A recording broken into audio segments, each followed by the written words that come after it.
Chat room. There we go. All right. Refresh, nigga. Come on, type it right.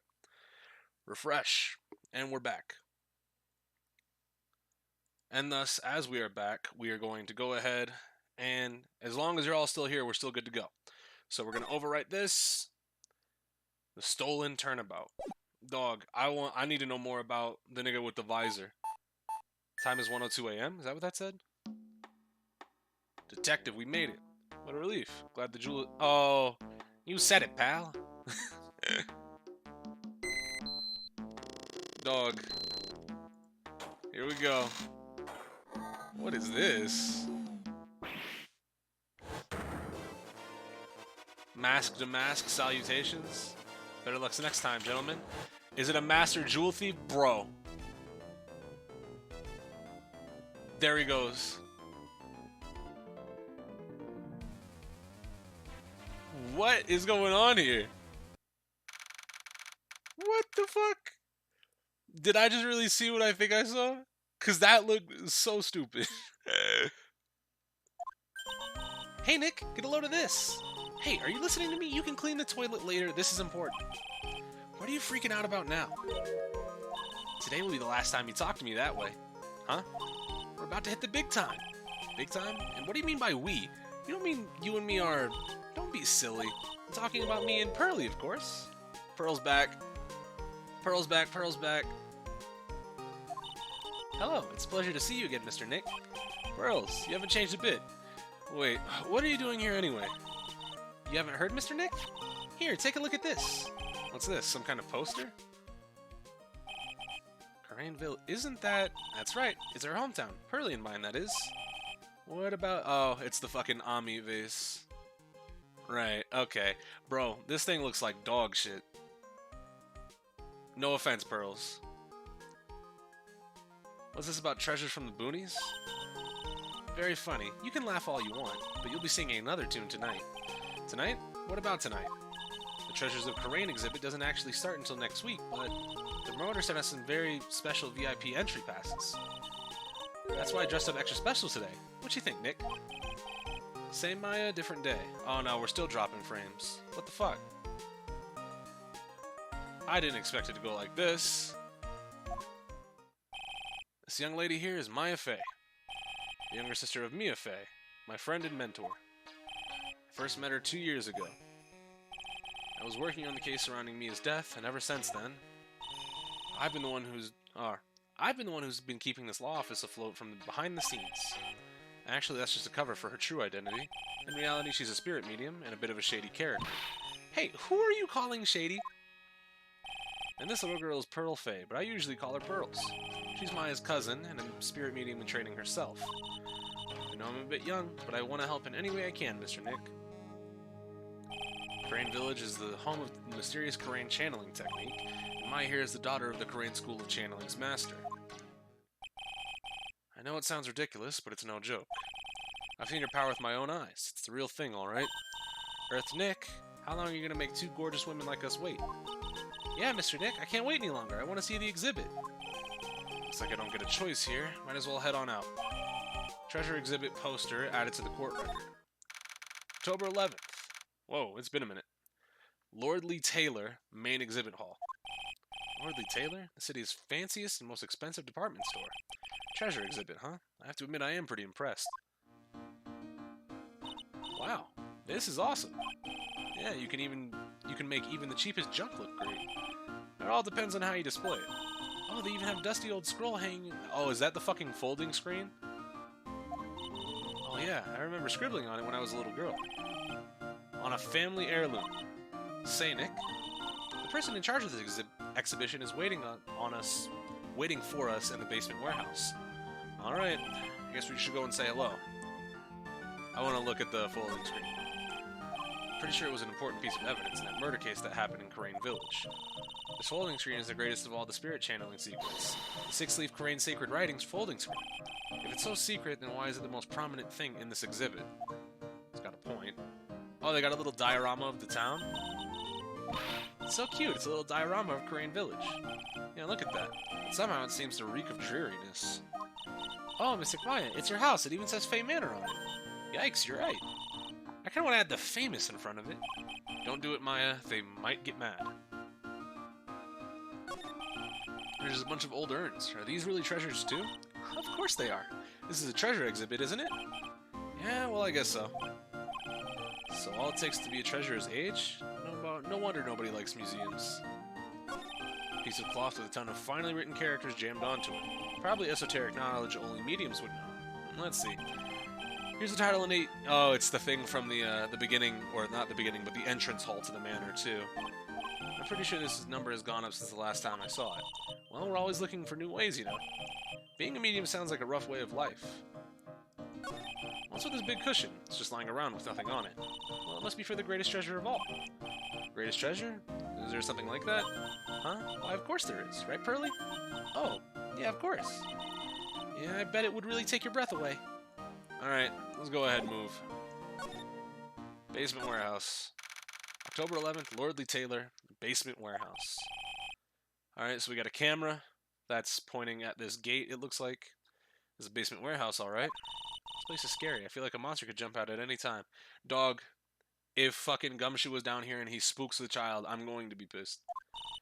Don't be scared, Pearly. I'll protect you. Oh, Mr. Wright. Eek, a monster. You were right. A monster? Adrian! Hey! What's going on? Good evening. It's good to see you again. I know you. Nice to see you too. See you again too, little miss. Hello. Is she a friend of yours, Nick? And how do you know her, Pearly? Nice to meet you. I'm Adrian Andrews. I'm in charge of the promotion. Okay, so she got really a job. Well, would that be a job glow up? Cause you were managing essentially Hollywood stars at this point. Also, nice job ditching the blue and going to black. It looks real nice. But was she wearing glasses before too? I can't remember. I'm gonna open these Pop-Tarts and take a bite because I'm hungry. It's really just fucking Riza Hawkeye.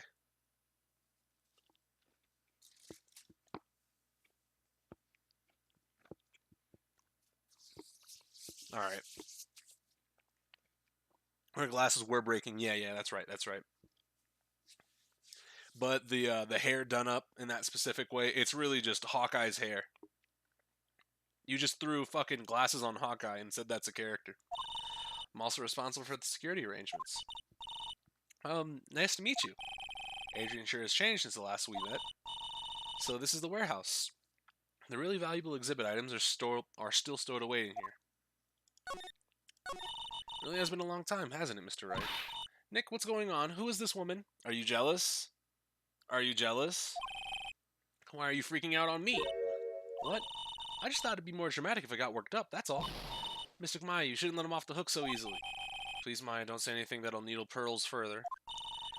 Miss Wright was there for me when I really needed help. It was something that happened 7 months ago.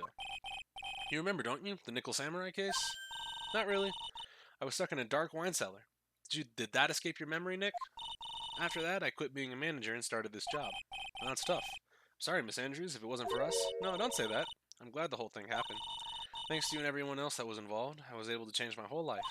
I really am grateful. That's a relief. She is still a better you? Dog. She's not a better Phoenix. Yeah, she's got a point, but you would think after she got released, Phoenix would have told her a little bit about the case, like what happened. Or Mia would have left some clues or something. You think she would know about the events. Ave with a raid. Thank you, brother. Welcome. I'm really impressed, Miss Andrews. Handling a huge exhibition like this must be very tiring. Phoenix is 10-1 officially, but we're gonna count that one as an official loss, but an unofficial brain victory. Lordly Taylor is celebrating their 200th anniversary this year. The works on display in the main exhibition hall are worthy of finest museums. You hear that, Pearly? The finest museums. Yes, I did. That's really wonderful. So this basement warehouse is well protected, huh? Of course it is. After all, there are some priceless treasures in here. Security guards are all very highly trained as well. That sounds good. So what is with that face she's making? So the question is now the fucking The Phantom Thief that we saw at the beginning, who'd he lose to? It was the very last case of the last game. We technically lost to Miles, but it was to get a bastard convicted because we knew he was guilty. It was really just fucking tag team cooperation. Can't put that as down as an actual loss, right? All right. So let's examine this area for a bit. Got this. Looks like it's hooked up to the security camera above. And that means what? The camera is set to take a photo of anyone that goes in or out of the storeroom. Then the data from the camera gets uploaded to this computer here. That's what. What Pop-Tart? I got a blueberry one. It's a security camera. It's trained on the door warehouse. Or warehouse door. It's set up to take a picture of anyone that enters or exits the door.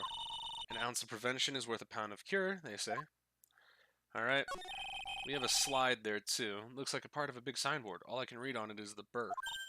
I've got it! Maybe it's supposed to say hamburger! Why would anyone write hamburger that big? Blueberry A tier? Yeah. Blueberry's nice. I like it. We got a variety pack, and it had strawberry, cherry, and blueberry, so I blew through the two good flavors, and now I'm stuck with blueberry. Like, maybe World Hamburger Festival or something? I kinda doubt it. I've got it! Maybe it said spaghetti. Maya, that says B-U-R. Why are you talking about food? Oh, wait, that's normal for you. Is that Gender Bent Cloud? What, the woman with glasses? No. Gender Bent Cloud wears a dress. She's wearing like a half bodysuit. Maybe it was a typo. It might have said Spaghetti Festival. What do you think? Okay to me. Besides, spaghetti is the only thing that's more tangled than your reasoning. Okay. Nice joke. I get it. Look, a ladder. Actually, it's a step ladder. Thank you, Phoenix. So, what's the difference? You need to stop judging me based on narrow-minded cultural assumptions, Nick. Right. Sorry. Why do I feel like we've had this exact same conversation before somewhere? That's the one from the Steel Samurai set, right? Alright. Brown sugar's only good heated up. I don't know, I like brown sugar. It's good. It says organi. No, it doesn't, Sick. Nick, it says organized. You just can't see the last two letters. I guess no one else could read it either, because this place is a mess. It looks like the A's out of place. It could say organic, organize.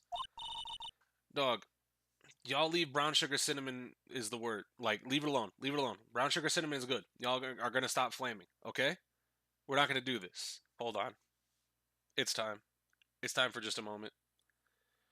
Where do I have... Let's go. Tier maker.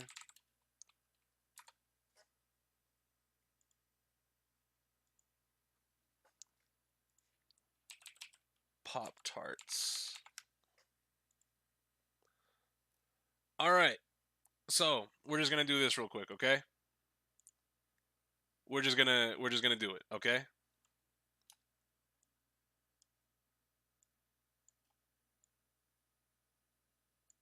Alright. So, yes, we're definitely doing this right now. So, S tier. I am a little bit biased. We're gonna throw that up there. Where's cherry? We're gonna throw cherry up there. We're gonna put strawberry in A. The worst part is I've only had about like maybe fucking like half of these. I haven't had cinnamon bun, whatever the fuck that is. Haven't had hot chocolate. I like raspberry. Raspberry's fire. What else? Where s'mores? S'mores is a B tier for me, and so is brown sugar cinnamon.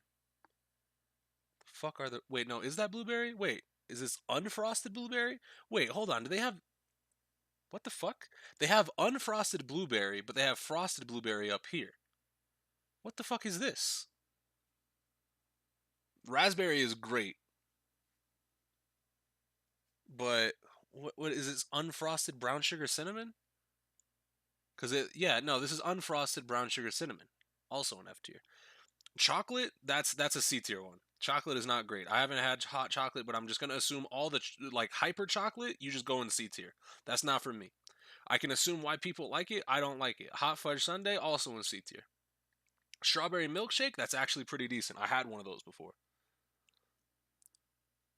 S'mores is A tier. You can make your argument for any of these. This is just what I feel. What is this? Is this apple pie? I can't fucking see. Mixed berry, I'm gonna put in B. I like it a little bit less than the individual berry flavors. Cinnamon bun, I haven't had it. So we're just gonna do one of these. Fuck.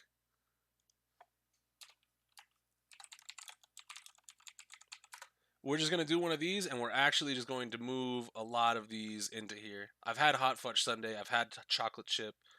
Haven't had that one. Haven't had cinnamon bun, and I have no idea what this last one remaining is. What is this one? Does anyone know? I can't fucking search image. Cookie dough? I have not had cookie dough. Never had cookie dough. But yeah, no. This is the tier list. This is Chris's Pop Tart tier list. Cookie dough is all right. I'm just gonna throw it in. Fucking have not tried. I've tried all the others. I've tried even the unfrosted ones. But this is Chris's definitive Pop Tart tier list. So you have at the top cookies and cream, cherry and strawberry. Those are mine. Those are my top three. Those are my go-tos. After that, you have, or no, that's raspberry, not strawberry. Excuse me. So cookies and cream, cherry, raspberry. Those are the top three for me. You have the strawberry, blueberry, and strawberry milkshake. Strawberry milkshake is just like creamy strawberry. That's all it is. It's okay at best. Like comparatively to regular strawberry, I don't say it's worse than strawberry, but I won't say it's better. It's okay compared to regular strawberry. Then for B tier, you have s'mores, brown sugar, and mixed berry. These are the Pop Tarts that if you offer me one, I won't be upset, and I'll be like, all right, sick, Pop Tart. I love this Pop Tart. I'll say I like it because you gave it to me. It's a Pop Tart. I will eat that Pop Tart.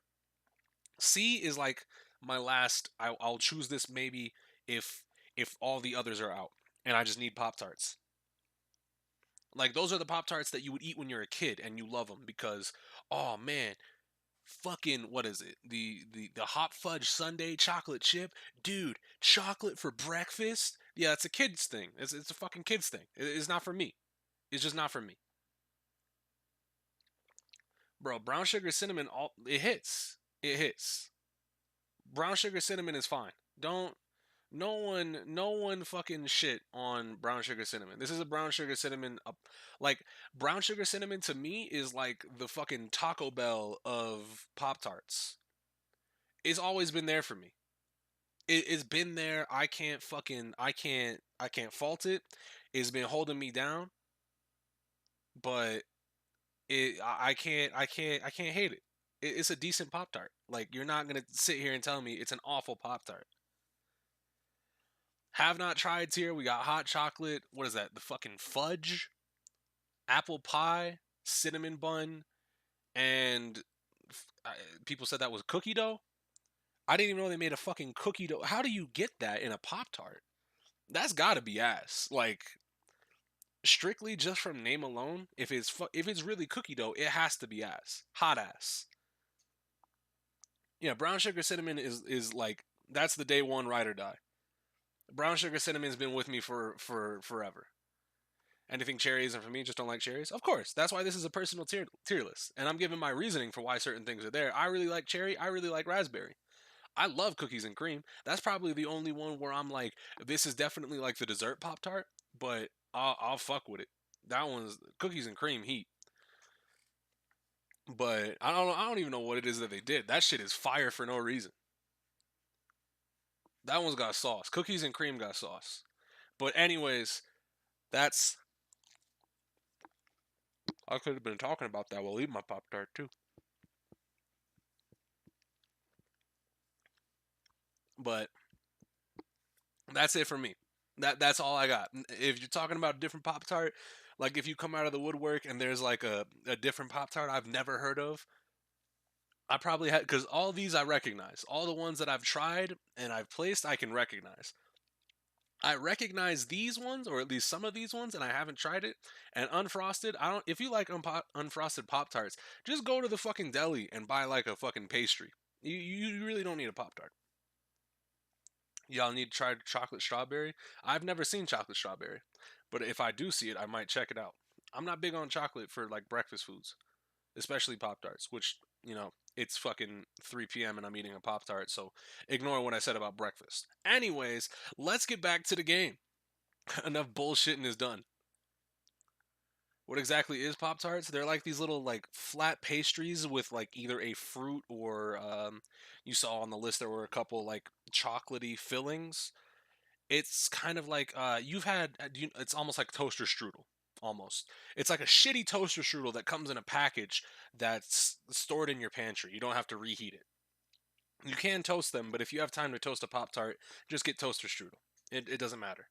If you have time, that's the one thing I will say. If you have time to toast a Pop Tart, you're just a psychopath. You should be eating something different for breakfast.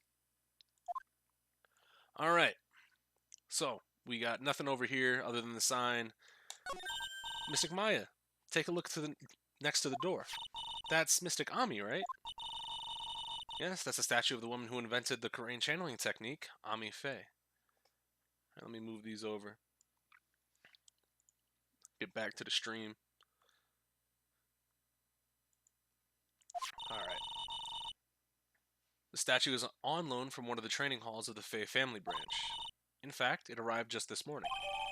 Ami Faye's, oh great. That's going to be relevant. Perfect. A statue of the founder of the Korean channeling technique. It is holding the Shichishido? Is that how you say that? Somebody's going to correct me and tell me I'm wrong. Wait for it. What's this creepy looking thing she's holding?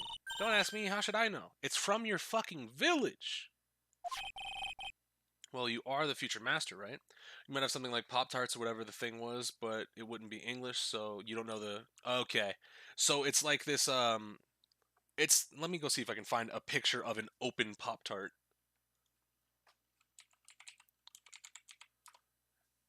It's damn near a dessert. If I'm gonna keep it a brick with you. Yeah, because the fucking little pictures weren't so easy to see. But here, I got you. Copy image address. Actually, let me just go. And hey. What the fuck? Open link in new tab? Bro, I just want the picture of the Pop-Tarts box. Okay, this is going to be a long link. I know. Trust me, it's going to suck.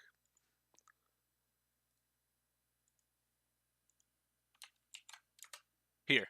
That's what a Pop-Tart is. It's like this little pastry. It's like shortbread. It's got like a fruit filling. For anyone that doesn't know, especially nostalgia. But that's what a Pop-Tart is. They give them to kids for breakfast, but responsible adults can eat them whenever. Chris can have a little Pop-Tarts as a treat. Alright. Whoops. I'm all over the place now. I have pictures of Pop-Tarts. I'm reopening the stream. Alright. Maybe so, but this is the first time I've ever actually seen this statue. That thing is the Korean fucking Shichishido. It's a ceremonial sword. It's not a real weapon, so the blade isn't sharp, but it's got points. You can stab somebody with it. That's still the I hate that. It's like this sword isn't sharpened. You can still stab someone with it. Maya, why? Oh look, it's already 8 p.m. Have you all eaten yet? Well actually, I already made a reservation at the restaurant on this floor. Why don't we all dine together? Oh, I like the sound of that. Dine. It sounds so fancy. I'll have the kids' lunch. Hurley, it's dinner, not lunch. Why don't you go for it and really eat your fill with a kid's dinner? Okay, in that case, one kid's dinner for me. Shall we head upstairs then? After that pleasant evening, all that remained was to wait for the exhibition's opening. It was wonderful seeing Miss Andrews so happy looking.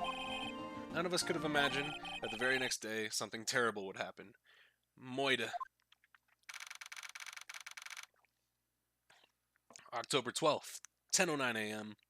Wright and Co. law offices. Nick, this is terrible. What the... You're cleaning the toilet again? I never knew you were such a toilet freak. Give me a break, would you? My brain just hit the snooze button for the 5th time. I'm going to turn on the TV. A certain piece of music is going to pop up soon, and I need you to give it a good listen. Just let me know when it does, and I'll give it a good listen. We've got an update on the recent treasure heist. Based on the clues found at the scene of the crime, authorities have announced... Yep. Phantom Thief. Mask Damask. I don't know if this is the music that you were talking about. But if I can, I'll listen to it. You just gotta let me know. Exalted, please, is this the one?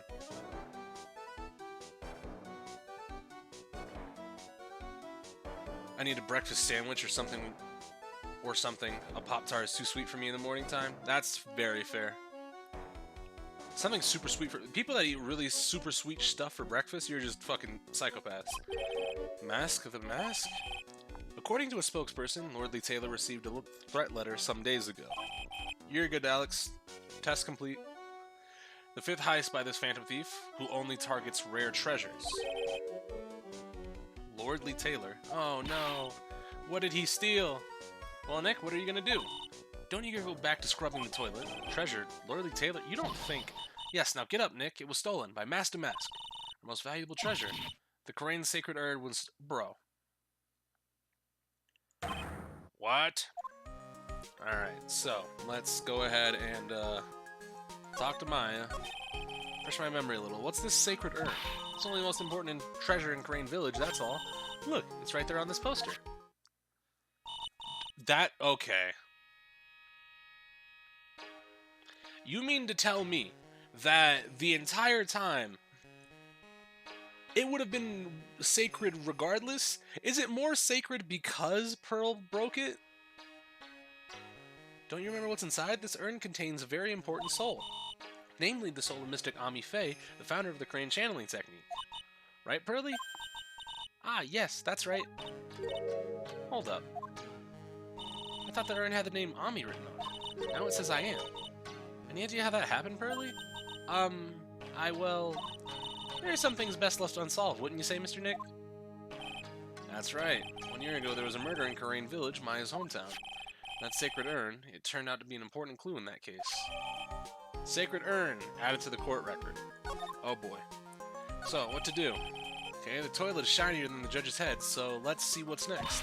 What's wrong with you, Nick? What do you mean? Mr. Nick!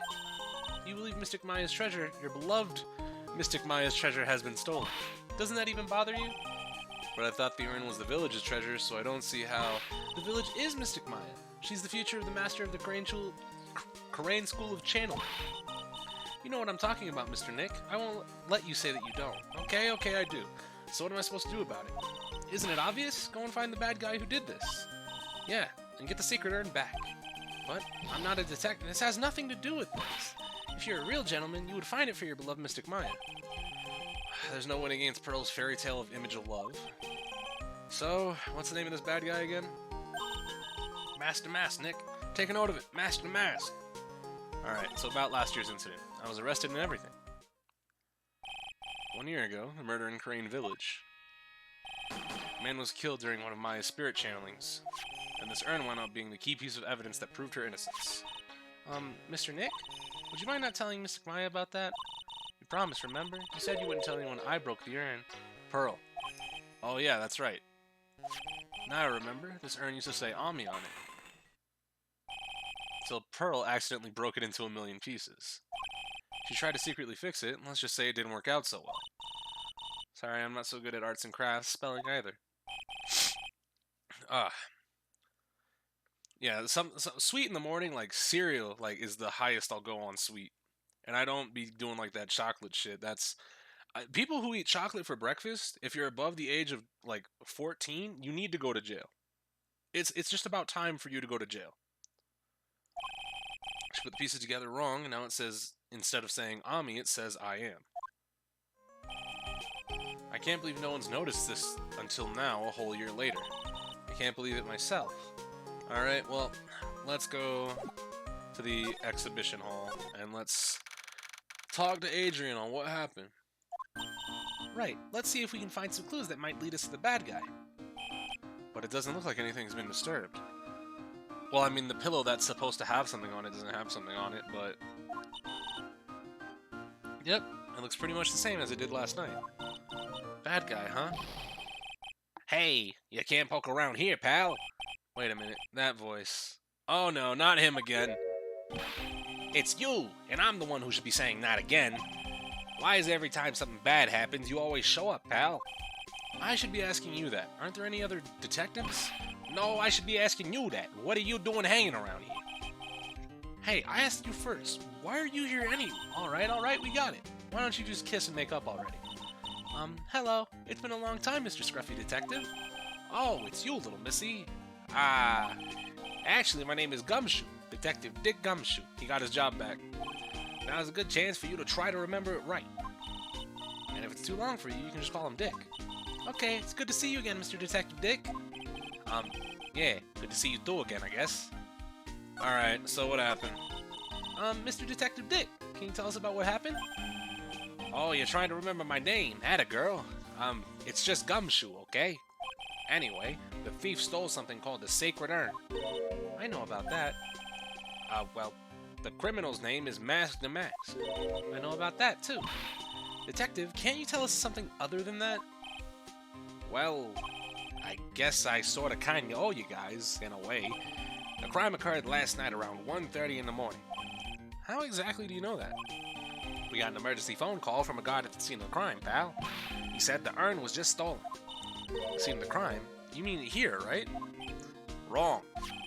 The urn was being kept under careful guard in the basement warehouse. Basement warehouse, huh? So who was guarding the basement warehouse? That guy. It's all his fault that the thief got away, pal. He solves one case and he gets a swelled head thinking that he's an ace detective. Ace detective? Alright, so tell me about Master Mask. Is he famous? What? You're joking, right, Nick? Master Mask is the hottest thing since sliced bread. Sometimes he appears as a museum guy. Sometimes he appears as a big brown bear known to surprise the unsuspecting victims. But underneath those disguises is the true Master Mask. So he's some kind of master of disguise, huh? And he only goes after the finest works of art, pal. Last night was his 5th heist. If Lord Lee Taylor had only cooperated, I could have caught him this time. What? Then you knew he was planning on stealing the Sacred Urn? Of course I did. The guy always sends his calling card before he steals something. Calling card, huh? You mentioned that on TV. So, who's this ace detective? That's what he calls himself, pal. I didn't make it up. So, what's he like? Well, I told you, Master Mask has made 5 heists so far. On his 4th heist, Mr. Ace Detective managed to get the stolen treasure back. Wow, that is impressive. All by himself? Yeah, I gotta admit it, pal. Maybe he really is as good as he says. Every time the thief sends one of his calling cards, we send our men on a stakeout. But none of us has ever gotten so much of a glimpse of the guy. But Mr. Ace Detective was able to retrieve the stolen treasure from the thief. Anyway, he's at the scene of the crime right now looking for clues. So he's down in the basement of the warehouse, huh? Now about that calling card. Here it is. Don't show it to anyone. It's top secret, okay, pal? What's this mark on the front? That's Master Mask's signature emblem, pal. You could say it's his mark. And all of his calling cards have got it on them. They didn't mention that on the newsflash. We're withholding that detail from the public for operational reasons. The only way we can tell if a calling card is real or not is by this emblem. Okay, so if it doesn't have his emblem on the front, it's not his calling card. That makes sense. When you get famous, there's always imitators. Mr. Nick, if you work a little harder, maybe you can have your own copycat someday. Thanks, I guess. Alright. That's about it, I think. So, let's go talk to the Ace Detective. October 12th, Lord Lee Taylor, basement warehouse. Oh, this place was fucked up. No, the Shishido got broke. No! Oh, wait a minute. Move, nigga. No matter how many times we come here, this place always gives me the chills. It's probably because it's air-conditioned, to protect the art pieces, you know? Welcome to my private little banquet of chaos. What the heck does that mean? No.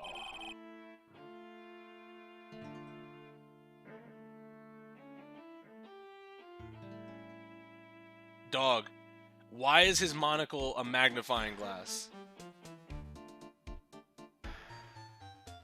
I'm afraid I have very little to offer, but please make yourself at home.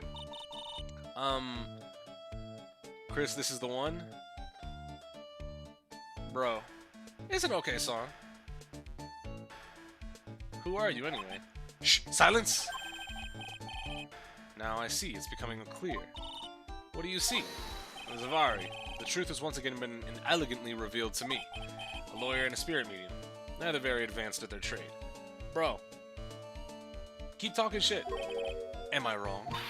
Yikes, that's scary. How do you know that? How, you say? The universal skeptic would say how is nothing but a question of why. I am a traveler of both space and time, and a swimmer of dreams. What is he talking about? I can't make heads or tails of it. Without further ado, let me fulfill what should be the first duty of any gentleman. And introduce myself. The name is Atme. Luke Atme.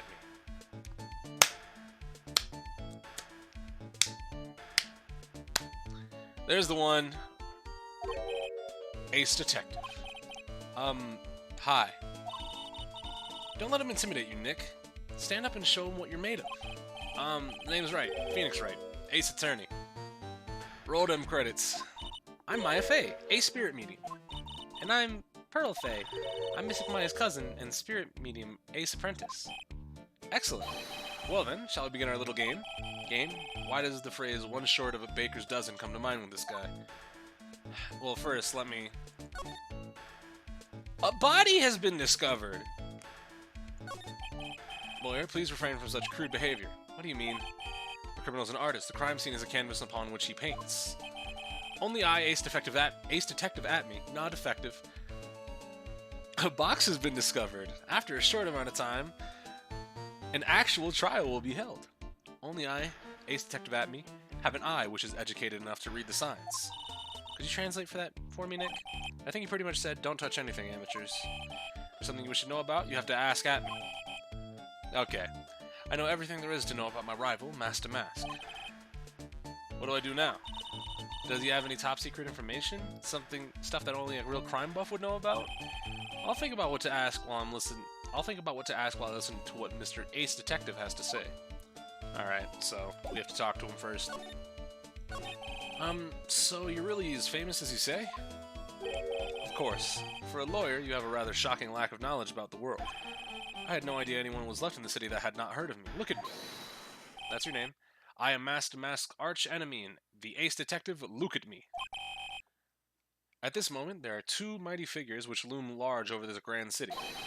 One embodies the nefarious force of darkness, the other the angelic cherubs of light. Okay. Boy, now I'm really lost. What is he saying, Nick? I have personally been on the heels of this victim, or this villain, since his first crime. After learning this criminal's patterns, I thwarted his very latest loathsome larceny. I even returned the target of his tyranny, the portrait of Magina, to the crime scene. And I did it all by myself. I took it back from Master Mask with my own brawny mind and brilliant muscles. Yeah, they mentioned it on the news, in the Great People Around Town segment. They said the museum even gave you an incredible jewel as a reward. Is that your fucking ring? Well, compared to the treasure that I received from them, it's not much. So, in the end, the only thing that makes you great is your own self-praise. So, tell me a little bit about your villain. Brawny mind, brilliant muscles. Yeah, this guy is really just fucking stroking himself. And keep it simple, please. Like about how I have devoted my life to thwarting his dastardly deeds. Last night, here in the bowels of the store, we were locked in a most glorious battle. I see, huh? Hang on a second. You were here last night? Here, in Lordly Taylor. Naturally, wherever Damask goes, you'll find Atme laying his elegant traps. Elegant traps? More like Damask out-eleganced you and made a beautiful getaway. Did they make the ladder versus step ladder reference in V3? I don't remember, they might have. But it would be kind of cool for the third games in each respective series to reference one another. I want to see the description on that box. I wonder if I should ask him about what happened last night in more detail. Can you tell us exactly what happened here last night? But of course. After all, I always say there should be no secrets between the aces. Flattery will get you nowhere, Pinocchio. I first received a request for my services 20 days ago. And it was 10 days ago that we received Damask's calling card. You were hired before the calling card even arrived? Yes, you see, the person who hired me is quite rigorous and thorough. That's Adrian for you. A mere 10 days after hiring me, her worst premonitions were realized. The calling card arrived, right? Yes. So, ace detective that I am, I set a trap for the thief right in the warehouse. And waited for him, alone. Alone? But why? Why didn't you go to the police for help? Ridiculous. Why would I seek help from such a singularly useless group of nincompoops? You got a lot of nerve. After all, it was you that let Mr. Damask get away. I always operate alone and concealed, out of the sight of others. Concealed?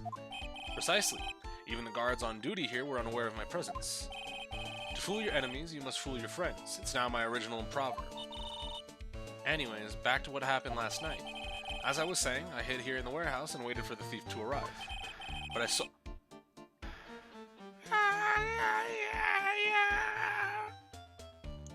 I swear to you, not a solitary soul came through that entrance. Nevertheless, the sacred urn disappeared. But that's impossible. How could it just disappear? How, you ask? Don't be ridiculous, Sir Lawyer. If I knew the answer to that question, I wouldn't be here. For someone who seriously messed up his own stakeout, he's rather full of himself. So you're saying that even though no one came through those doors last night, our precious urn still somehow vanished from under your nose? That's just not possible. Alright, well... So, let's present the calling card. Whoop. Well, we can look at it. For the security at Lordly Taylor, I'll be coming to purloin the most priceless work of an art on display in your Treasures of Terrain exhibit.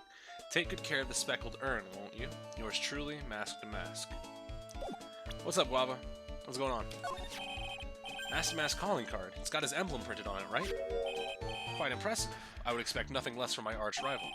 I'm surprised to see you in possession of such a top-secret piece of information. Well, we've got an ace lawyer, an ace spirit medium, and ace cousin apprentice here.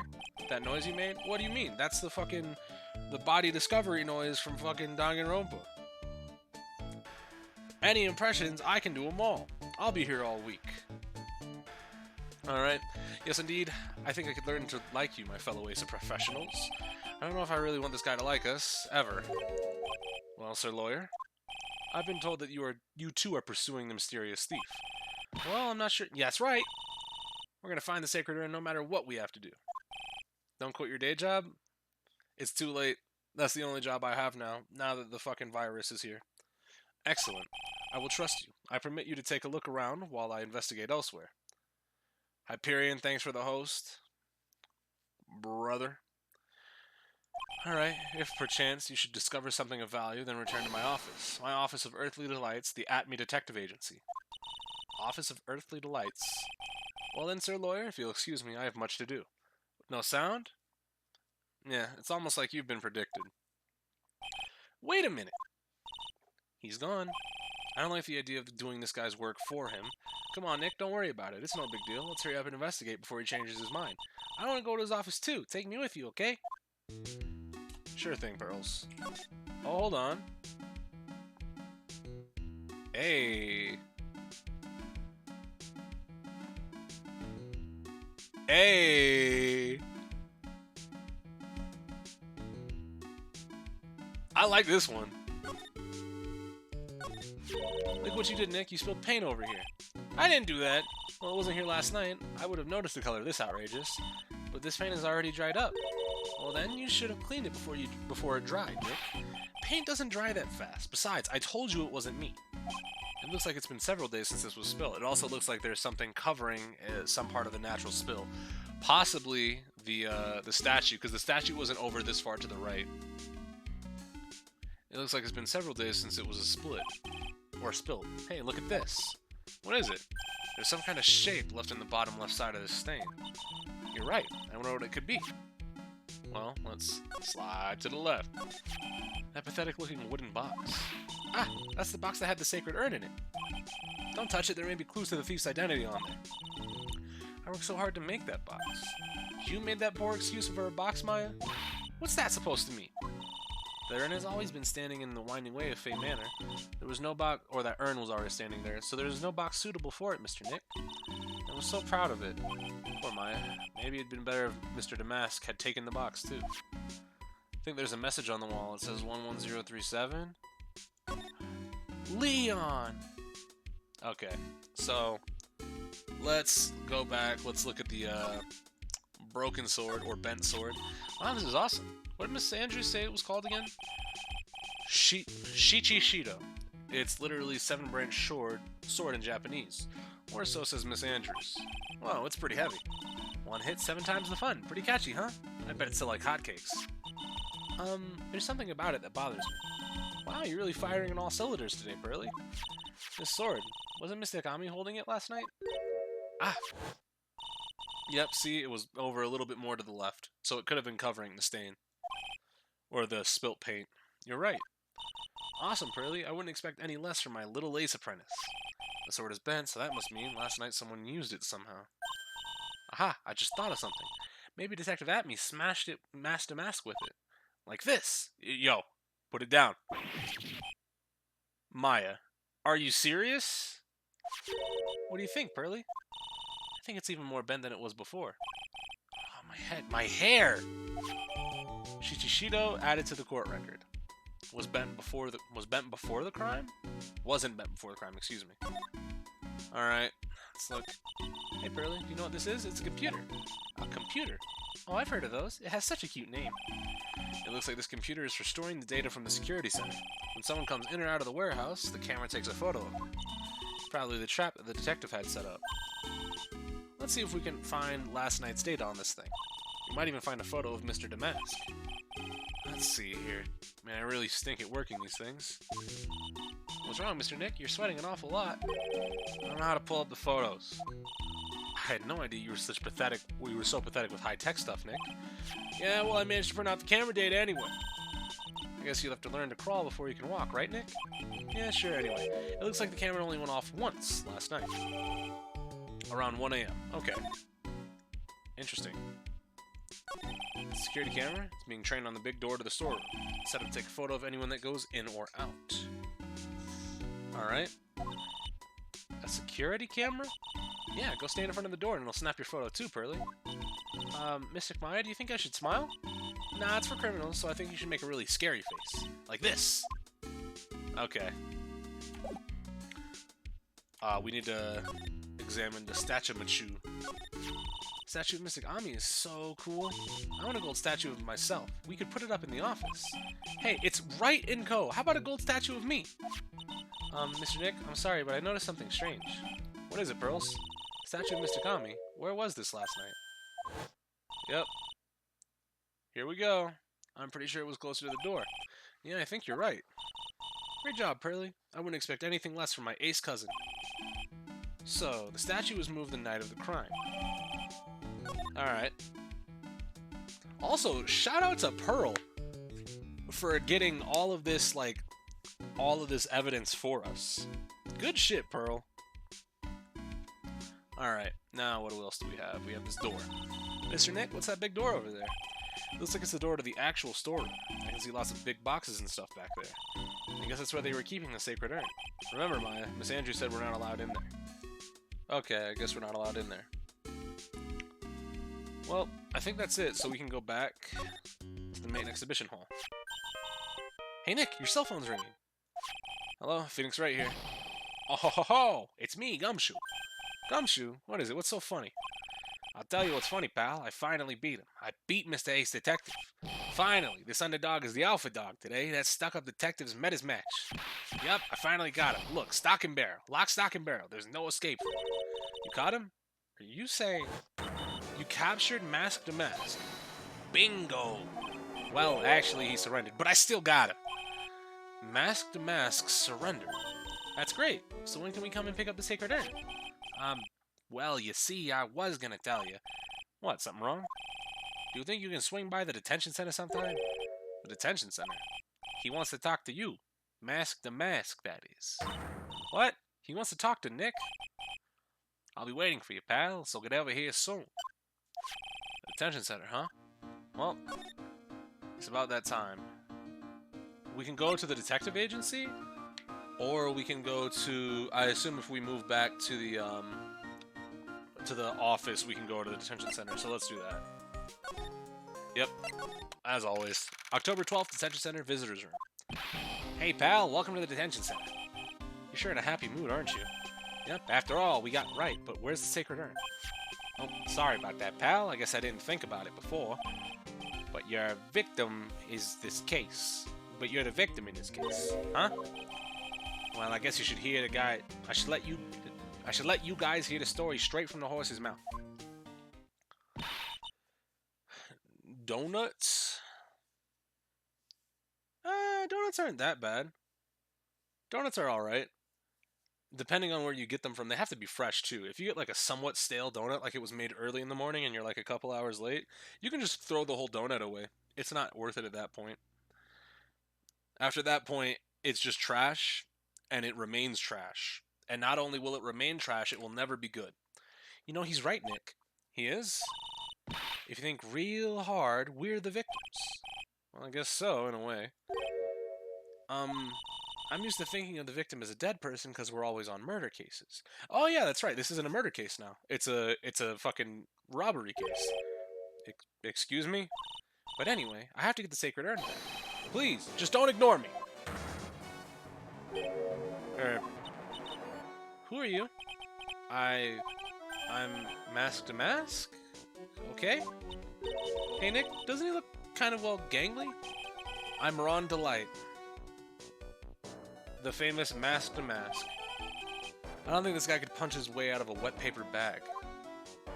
So, Mr. Delight. So, you're the Damascus. Yeah, you bet. No, that's wrong. You see, it's complicated. Sort of yes and sort of no. If you know what I... Why did the text get dark down there? Huh? What's wrong? When I say wrong, what I mean is to say that it's not right, per se.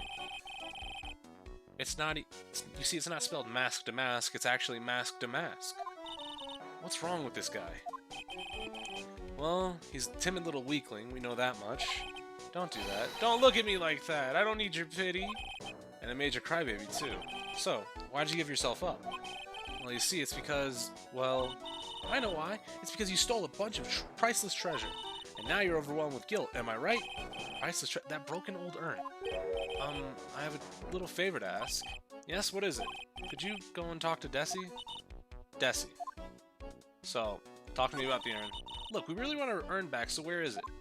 I'm sorry, I'll give it back, I really will. Or maybe not. No, I can't. I can't make promises I can't keep, I'll just end up hurting people. Mr. Nick? I couldn't hear what he just said, especially that last part. Mr. Damask, do you think you could speak up a little? Yes, sir. I promise. Maybe not. You see, I'm already speaking in Minor voice, so I really can't do anything. Mr. Damask, about the urn. Oh, yes, the urn, right away. Actually, no. Are you fucking serious, guy? Cheesecake is superior to cake in every way. I don't know about that one. Cheesecake is alright, but cake has to... Okay. It looks like today we're just talking about foods as well as playing the third Phoenix Wright game. So, cake is good if it's super dense. I don't like really light, airy cake. But, that being said, cheesecake, there are certain good cheesecakes. I wouldn't... In your average day-to-day, like, if I had to eat dessert every day, I'm taking cake. However, I will say that there is some cheesecake that I will take over any, like, standard cake. Cheesecake is better refined, cake is better generally. If that makes sense. Like, I'll get a piece of cake and, like, from anywhere. Like, I don't have to imagine that it's going to be good or, like, because it's really fucking hard to mess up a cake, right? But if I'm getting cheesecake, I have to get it from a specific place. Cheesecake is good when refined, cake is just normally good, right? That's what I mean. I wouldn't mind telling you, but actually I'm afraid you wouldn't believe me anyway. Enough already, just tell it to us straight. Please don't yell at me. I'm sorry. That urn, I lost it. So, how the fuck did you lose a whole ass urn? What? You lost it. What did you say? Did you say that you lost it? Yes or no? Maybe so. I mean, yes, I lost it. Bro, Ron, come on. What do you mean? Well, you know, I lost it like I said. Those things just happen. You're on the train and you get distracted and forget your bag, you know? What? You forgot our sacred urn on a train. Wait a minute, you went on the train dressed like that? No, I was just speaking hypothetically, that's all. Anyway, I'm sorry. I just lost it somewhere. I don't know where.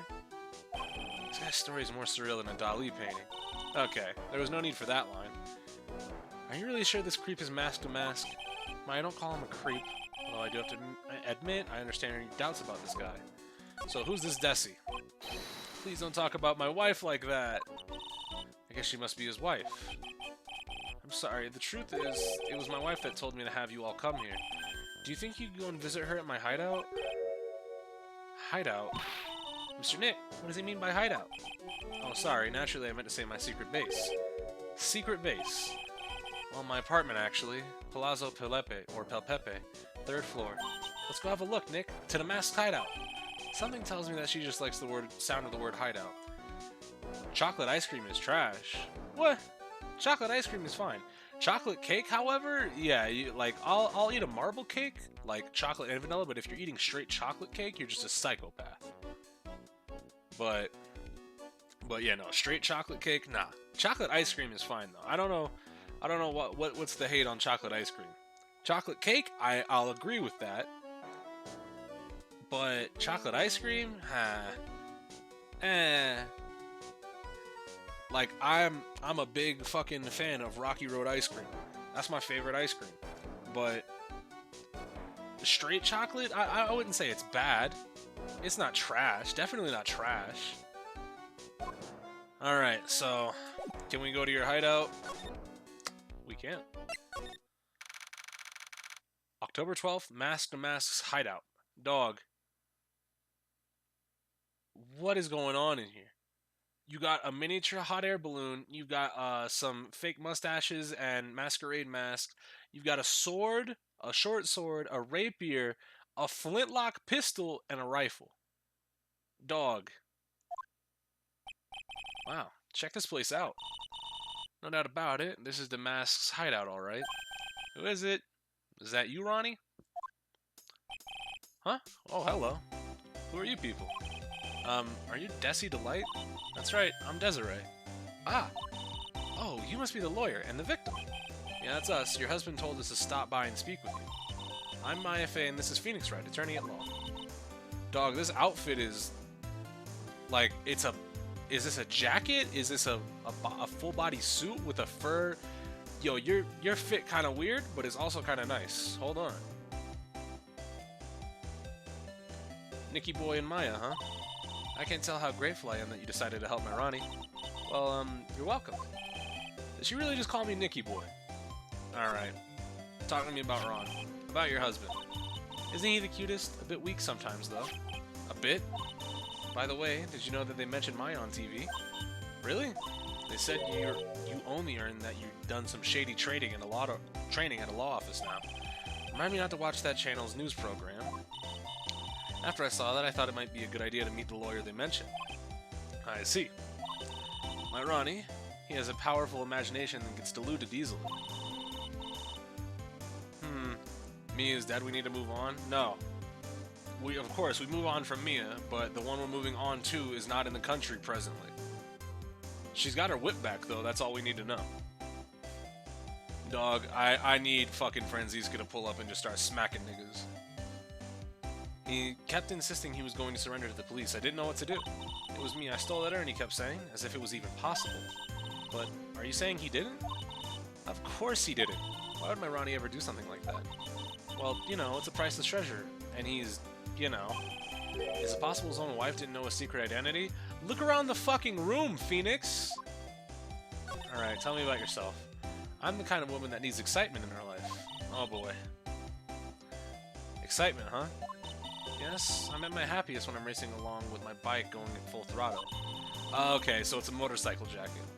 Riding a motorcycle is like putting your life on the line, you know what I mean? Well, I think that depends on how you ride it. Franziska's like top 10, but Desi is top 5. Dog, you just saw titties and are happy about titties. It's okay, I get it. You're happy for the titties. But to say that Franziska is underneath her, you're on crack. I'm the type that can't stand to live a boring, dreary old life with no action. No offense, but your husband Ron doesn't exactly look like the risk-taking type himself. You're right about that, he's definitely not one for thrills and danger. But I do have to say that he makes up for it in other ways. Other ways? Yes, money. Why does he... Oh. Y'all like gold diggers now, is that what you're saying? Yeah. Franziska was legal too, don't do that. Yes, money. He's incredibly rich and super generous. He bought me a bike that's so fast it would make your head spin. And shopping? I like to shop so much it makes Ron's head spin. Yeah, nah. Look at you. Look at you and look at you. Franziska's barely legal? Barely what? What was that second word? She's what? On the other day, it actually happened. His head actually started to spin. And talk about high-maintenance wife. So, where does Mr. Delight get all this money from? Ronnie's a security guard. They put their lives on the line, right? So they get paid tons of money in return. Tons of it. He's a security guard. I think it's a turn from my head to spin. Can you tell us about what happened last night? What time did that incident take place again? What time was it again, Maya? Well, according to Detective Gumshoe, it was around 1:30 in the morning. Ah, last night was horrible. I got pulled over. Pulled over? Yes, I always do my best for flying it. Plus, flying at night. Flying. You're talking about your motorcycle, right? Yes. Anyway, I got pulled over by a policeman. I can't believe he caught up to me. It was a great chase, let me tell you. When he finally caught me, the poor man was white as a sheet. It was about 3 in the morning when I finally got home. Sounds like she's got an airtight alibi. Well, what about Mr. Delight? Well, it's not airtight, Phoenix. You have to know why that officer was chasing her. What started the chase in the first place. Phoenix, don't be dumb. I really don't know. We weren't together at that time of the night. When I got home, he was already fast asleep. So, basically, he's got no alibi. Alright, so... do you know about this neighbor right here?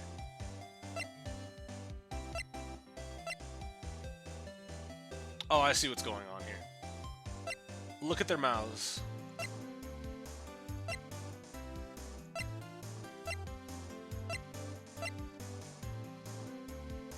His bottom lip doesn't really match up.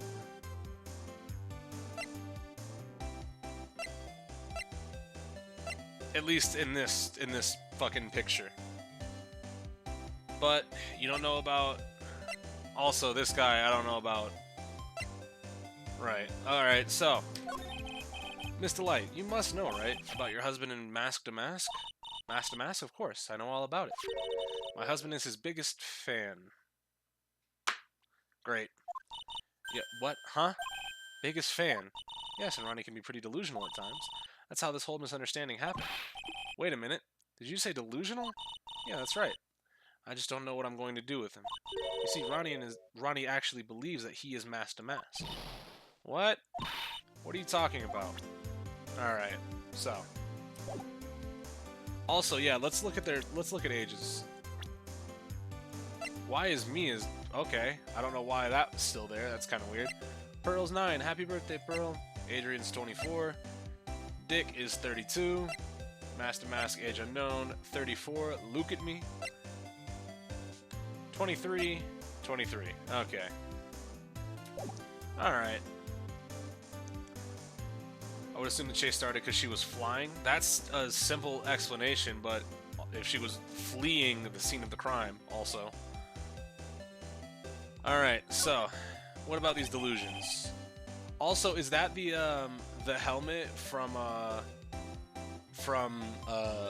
fucking Old Bag's, alien costume? From the last case? It looks like it, but I don't know if that's just referential point or not. So when did Ron first become Mask to Mask? What are you talking about? He's not Mask to Mask. But, wait a second. Look around this room. This place is obviously Mask to Mask's hideout. The jetpack is there too? Yeah, I didn't even notice. I didn't realize that she was wearing a jetpack. No, you're totally wrong. A real thief's hideout wouldn't look like this. It's because Ronnie is so timid himself that he looks up to heroic figures. Heroic figures? But Mask to Mask is a bad guy. So he's deluded, huh? Could that really be true? Anyway, if he really had stolen the urn, wouldn't he still have it? Well, I suppose so. Then why don't you ask him if he has the urn or not? She has a point. Mr. Delight isn't exactly the criminal type, but Phoenix, we talked to him. We know that he said he lost it. Something about Ron's behavior bothers me. Maybe it's true. Maybe Mr. Delight isn't Mask to Mask after all. Say, can I ask you something, Nicky boy? What is it? I know I may seem like a bad girl on the outside, but the one thing I won't stand for is illegal activity. I had the feeling you wouldn't. You're tough, but I can tell you got a good heart. Somebody framed my poor Ronnie. I just know it. Could you give this to Ronnie for me? A letter? Yes, for Ronnie. I want him to fight back. Mr. Light. Okay, you've got it. Just relax and leave it all to us. Addressed to her letter, or letter addressed to her husband, Ron DeLate, apparently contains something important. Is it gonna be a confession? Alright, so let's go back and hand it to him. Oh, that's right. Here, this is from your wife. From Desi? Oh, thank you. Letter given to Mask to Mask. Actually, more like taken. My dear Ronnie, how are you? I'm doing fine. He's clutching onto the letter so hard, the ink is going to be squeezed out. He looks so happy. You should write a letter to Mystic Maya too, Mr. Nick. Mr. Lawyer? Yes? In the letter that Desi wrote, she said, ask this guy to be your lawyer. Huh? I know this would be asking a lot, but could you please take my case? My trial starts tomorrow. Hang on a second. He can't be your lawyer. Why not? What do you mean, why not? We're the victims in this case, right? Victims of this Damask guy? Well, yeah, but according to Desiree, he didn't do it. She said, poor man, he's deluded himself into thinking he did it, right, Mr. Nick? Come on, she could be lying to protect her husband. Well, that's true. Actually, it's not. It's hard to say. Oh, no, it's spreading. Oh, please, I'll give you the treasure of your choice in return. What should I do? Well, I mean, there's no choice, right? We gotta go into the courtroom, or else this game doesn't proceed. Take his case. Well, Mr. Delight, I've decided to give it a try. I'll defend you. Really? You will? Hey, what are you doing, Nick? He's a thief. You can't trust him. Well, he may be a thief, but I think there's more to this case than meets the eye. Mr. Nick, I was wrong about you. I shouldn't have trusted you. Pearls? I can't believe you defend this person after what he did to Mystic Maya. I'll never forgive you. Ever. Hey, Pearly, wait. This is gonna be ugly. I'll go after her. Sorry about that. I didn't mean to cause any trouble. Well, you couldn't have known she'd react like that. Bro, piano music. Sad. Pepe hands. Although this is a nice song, I like this one.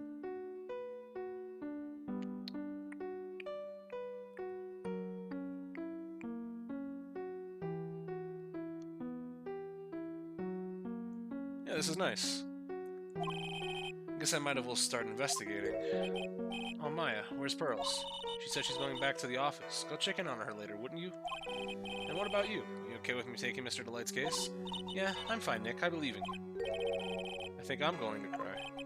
I know you have a lot of work to do. I really appreciate it. Okay, Nick, let's get this show on the road. That played for a short period, though. That song was nice. I like that song. Alright. So, I think it's very clear and apparent that Ron didn't do it. I think it's also I think that I don't think that I think it might be fucking Luke. Because he's only been pulling up to specifically the crime scenes and knowing pretty much everything, right? Been doing it all off rip. Everything he's been doing, he's been like trying to chase after Damask. That's a little bit fishy to me. All right. October 12th, Wright & Co. law offices. Ah, Mr. Nick, welcome back. Oh, hey, Pearls. You're back too, I see. I went and bought us a strawberry cake. I'll go make some tea. I'll go make some tea to go with it. Hey, Pearls? It looks like she feels really bad about what happened at the detention center. Yeah, we don't need a flashback. We just saw this. Mr. Maya, the tea is ready. Thanks. Come on, Mr. Nick. Please have some of the cake. Yeah, thanks. Pearls? Oh, excuse me. I was in the middle of cleaning the toilet. Hey, it's okay. I just cleaned it this morning. Too late.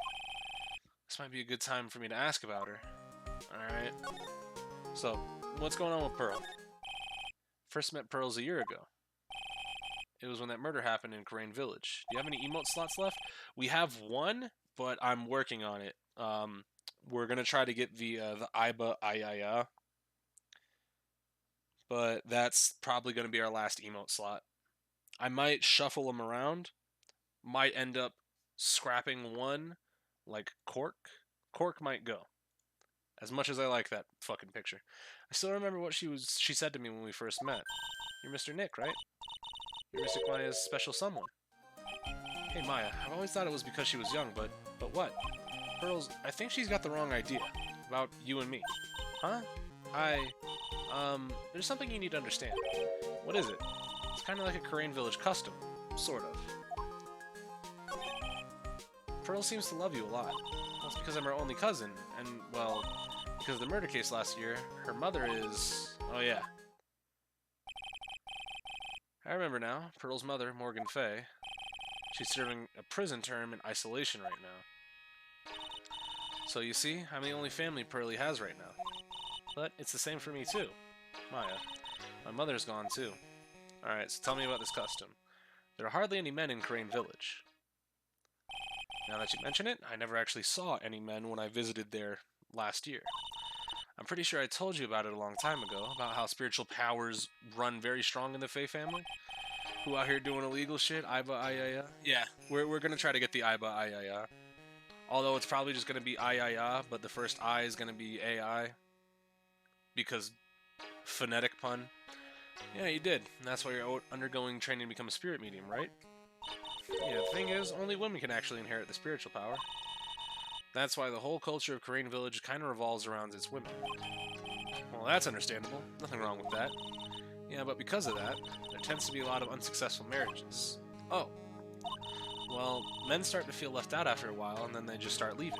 Especially if the man has a daughter. Are you saying that Pearl's father? He's gone. He left the village when she was very young. That's tough. Yeah, and she grew up seeing nothing but unhappy marriages all around her. That's why she's so sensitive to things like that. Alright, so tell me about Misty. Still missing, and nobody has any idea where she is. Maya's mother, Misty Fey, the current master of the Korean channeling technique. She disappeared 17 years ago after getting involved in a certain police case. But you're sure she's still alive, right? Yeah, I know she is. It's sort of a spirit medium thing. If your mother doesn't come back, then what? Then according to the laws of the village, I'll become the next master. Mystic Maya, the master of the Korean technique? Sounds like a heavy responsibility. Yeah, but there's no one else with the blood of the Fey main family who's a spirit medium.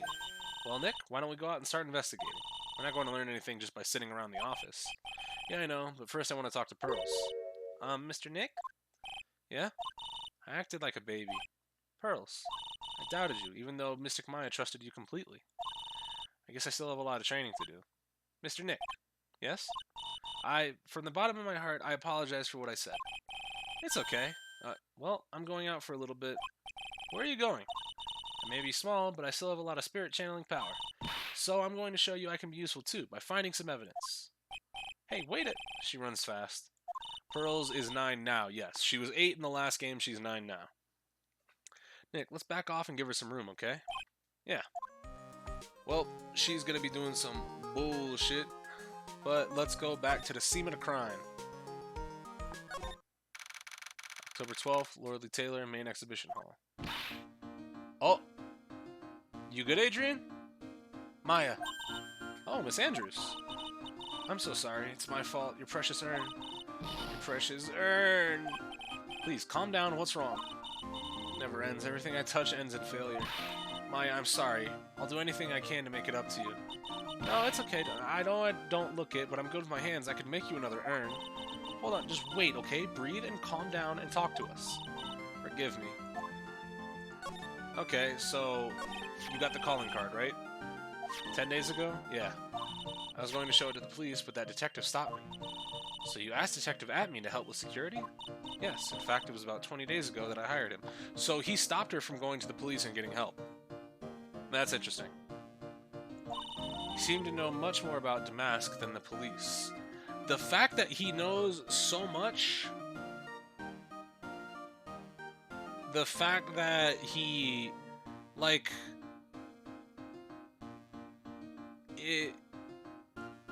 It's pointing to him. Like, it's pointing to him really hard. He knows more about the fucking culprit than the police. He's been the lead on all of the investigations of this guy and almost caught him, but suspiciously let him go. So you hired him for security before the calling card even arrived? Well, yes, I had a premonition that something bad might happen. I've learned to trust my hunches. So that's why there's security cameras even in the basement warehouse. Yes, Lord Lee Taylor is very serious about the security measures. It was their way of saying, bring it on to any potential thieves. Well, I'm sure he brought it last night and even left it with a nice souvenir. So if he was in charge of security, he could have just turned the cameras off. So yes, it really do seem like he just might be guilty. That's what it seemed like to me. Talk to me about the security though. Can you tell us about the security for the treasure exhibit? It was all my fault. I never should have called this paltry little collection a treasure exhibit anyway. Why do you say that? The urn was stolen as a pretty important object. Maybe, but its actual value after appraisal was practically zero. Zero? I polished it until it was just about glowing and thought maybe I could make it look more valuable. But that urn contains the soul of Mystic Ami. Anyway, I left all the security arrangements to Detective Atme. But 5 days ago, I began receiving all sorts of other exhibit items from Corinne. Lots of people started going in and out of the warehouse down there. So maybe one of them was actually Damask in disguise. Now, I personally checked out everyone that came through here, so that's not possible. Knowing Adrian, she probably checked out even what they ate for breakfast that morning. Okay, so there's the possibility that Atme, like, the possibility that Atme is actually Damask is very strong. That makes it seem very likely. Alright, so can we go check out the scene? Is there anything else down there? Nope, or else we would have gotten something. That song down there is nice. We haven't been to the detective agency. Dog. What's good in here? You've got a fucking framed portrait of yourself. You got some sort of chemist. You think you're Sherlock Holmes, nigga? The fuck? Hello? Well, well. How lovely it is getting to see you, my dear. Welcome to my abode. Relax and soak up the atmosphere. We're actually kind of... Shh! Silence! Precisely as I expected. What is... Zavari? The truth has once again been revealed elegantly to me. A lawyer and a spirit medium. You already said this. I think we've already been through this. So my estimation was correct. Zavari, how truly elegant. Now then, what can I do for you? Alright, so, let's talk and see what you know. The scene of the crime. Or the night of the crime, excuse me. So, you mentioned before that you were on guard duty all alone last night. Chrissy has a magnifying glass for an eye. He probably thinks he can do anything. Yes, he probably thinks he's the hyper... He thinks he's God right now. Precisely. This is my 5th encounter with my arch enemy. I refuse to allow anyone to interfere with the rightful pursuit of my prey. I heard even after this Damask since his very first theft? Yes, my dear. I see you've done your homework. His very first heist, the thief pilfered the famous jewel, the Tear of Emanon. I first encountered him in the museum's Sacred Hall, the crime scene itself. So that's why you were hired as security for the treasure exhibit? I'm pretty sure he said that Adrian Andrews hired him. Yes, I borrowed some equipment from the Lord Lee Taylor and set the perfect trap. You must mean the security camera. But I thought you were watching the area yourself, too. So how did Damask manage to steal the urn? That's a $1 million question. What is Damask's modus operandi? Alright, so about the urn. You know about the sacred urn? I'm interested in one thing and one thing only, my dear, and that is Damask. Sacred urn? That has nothing to do with this case. But wasn't that what Damask stole this time? I am a hunter, sir. That urn was nothing more than a lure to catch my prey. Do you yourselves remember the shape of the individual peanuts you throw to pigeons? I don't feed pigeons peanuts, so... I don't think I like this guy's attitude, Nick. Well, anyways, it looks like he doesn't know about the urn. So, about his MO. Something that's kind of bothering me. Please, my dear, ask me anything you like. After all, we are all but seekers wandering alone in the dark. Well, I was wondering how Damask managed to steal the urn. I mean, isn't it strange that you don't seem to know? Yeah, now that you mention it, it is strange. After all, you were on guard that night at the scene of the crime. Unless you were sound asleep, you should have at least seen Damask. They're back. The lock is back. What the? It's a psych lock. Psych lock? Hey Nick, what is this psych lock thing? Well, your Magatama lets me see when people are keeping secrets. By breaking their mental locks, I can figure out what those secrets are. What? This Magatama has that kind of power? Maya, you're the one who gave me this Magatama last year. Well, it's true that this Magatama is a prized Fey family heirloom, but Hurley was the one that actually imbued it with spiritual powers, right? That's why I didn't really know about what. That's why I don't really know about. That's why I don't really know much about what it can do. There we go. Hey, Paladin. Admi has a pointy wedge for a nose. He's got a fucking doorstop on his face. I hate it. This is the woman that's gonna take over the Crane Channeling School someday. So, how do you do it? How do you break the psych lock thing? Well, you present the Magatama to the person with the secret. Cool, I can't wait to see it in action. Come on, try it out. What? Can we even? Do we have what it takes? Oh boy, I think the future master still needs to learn how to be patient. What do we have? You have the calling card. Camera data. Yeah, I think we have stuff. And there's the Magatama.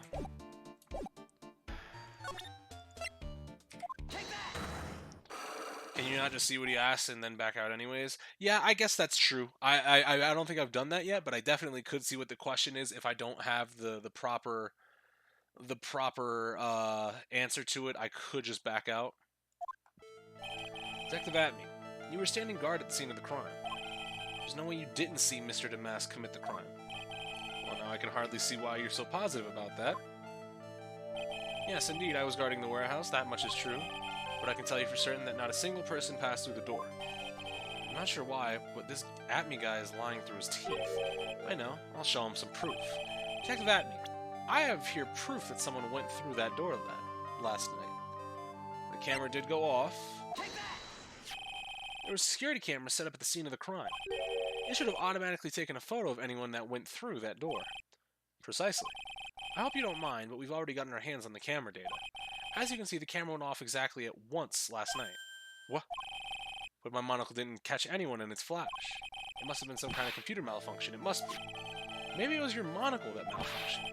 What, are you saying I didn't do my duty properly? Detective Atme, you must have seen the thief last night. The question is why you're trying to hide it. Okay, so one thing I gotta remember about Cyclox is it's not particularly one piece of evidence per lock. It's however many locks, but it could require multiple pieces of evidence. That's one thing that I have to keep in mind. If he's hiding it, there must be some reason. Some reason that he desperately wants to keep hidden. And I've got just a piece of evidence that should prove it. Okay, let's suppose you didn't manage to see Damask. In that case, the reason you didn't is that at that time you were unconscious. I'm afraid that making a guess is not enough. Time to put your money where your mouth is. Show me the evidence. I think you were knocked the fuck out, homie. Detective Atme, you were knocked unconscious by the thief, weren't you? Surely you must be joking. You think that I, Luke Atme, could be knocked out or knocked unconscious so easily? This sword proves it. Before the theft, this sword was in the hand of a statue of Ami Faye. Furthermore, at that time, it was not bent. There's only one explanation. You were struck on the head and knocked unconscious by this sword. Well, detective, how about it? I'm impressed. You truly are an ace attorney. Lock broken. So, what's his MO? I can't deny that there may be a small hint of truth in what you say. So, you were knocked out when the thief clobbered you first? Clobber, what an ugly way of saying it, but I suppose you could put it that way. The coward struck me the precise moment that I turned to look at the computer. So you never noticed that the thief had entered the warehouse? No, the coward must have wormed his way through somewhere besides the door. Perhaps the air ducts or the sewer pipes. Then my arch-nemesis struck me on the head from behind with this gruesome item here. Do you plan on playing the Edgeworth games? I might check them out. They seem like they'd be fun to check out. Ouch. Mr. Atme should have his poor head examined. You can say that again. How could he have underestimated the thief that badly? Right. Okay. Well, it looks like we got one thing cleared up anyway. What? That Atme is the greatest ace detective in the world? No, that he never actually saw the thief. Oh, that's right. So the thief may not have even been to mask. Just one moment, Sir Lawyer. The thief was unquestionably masked to mask. But you never actually saw him. Yeah, there's 2 Edgeworth games, and from what I've been told, they're kind of like these games where they're more like trial based, or they're more focused on the trial rather. But that seems like something that would be fun to check out, especially since I really fucking like Edgeworth. He's a cool dude. But you never actually saw him. Perhaps so, but I installed a security camera just for such a contingency. Oh. Last night, the camera went off exactly once. Behold, this is a photo of the dastardly thief taken by the security camera. That's him. Mask to mask. Security camera. Okay, so it's literally the same shit with the what's the word? Steel Samurai.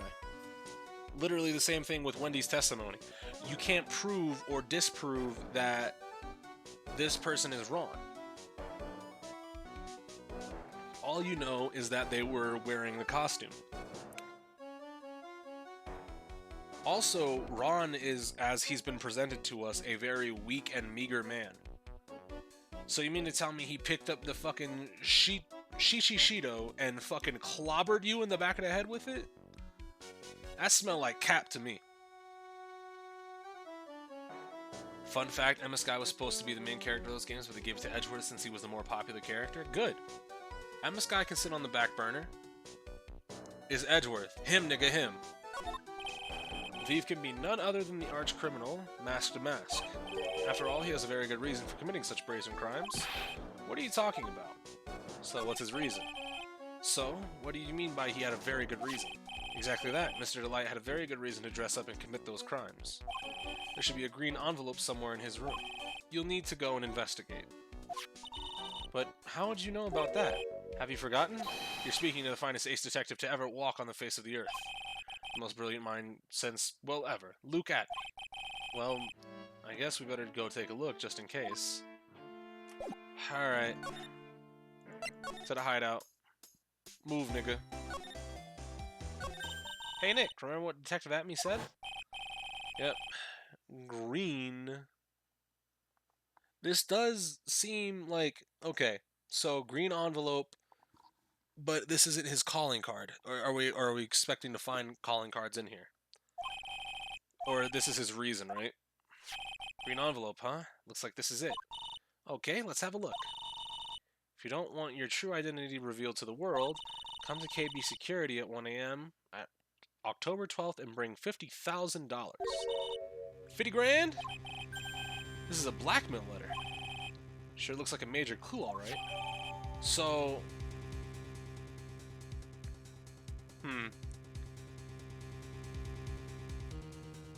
So, who's blackmailing him? Interesting. Who there? Oh, someone's at the door. I'll be right back. Won't take but a second, I promise. Oh, thank you for coming. That's so nice of you. When I see a damsel in distress, I just can't help myself. Please come on in. I'll make some coffee. Really? Okay, I guess I'll make myself at home, pretty lady.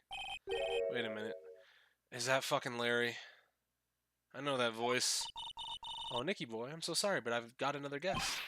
Ah, you're... Nick, it's you, and Maya too. What a fluke. Larry, long time no see. You know each other? Nicky boy. Nick, do you and this girl have something, you know, going on? Something, if you mean I underestimated you, Nick. A gorgeous lady like this and married too? Way to go, dude. I knew it. Just when things can't get any worse, it's time to cue in the Butts. Larry Butts, ever since grade school, he's been not exactly a close friend, but yeah, we know each other. Hey man, that wasn't very nice. I'm his very first client. We got quite the storied history, he and I. It's great that these little fucking, like, introduction cards, they're not in Phoenix's head, he's, like, talking to the person. And what we used to say still rings true. When something usually smells, it's the Butts. Hey, come on now, you're embarrassing me. And in front of this pretty little thing here. So you two are old childhood friends, I see. That's so sweet. You two go ahead and catch up, like, on old times. I'm going to check on my bike. Nice girl, that Desi. So, how you been, Nick? Too busy if you really want to know. What are you doing here? What have you been up to? It's been 2 whole years since I've heard from you. What's with those clothes? You look weird. Hey man, that's uncalled for. This is my uniform for my part-time job. But I can't believe it's been 2 years. Are you like a fucking meter maid or some shit? They say time flies when you're having fun. Huh? What's wrong? Nick, I gotta tell you, women, I don't trust them anymore. Good. It's time to open up the future Bible of misogyny. You got dumped again. Well, you know, Benifer? Benifer? I followed her all the way to Japan 2 years ago. That's when I met the famous Caddy Tom and my whole life changed. Benifer? Caddy Tom? I've never heard of either of them. Anyway, dude, Caddy Tom chose Hollywood over me. Can you believe it? Well, actually... Anyways, it sounds like you had quite the adventure. Women, you're so... Ah! Oh, but you're different, Maya. You're not like the rest. Looks like you're still the same old Larry. Why are you here? Huh? What do you mean by that? I'm just a natural-born nice guy, that's all. Well, actually, I picked up this last night while I was working. Is that a wallet? You say you found this last night? Yeah, I had a driver's license in it, so I figured I'd just return it myself. Ron's wallet added to the court record, found by Larry's part-time security jobs company. Ooh. Security man. Hang on, let me see that for a minute. I knew it. Desi's picture's in here. Yeah, I guess he really digs his wife, huh? Hey, Nick, it's not what you're thinking at all. No, I'm pretty sure it is. You haven't changed one bit. Aw, no way, man. I mean, she's a married woman. That's just bad news.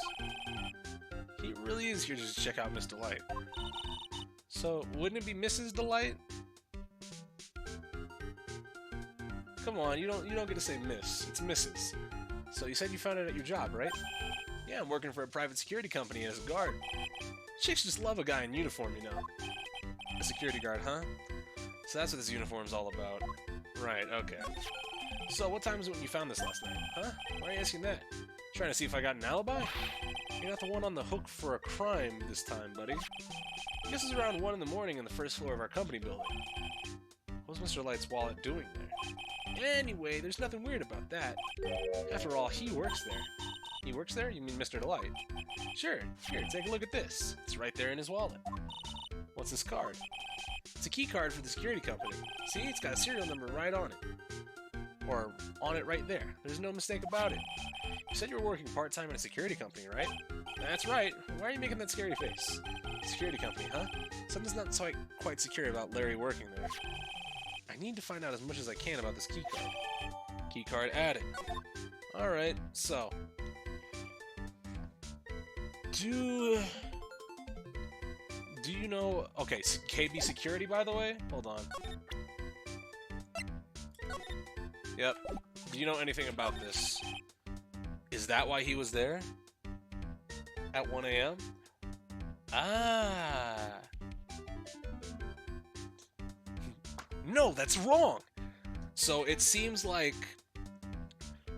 he's trying to be Omega framed.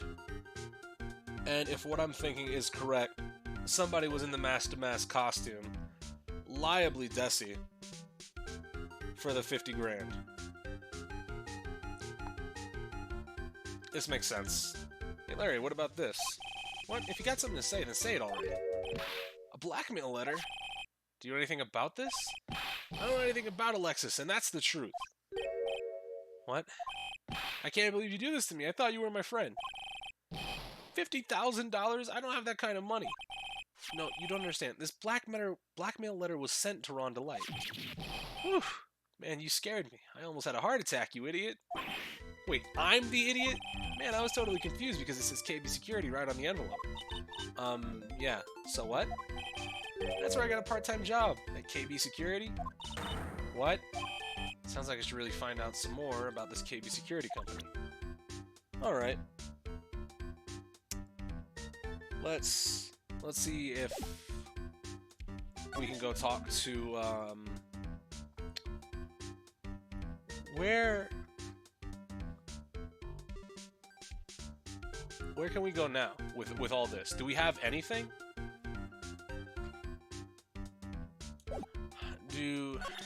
Do we need to talk about the I guess we can ask about this. He can tell us a little bit more, maybe? So you sure about this keycard?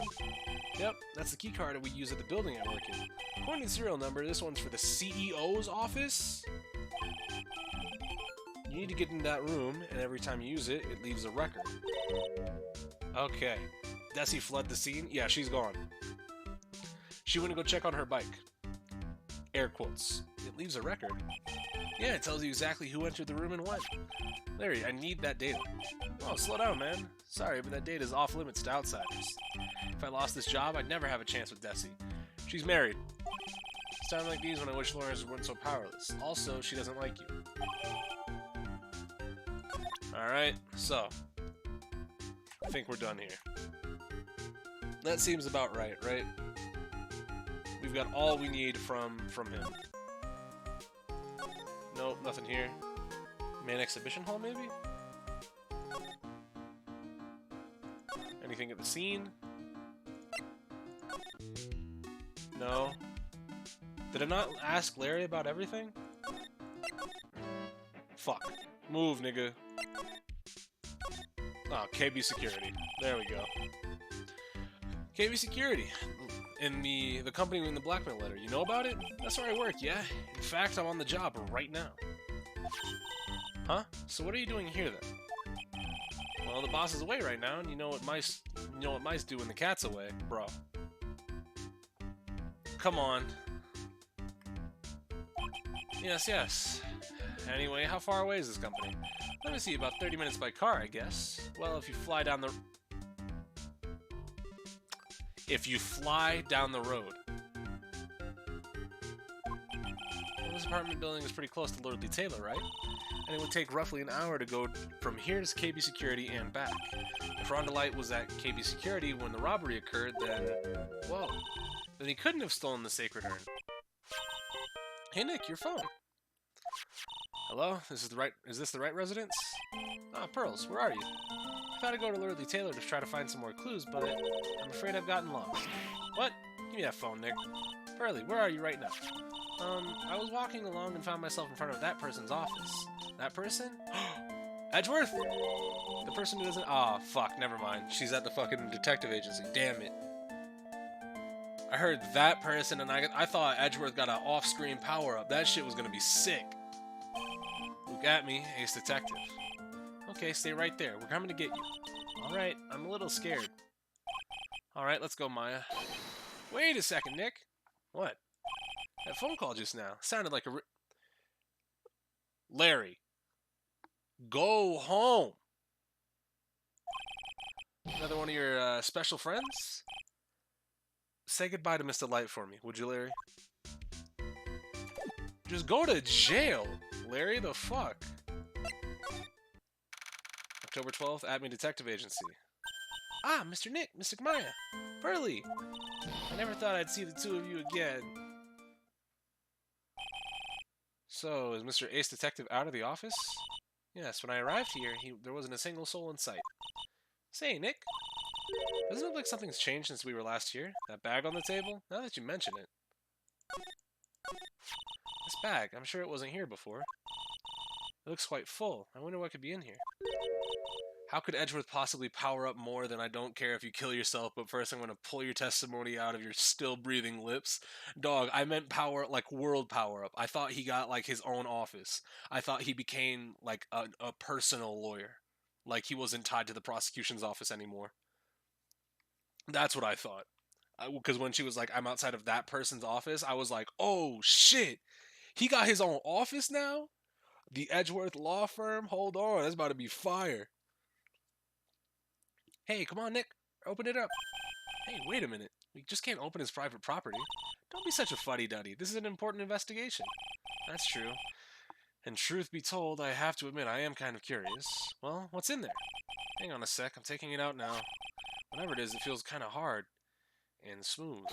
Well, hello there. Hey, he's here. What are you doing, sir lawyer? I'm shocked to see a servant of the court ignoring the law so flagrantly. I'm really sorry. Maya made me do it. Nick, I can't believe you. The gentleman never uses a lady as an excuse for his own poor behavior. The real question is, can you afford to waste time lollygagging about here? What do you mean by that? Perhaps I should make myself perfectly clear. Tomorrow's trial is Zavari. Shall we say the figurative Sir William will be dropping his panties before lunchtime? Wow, Nick. Sounds like it's going to be really exciting. Okay, so... something smooth? Hard and smooth? Like an urn, maybe? So, about tomorrow's trial. What's going to happen at the trials tomorrow that's so dramatic? Do you know what your biggest mistake so far has been, Mr. Lawyer? It was becoming a lawyer in the first place. Yeah, you're gonna have to get in line, buddy. Everybody's told me that. That certainly does sound like a big mistake, Mr. Nick.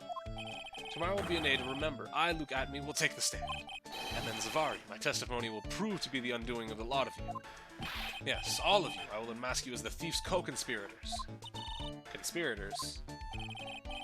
You're quick on the defensive, I see. However, it is not I that is your greatest enemy. There is a far more dangerous threat that you will face during the trial. What are you talking about? Sir Lawyer, if you are truly who you say, I'm sure you've heard of him. His name is Godot. I saw y'all talking. That's gotta be the Cyclops nigga. Godot? Alright. What about Damask's identity? You've taken a step down the path of foolishness. Try to defend a career criminal who serves nothing less than the death penalty. Hey, last time I checked, no one knows for sure that Mr. Delight really is Damask. My dear lady, times may change, but people sadly do not. Well, you will understand this when you are more mature. So, tell me about Godot. It's Godot? Bro. Who is this Godot person? Not surprising that the spirit medium has not heard the name. Godot, the prosecutor whose equal cannot be found in this country but in heaven. Godot, a legend or myth.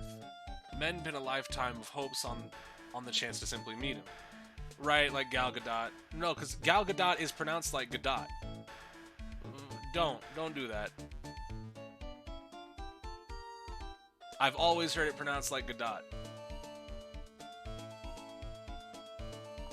But if it's Godot, then I'll pronounce this one like Godot. Godot, a legend or myth. Okay, we read that. Prosecutor Godot? But the best prosecutor in the country isn't Godot, it's Mr. Edgeworth. Isn't that right, Nick? It's no surprise that a spirit medium such as yourself would know nothing of this. But Ace Prosecutor Miles Edgeworth is currently traveling abroad. Huh? In fact, it was Mr. Edgeworth who acknowledged Godot was the best in this country. And you agree with that? Well, certainly. In fact, you could call him the Luke Atme of the prosecutor's office. He is Doe, Wonder Woman is Dot. Yeah, no, that's what I thought. You got it all backwards, Exalted. Well, that's good to hear. The prosecution has a fighting chance tomorrow. Mr. Nick, is this Godot really that strong? I seem to remember hearing about somebody like that. Not surprising. Some people spend their entire lives idly waiting for his appearance. Looks like we're done investigating for the day. Sir Lawyer. The stage has been set and the pieces are finally in place. All that remains now is for the dance to begin. New prosecutor, an ace detective, and a thief. A deadly deception, a deadly class trial. And now we save. That jingle's sick. I like that one. I like that jingle. Hold on. But before we actually go into the trial, I'm gonna go use the restroom real quick. I'm gonna go pee, and I'll be right back.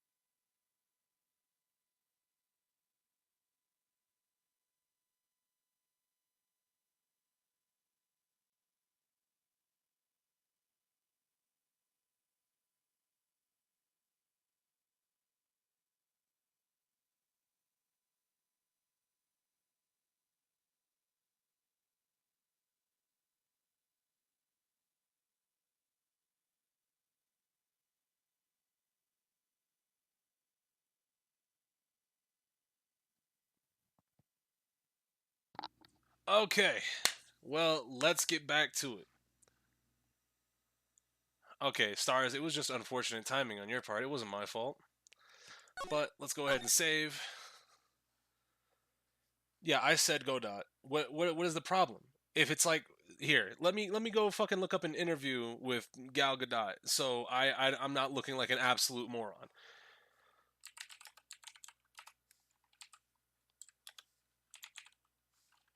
Or I'll just look up the pronunciation. Fuck it.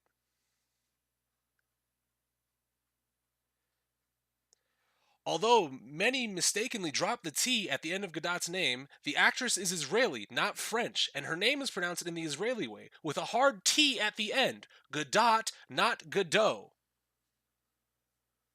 So when I see something that looks like her name, it's literally like one letter off, I'm going to pronounce it like that. I didn't think he was French.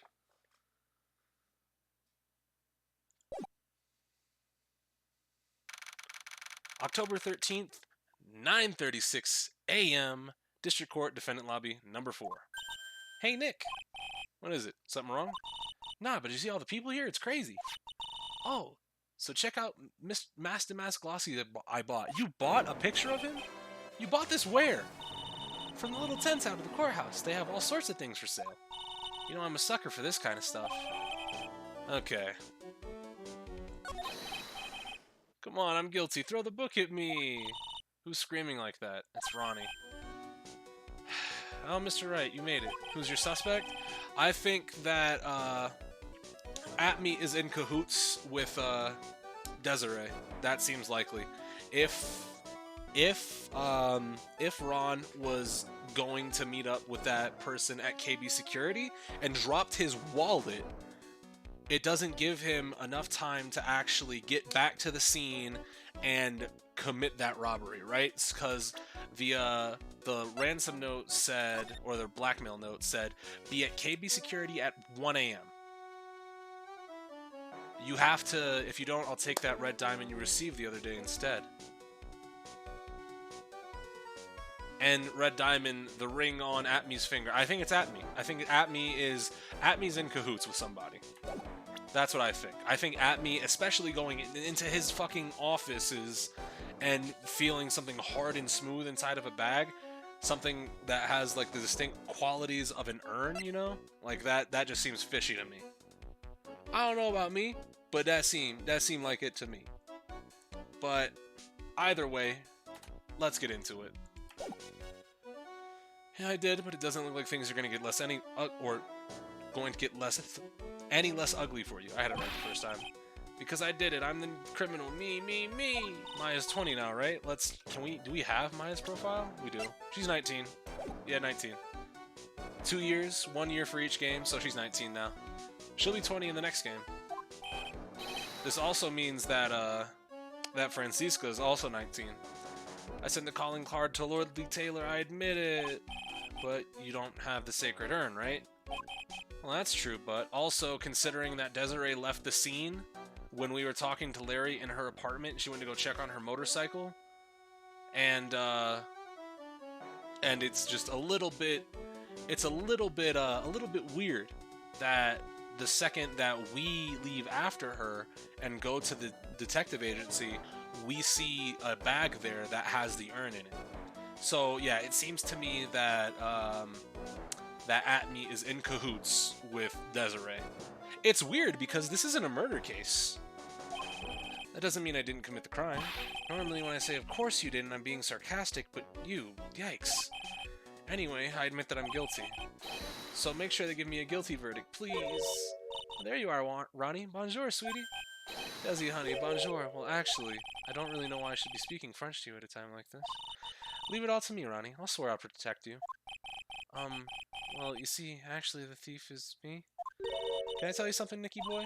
I can guarantee that my Ronnie is innocent. If he's declared guilty, I'll be ever so cross with you. So why are you smiling when you say it? Well, if you'll excuse me, I've got some errands I need to take care of. I'll be counting on you, Nicky boy. Good luck. So, who's the one that has dirt on? Okay, so obviously the blackmail is part of this case, right? So, and because Ron believed it, does that mean Atme knows something about him? It has to. That's the only thing that I can get from that. At least at this moment. That's the only thing that make a little bit of sense. There's only one thing I am sure of. He doesn't have the sacred urn right now. Mr. Delight, it's time for you to enter the courtroom. For the time being, I guess I'll have to trust Desiree. October 13th, 10 a.m., District Court, courtroom number 6. Your whole husband in court, you got priority errands more than your husband? Yeah? She going out to fuck Larry. That's crazy. Court is now in session for the trial of Mr. Ron Delight. The defense is ready, Your Honor. Dog. Look at him. What about the prosecution? Are you prepared to? What a stupid question. What did you say? Fine. Let me ask you then, Your Honor. Are you ready? Are you ready to pass the judgment? What? No, I'm not. I'll pass judgment after I hear sides from both arguments from both sides. Well, if you're not ready yourself, you shouldn't expect others to be. That's a rule to live by. Who are you? I'm Godot, legendary prosecutor, never lost a case. Hold on! Yo, okay. Toku tonight, you're gonna watch? If I get done with this in time, yes. If not, I might have to miss. Dog.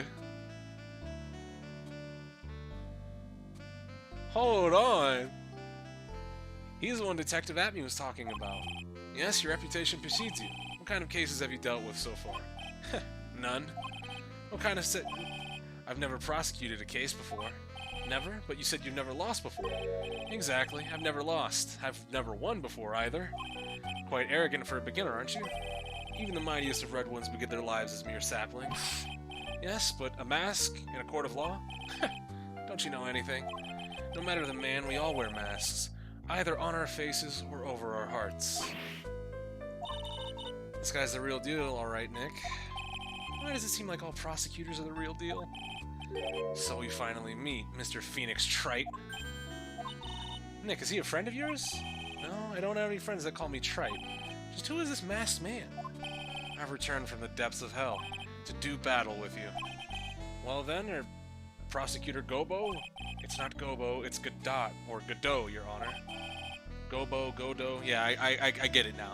Now that if I would have seen that before reading his name, probably would have pronounced it as Godot, right?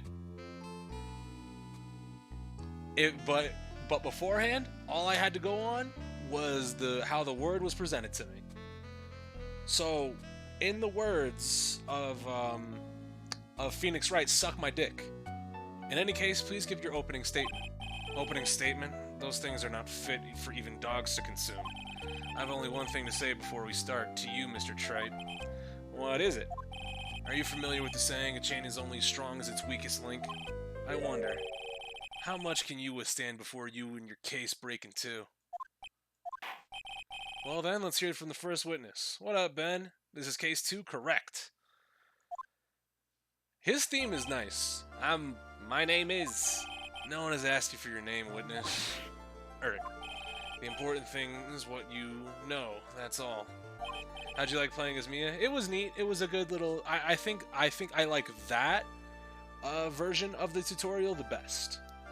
Actually, no. I like the first tutorial the best.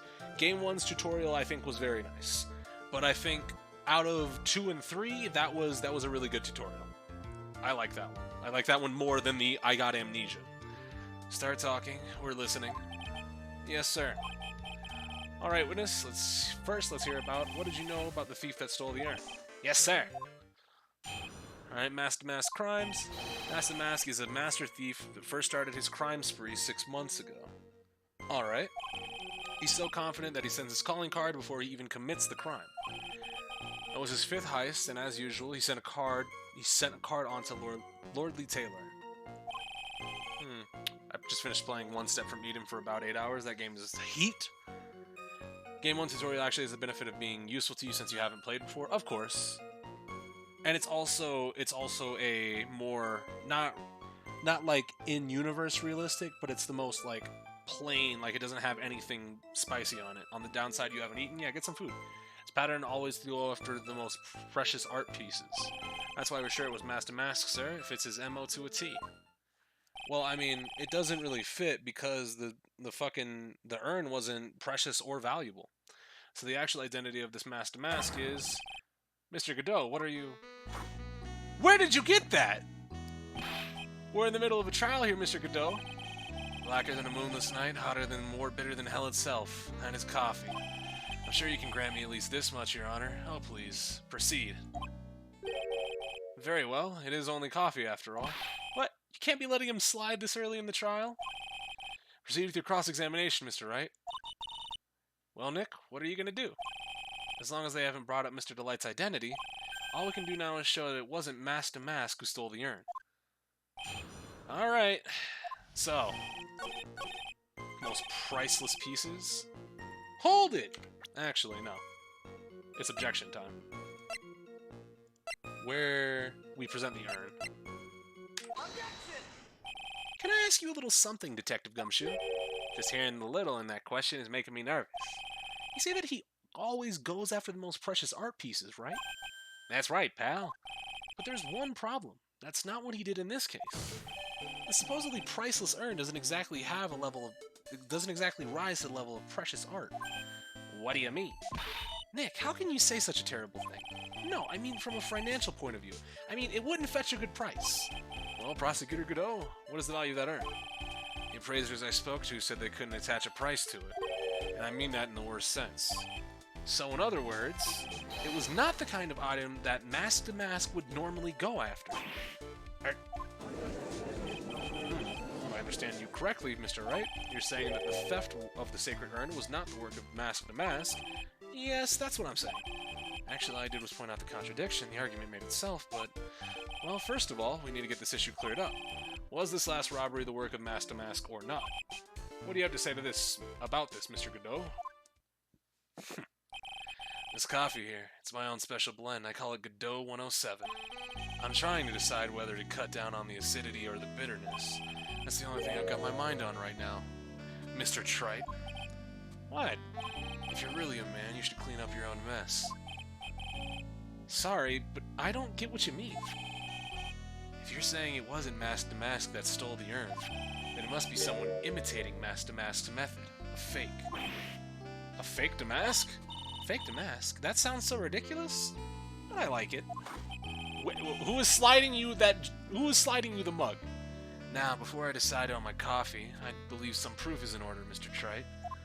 Prove that the person who appeared at Lordly Taylor that night was actually a fake. Though I don't approve of Mr. Godot's behavior, his point is valid. Mr. Wright, we're waiting. Looks like I'm gonna have to prove it. I need proof that the person at Lordly Taylor that night was in fact Mask to Mask. So, we can look at the publicity photo. And then we can look at the picture from the crime scene.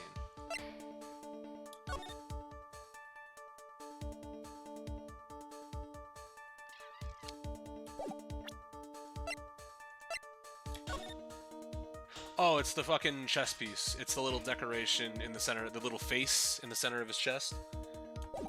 Alright, I can prove it. The proof is right here. This looks like a photo taken by a security camera. But if you look closely, you'll notice something peculiar about it. Ha, well then, why don't you go ahead and show us what it is? Go on, use this pointer and show us. Alright, well... It's right here, of course. You mean Mask to Mask. I have here a piece of reference that I would like the court to take a look at. Isn't that the publicity photo I brought this morning? The problem I have with the security camera's photo is the brooch on Mr. Damask's chest. A breach? Here, bailiff, get my seat. We'll need to retreat at once. A brooch, Your Honor. It's sort of a clasp for holding one's cape. A clasp? I see now. But the Mask to Mask in the security camera photo? Ah, he has no brooch. That brooch is the same as the emblem on Damask's calling card and serves as a symbol. But the thief that broke into Lordly Taylor wasn't wearing the brooch. In other words, this Mask to Mask is a fake. I've been fooled again. Order? It's true. Undeniably true. Detective Gumshoe, how could you have overlooked this? I'm sorry, sir. I don't know how I... Hey now, if you're gonna have a pity party, invite me too. Mr. Godot, you deserve some blame in this too. How could you overlook such a large brooch? The brooch you're talking about? Do you mean this? Ah! That's Master Mask's brooch. Where did you find it? Well, I've always had a good nose for evidence. I've got it at the crime scene. It was hidden in the shadow of a big female Buddha statue. Buddha statue? He must mean the Ami Faye statue. Why did you tell me about that, sir? I always put evidence in my pocket. I put evidence away in my Why? After all, it's the safest place for crucial evidence. This guy's one cool customer. Who is giving him the coffee? It's a little early to be shaken up, isn't it, little lady? A friend of yours left pretty little hickeys on her, too. Hickeys? Figuratively speaking, of course. I'm referring to Ron Delight's fingerprints. What? The defendant's fingerprints are on the brooch? Order! Order in the court. Mr. Godot, let's see that brooch. I've grown attached to my metallic girlfriend here. Take care of her. It appears to have been torn off of some clothing. There's a little bit of cloth left on the back. Obviously, there must have been a big struggle that night at the crime scene. But there wasn't, you idiot! 'Cause, the guy got knocked out unknowingly. Uh-oh. Phoenix, we have a problem. Master Mask's brooch has been added to the court record. Ha! You mess with Godot, and you get burned. He's been playing me like a violin. Well, Judge, I'm about ready to call my next witness. Huh? You're done with me, but I haven't proved anything yet. You've proven your own incompetence. That's good enough. That doesn't sound good at all. Bailiff, bring the next witness into the courtroom. Finally, time for the ace detective to make his appearance, huh? 1 second is one drip of the coffee pot. Let's hurry it up. Silence! Now I see it's all becoming clear. What's clear? Zavari. The truth has once again been elegantly revealed to me. And what we have here is a judge and a prosecutor. A coffee maniac. That? Am I correct? Well, yes, that's right. Not bad. Not bad at all. You're the first person to ever been able to penetrate my secret veil. Godot. Please. Well, Sir Prosecutor, let me introduce myself. My name is Look At Me. Ace detective and rising star illuminating the heavens. Boy, these two make a perfect pair. They'd either be best friends or tear each other's heads off. I've heard that on the night of the crime, you were all alone on security detail. You have heard correctly. My specially made monocle is worth more than 100 Detective Gumshoes. If Detective Gumshoe was worth anything, that is. Yo, lower your voice. I'll let him fuck you up after court. How is this guy all by himself anyway? There must be some reason, I'm sure of it. Well then, tell us what this special monocle of yours witnessed. It was approximately 1 o'clock in the morning, just after the date changed. You got to do your roulettes? Me too! It's gachapin time? Or are we approaching the end? So give us 1 second, chat. We're about to do gacha bullshit. And that's when my nemesis, the infamous Master Mask, dancingly descended upon me. Just as I began to turn, the coward struck a fierce blow upon my noble head. Darkness swallowed me before I could land a single strike. When I awoke, he was gone. Yeah, so you just confirmed that there was no sign of a struggle. You didn't land a single strike? Yeah, you got fucking folded, my guy. Oh, I got my gachapin too. Oh, well, it's gachapin for both of us. Never mind. 30 minutes later, I use an emergency phone to notify the police. So, you didn't get a clear look at the criminal. My specially made monocle never misses a thing. However, that is limited to things that fall within my own visual range. But, of course, that's only natural. I fail to see why the witness seems so proud of his performance that evening. Well, Sir Old-Timer, let me explain. We're not speaking of any ordinary thief, but the king of thieves, the great Master Mask, my arch-enemy. That is what my instincts and years of experience tell me.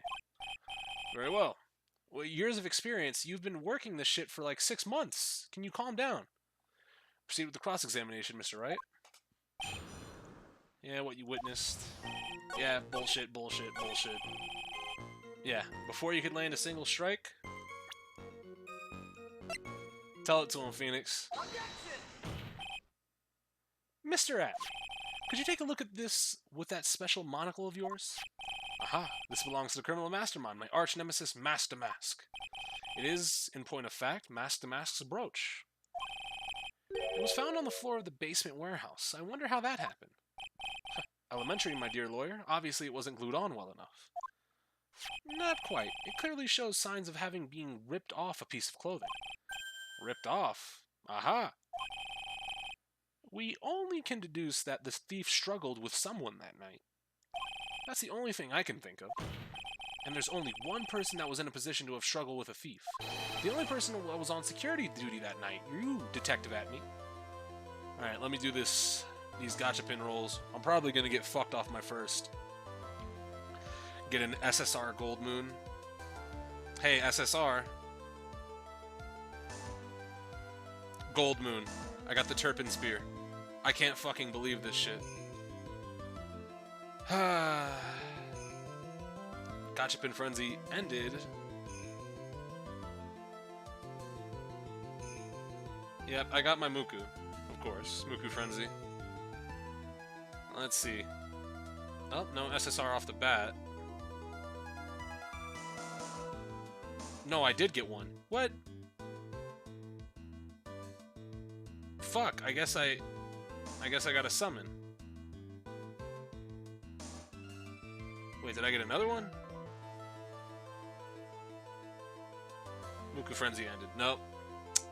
Well, 2 multis. I guess I'll go fuck myself. It's time for crime. And by that, I mean it's time for me to go do my fucking scratcher. It's probably not going to be as good as yesterday's scratcher. Yesterday's scratcher was fucking heat. I actually got a grand off it. I was so happy about that. Alright, the only person who was on security duty was him. That's correct. Detective Atme, you must have fought with a thief that night.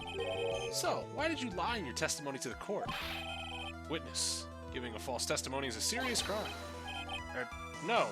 Wait just a moment, sir, old-timer. Don't talk to me like I'm living in a nursing home. You honestly should be. Oh, well, I've got a grand on and I'm getting one more scratch. It's either a summon or... No, I'm probably gonna get... Yeah.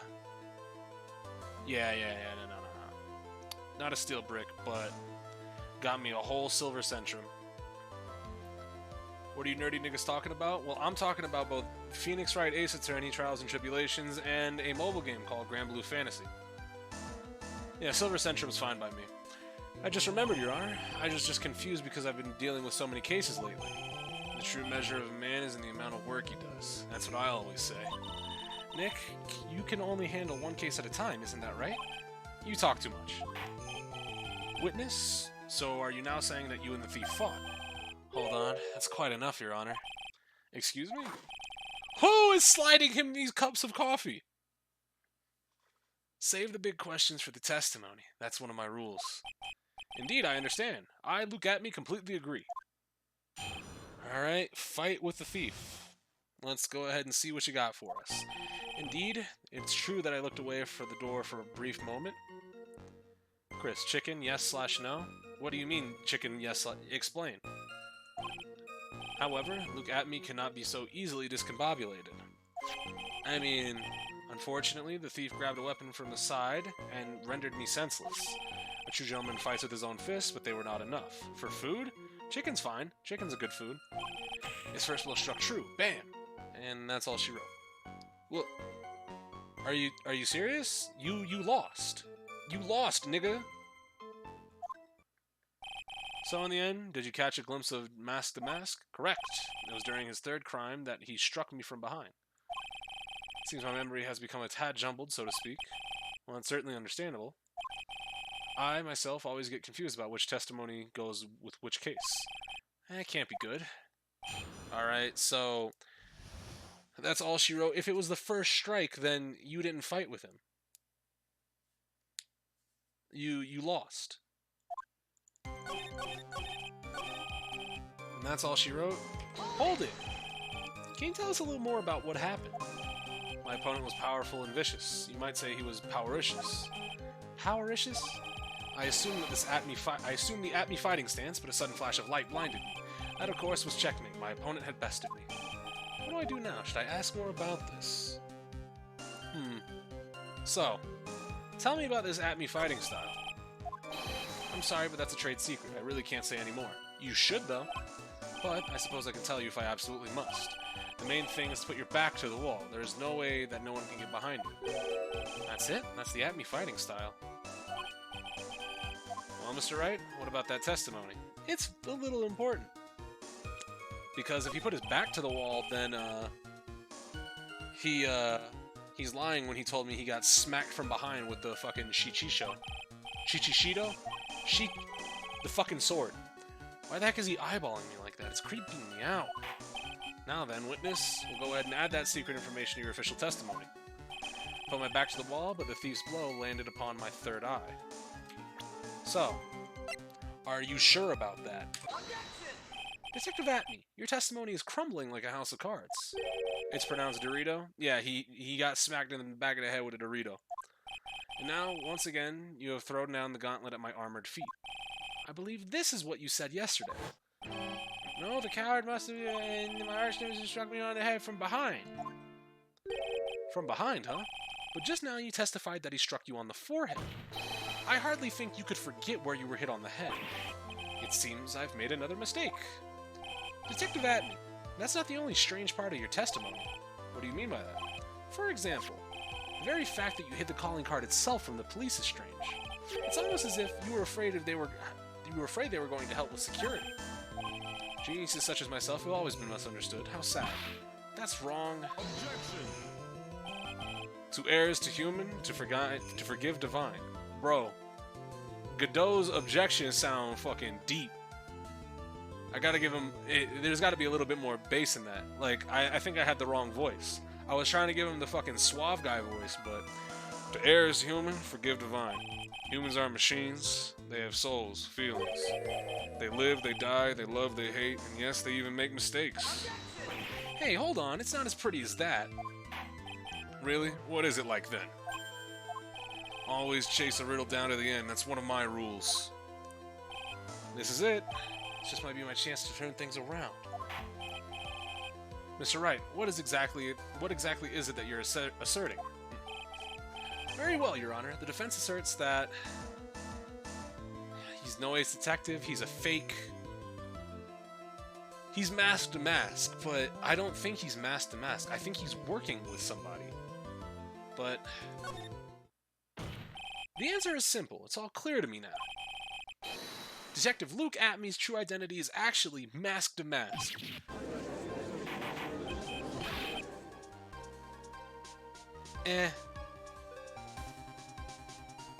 Yeah, I don't know. Nothing's comparing to the first fucking Cornered. Order in the court. Mr. Wright, what is the meaning of this? There are too many unnatural parts to Mr. Atmey's story. He says he was hiding at the crime scenes, which is why no one ever saw him there. And then in his last case, he manages to outperform Detective Gumshoe and the entire police force to miraculously retrieve the stolen treasure. That's because I analyzed the crime scene data and made an exquisitely elegant deduction. I picked up on clues that the police overlooked in order to arrive at a... Oh, please, the explanation is far simpler than that, Detective Atney. The truth is that you are, in fact, masked to mask. But, Mr. Wright, this photo clearly shows masked to mask. The security camera belongs to the Lordly Taylor department store. He shouldn't have been able to manipulate it. He didn't need to manipulate it. He gained access to the warehouse under the pretense of providing security, then simply dressed up as the thief and stole the urn. So, the ace detective is actually an ace thief? Is this true, witness? Aha. Damask MO is pure genius, and so am I, Luke Atmey, ace detective. Speaking of Cornered, are you going to play the Professor Layton crossover? I was told those games are a little bit weird, but I can check them out. How would his mask fit under that face? That's what I'm saying. Like, how does that nose fucking fit under that mask? It smelled like Cap. That's why I was saying from the beginning. It seems like he has an accomplice. He's working with somebody. But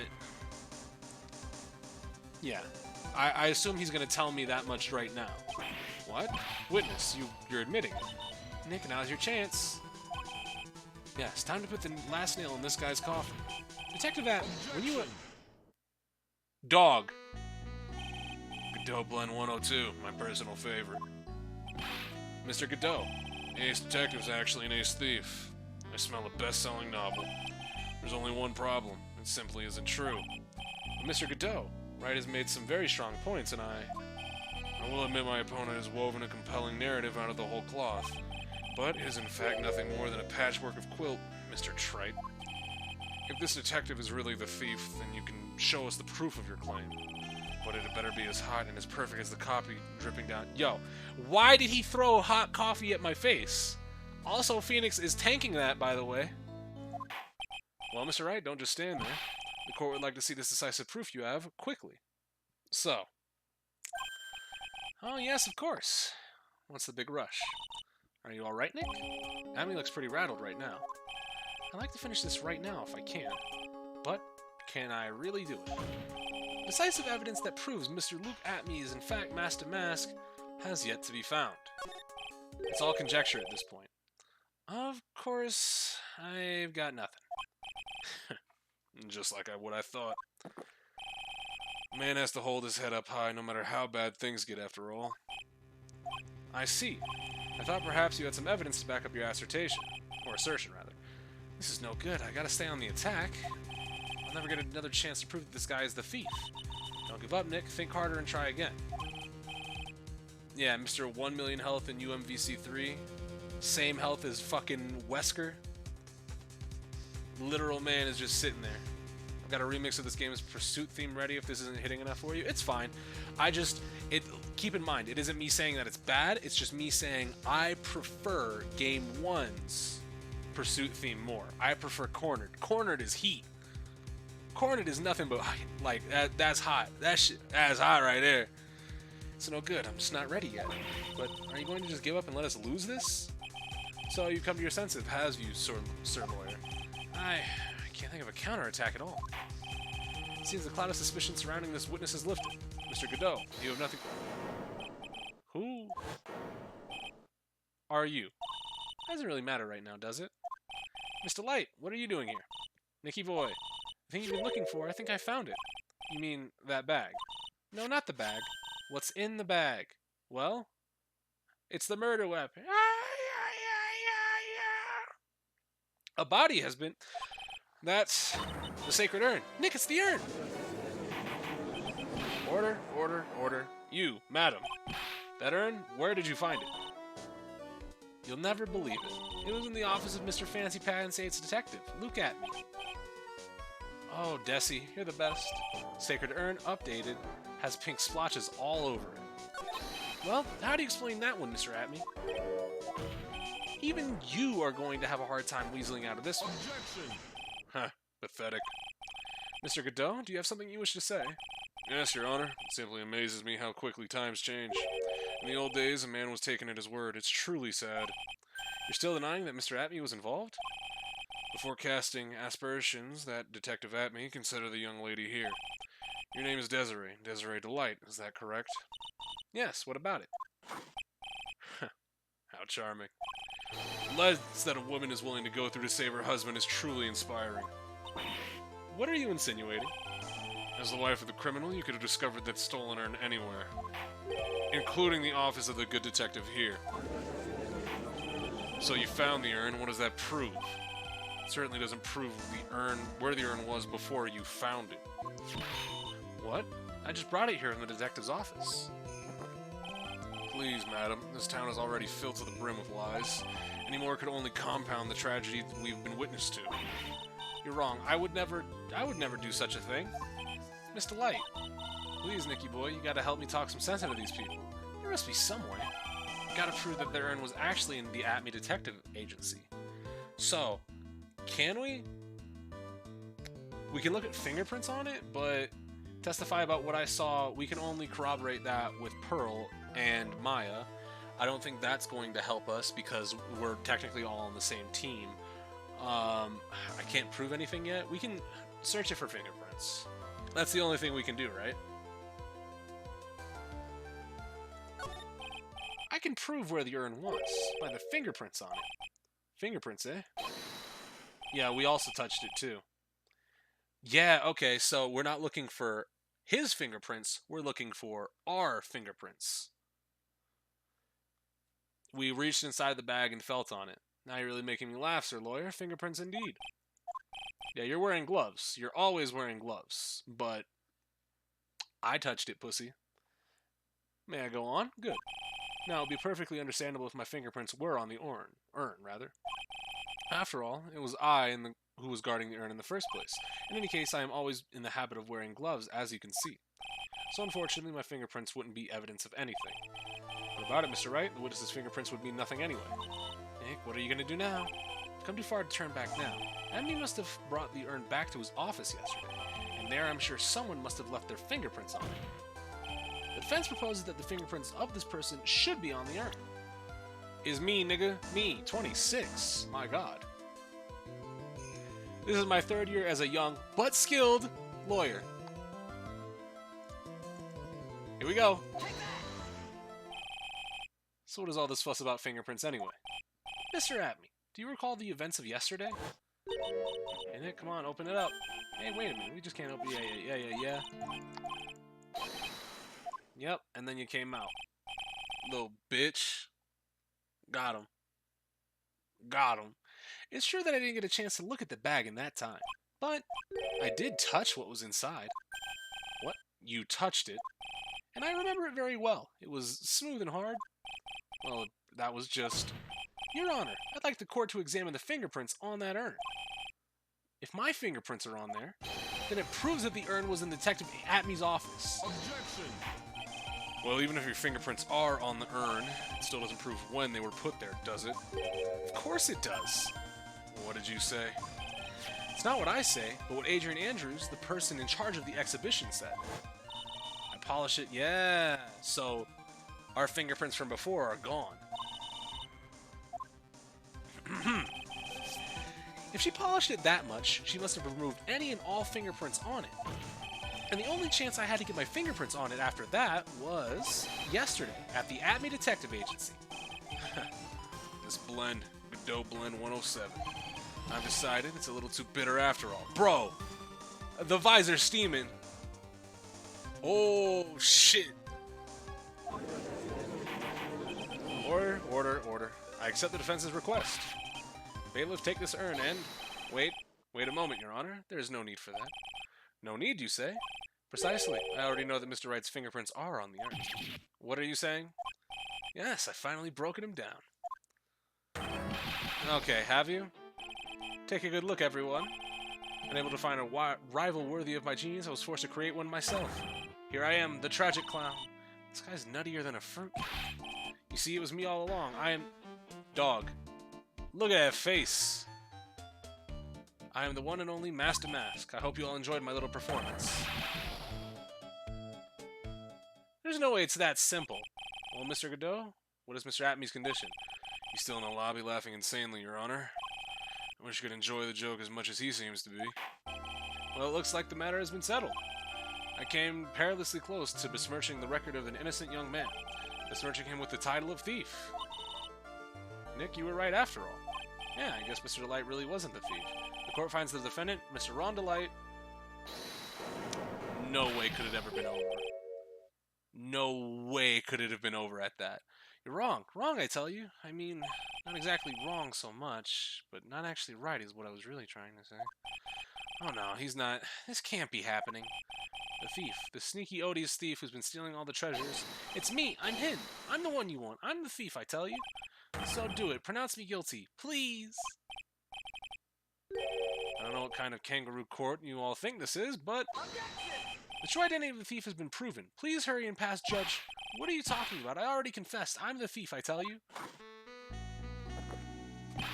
Mr. Godot, just don't stand there drinking coffee. Hey there, Mr. Thief. Yes, sir? If you're really a man, then clean up your own mess. I'm sorry, I'm afraid I just don't have any idea of what you mean. If you are Master Mask, then prove it. That's what that means. Yes, sir. I'll be happy to. He says he'll be happy to, Nick. It's kind of cute. He's 100% committed to his fantasy. No, he was stealing the everything before this. He was stealing everything that wasn't the urn. He's guilty of that. He's just stupid. Why is everyone so stupid? It's time to start eating the second Pop-Tart.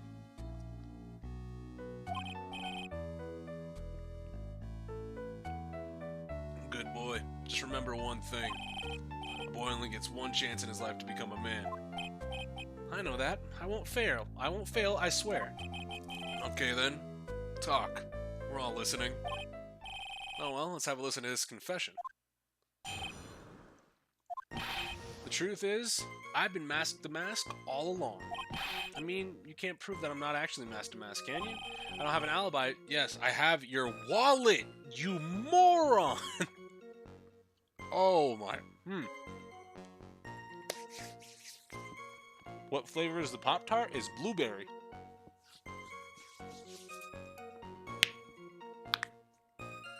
But you don't have an alibi. I have your fucking wallet. You moron. I donned my costume that night and dancingly descended upon the scene of the crime. Look, you can see right here in the photo. That's me. As for my brooch, I snagged it on the door handle and it got torn off. That's all. You really love your wife, huh? Wait, also... No, not the publicity photo. The statue's already been moved. Interesting. I don't like the direction this trial is taking. But this is how every trial goes. At least with me, anyway. You're doing great. Stop it, Mr. Godot. You're embarrassing me. Like I said, you're only going to get one chance to testify, alright? But if you make it through this with flying colors, I'll keep my promise too. I'll make sure you stay locked up in prison as the one and only true Damask. Thanks so much, Mr. Godot. I'll do my best. Alright, Mr. Wright, I'm afraid it's time for the cross-examination. Ronnie loves his wife so much to idiocy? Yeah, no. Literally just fucking Chance the Rapper. Not Mask the Mask, Chance the Rapper. Alright, so, you can't prove that I'm not, you don't have an alibi. About that, moron. Mr. Delight, this wallet belongs to you, correct? Yes it does. I had lost it somewhere. Mr. Wright, when you find a wallet, you should report it to the police right away. No, you don't understand. This is an important piece of evidence. Evidence? Mr. Delight, when did you first notice that you'd lost your wallet? Let's see, I think it was on the night of the crime. But I know I still had it when Desi and I went out for dinner.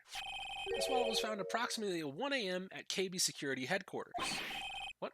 Surely you're not serious. Yes, I am serious. This proves that Mr. Delight was in fact at KB Security that night. No. So if the defendant was at KB Security at 1 o'clock in the morning, then that proves he has a watertight alibi. Furthermore, considering the distance between Lordly Taylor and KB Security, it would have taken 30 minutes to get there by car. According to Larry, anyway. Well, Mr. Godot, do you have anything to say? And stop drinking that coffee. Come on, Mr. Thief. Don't let this guy beat you. Tell him why he's wrong. You're the only one that calls me thief, Mr. Godot. Alright, I'll try. I'll do it. I will. He's really got Delight all worked up. Yeah, he's like a kid at his first day of school. Look, it's just ridiculous. Why would I have dropped my wallet at KB Security? Someone must have planted it there to make it look like I was there and not at the heist. Planted it there? He's really reaching now. Mr. Delight, you probably dropped your wallet when you took this out to use it. Or when you took it out to use this. The keycard to KB Security's CEO's office. No. That was a pretty good try, Mr. Tripe. Unfortunately, you've overlooked one small thing. What? Motive, of course. Why would this thief go to KB Security in the middle of the night anyway? Well, Mr. Wright, looks like you need some more evidence after all. This stupid kid. Now then, let's see your evidence. Well, blackmail letter. The evidence that shows why Mr. Delight went to KB Security at 1 a.m. that night. Mr. Delight, I believe you've seen this before, correct? That's... What is it? It's a blackmail letter. And that's what it looks like from the contents. Blackmail. Yeah, basically it says, bring 50 grand. Oh, that certainly sounds like blackmail, alright. At the time of the theft, Mr. Delight was dealing with this blackmailer himself. in KB Security's CEO office, a full half hour away from the scene of the crime. Godot, no. When is PK coming back with it, DR Chapter 2? You'll have to ask him. PK, I don't think, is in this chat, but he does stream. I've been told he streams. Order. So when the theft of the urn occurred, the defendant was at KB Security. Looks like a perfect case for the defense. Objection. You may see it as a perfect case, Judge, but to me, let's just say that my Godot Blend 107 impresses me a lot more. What are you trying to say? You say the thief was being blackmailed by the CEO of a security company, but did you actually investigate the CEO at all? No, I guess not. Accusing a man of blackmail with no proof? I'm not sure what I think of that. Not sure what I think of that. At least I know what I think of you. Good point. I'm not sure what to think of it myself. You claim the defendant entered the CEO's office, but you will need at least one witness to corroborate your claims. Please tell me we're bringing Larry Butts up here. Nick, I think we're going to have to track down the CEO guy. No, we don't have to track down the CEO at all. What do you mean by that, Mr. Trite? There's someone else who can testify. It's Larry time! Larry Butts! Larry Butts time! Everybody give it up for one Mr. Larry Butts! Who is this useless... also, I want to see... profiles. Godot age double question marks. A prosecutor who is shrouded in mystery. He seems to know me somehow. But who would it be? Who then could this be? I don't know anybody with white hair or black hair. Look at this man, though. That's crazy. Was Larry in the second game at all? Did he show up? I thought he did. Did Larry show up? Did he? I don't think he did. No, I don't think he showed up at all. Huh. Either way. Who is this useless-looking young man? You don't remember him, Your Honor? Not exactly. But just looking at his picture makes the bile start to rise in my throat. Bro, come on. It looks like he doesn't remember the case from 2 years ago. You probably blocked that memory out on purpose. Anyway, this man was working as a guard at KB Security that night. Oh. This question at hand is this fake key card. Or is this key card? Yep. A record. Alright. As you can see, there's no need to investigate the CEO of KB Security. We should be able to discover the truth simply by analyzing this keycard's data. Oh, spit it out. Well, Mr. Godot, the name of CEO of KB Security is Kane Bullard. I wasn't able to contact him directly, but I got the keycard data. Here. So, what does it show? Each keycard has its own serial number, and they leave detailed records of their use. According to this data, this card was used at 1 a.m. on the morning of the crime. Alright, so it was used. That means it can't be Mr. Delight dressed as Master Mask in this photo. Looks like you're right. 2 minutes isn't even enough to brew a good cup of joe. So then... Ron Delight was clearly in the office of KB Security CEOs at the time of the crime. The prosecutor's office is ready to admit that fact. Therefore, it's impossible for the defendant to be Master Mask. Good job! You did it, Nick! That's enough. I came perilously close to besmirching the record of an innocent young man, besmirching him with the title of thief. What's wrong, Your Honor? I'm ready to pass judgment. Before I do that, do you have any further objections? No. No, Your Honor. Very well. The court finds the defendant, Mr. Ron Delight. What?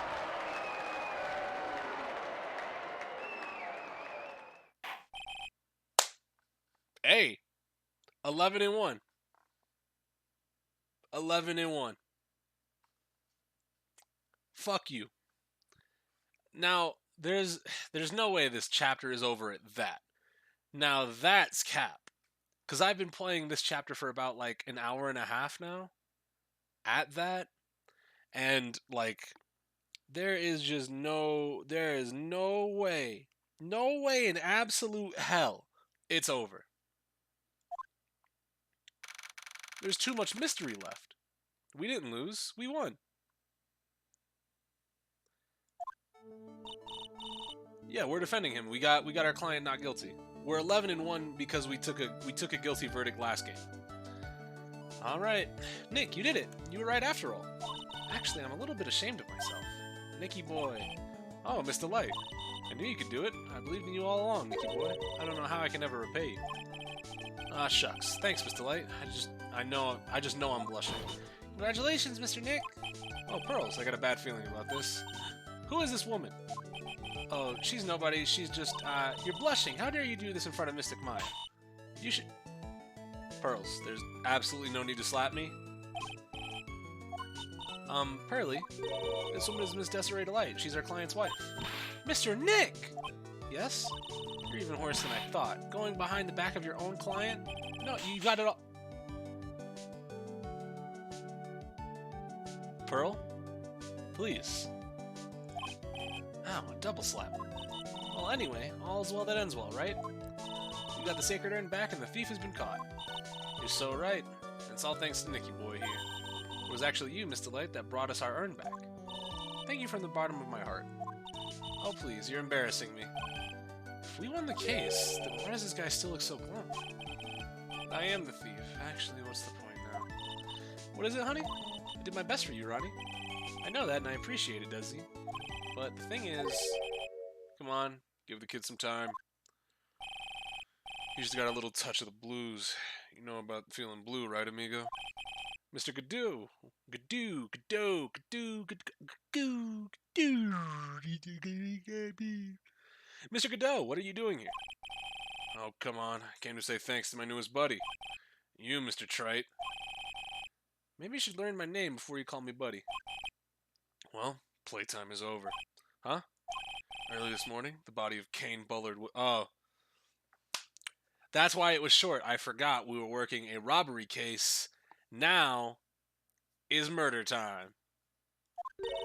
Kane Bullard? Where have I heard the name before? Isn't that the name of the CEO of KB Security?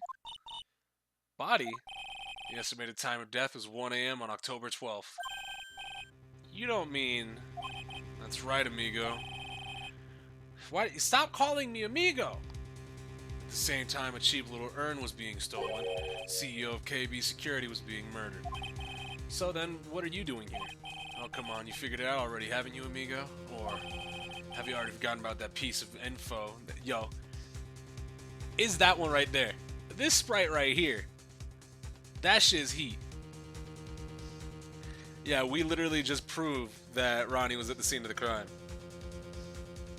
It is about time. But there's no way, we don't know how he was murdered. We just know that we found his body. That's all we know. Have you already forgotten about that piece of info I helped you out with today? Help me out? What? On October 12th at 1 o'clock in the morning, Rhonda Light was in the CEO's office, the scene of the murder. After getting that blackmail letter, he must have been imbued with utter rage. What are you saying? Imbued with rage? Come on, don't tell me you didn't know. Rhonda Light was once an employee of KB Security. He was a professional security guard. An employee of KB Security? It looks like the alibi that saved him from being convicted as a thief is going to be the noose that gets him hanged. Kind of an anti-alibi. No way. He can't be the thief because he was at the murder scene when the murder occurred. No, that's a lie. It can't be true.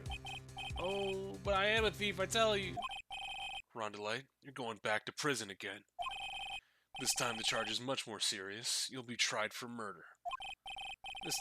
This is impossible. I'm looking forward to another exciting showdown, Mr. Trite. You and I aren't through with each other yet. Surely you won't back down from a challenge. You've never been a coward. Is there something personal between you two? I've returned from the depths of hell to do battle with you. At least let me have some fun while I'm here. This guy, who the fuck is he? He knows us, but fucking we don't know him? Why don't I know him? And is the fucking depths of hell shit like he's not? Because at first my mind was like thinking of all the people I've put away, anybody that could have gotten appealed and gotten out of court, but we haven't tried to We haven't tried to put away anybody that's a prosecutor. So who the fuck is this nigga? Yo, you got this nigga cooking? He may be quiet, but he's the most dangerous enemy I've ever faced. Well then, time to say goodbye to Mr. Delight. Nick, how could this be happening? It could be Doug? No, it's not Doug. Doug didn't have brown skin.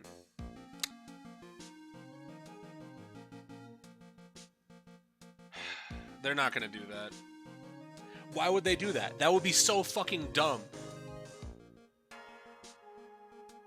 It would be sick, but you know, there is one person that I know of with a brown man sounding name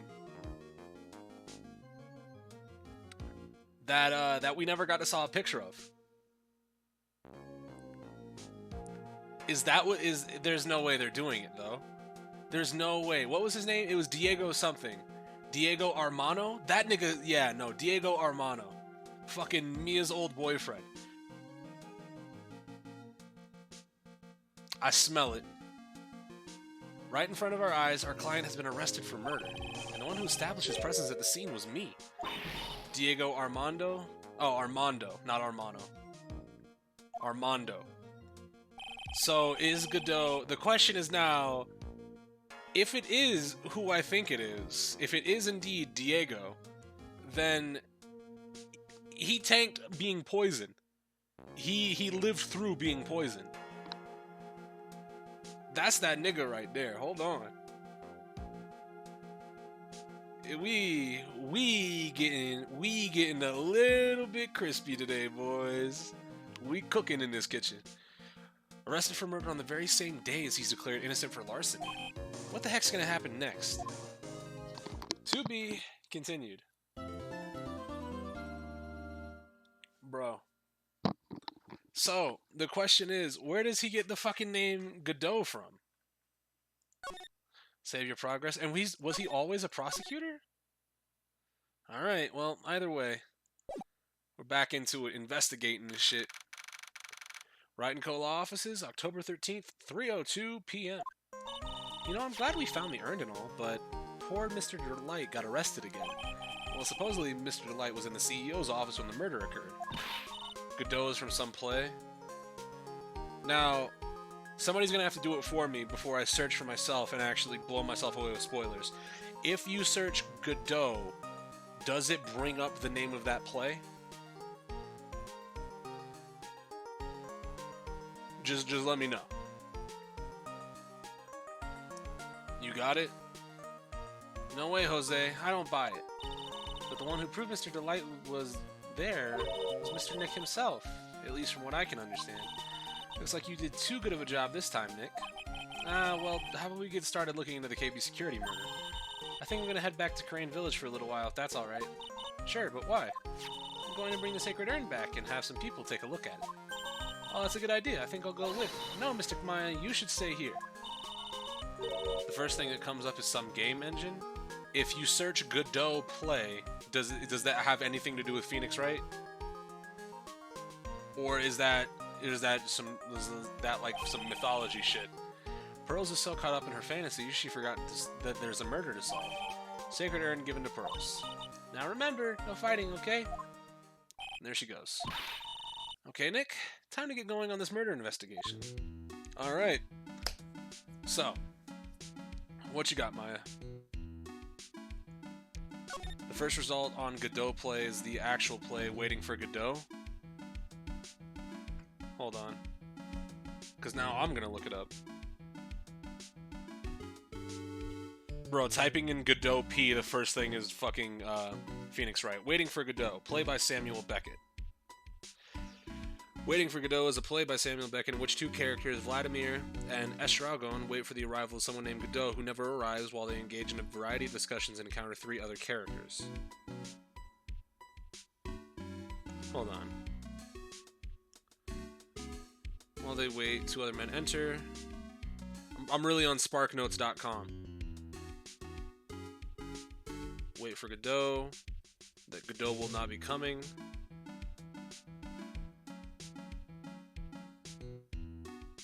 What?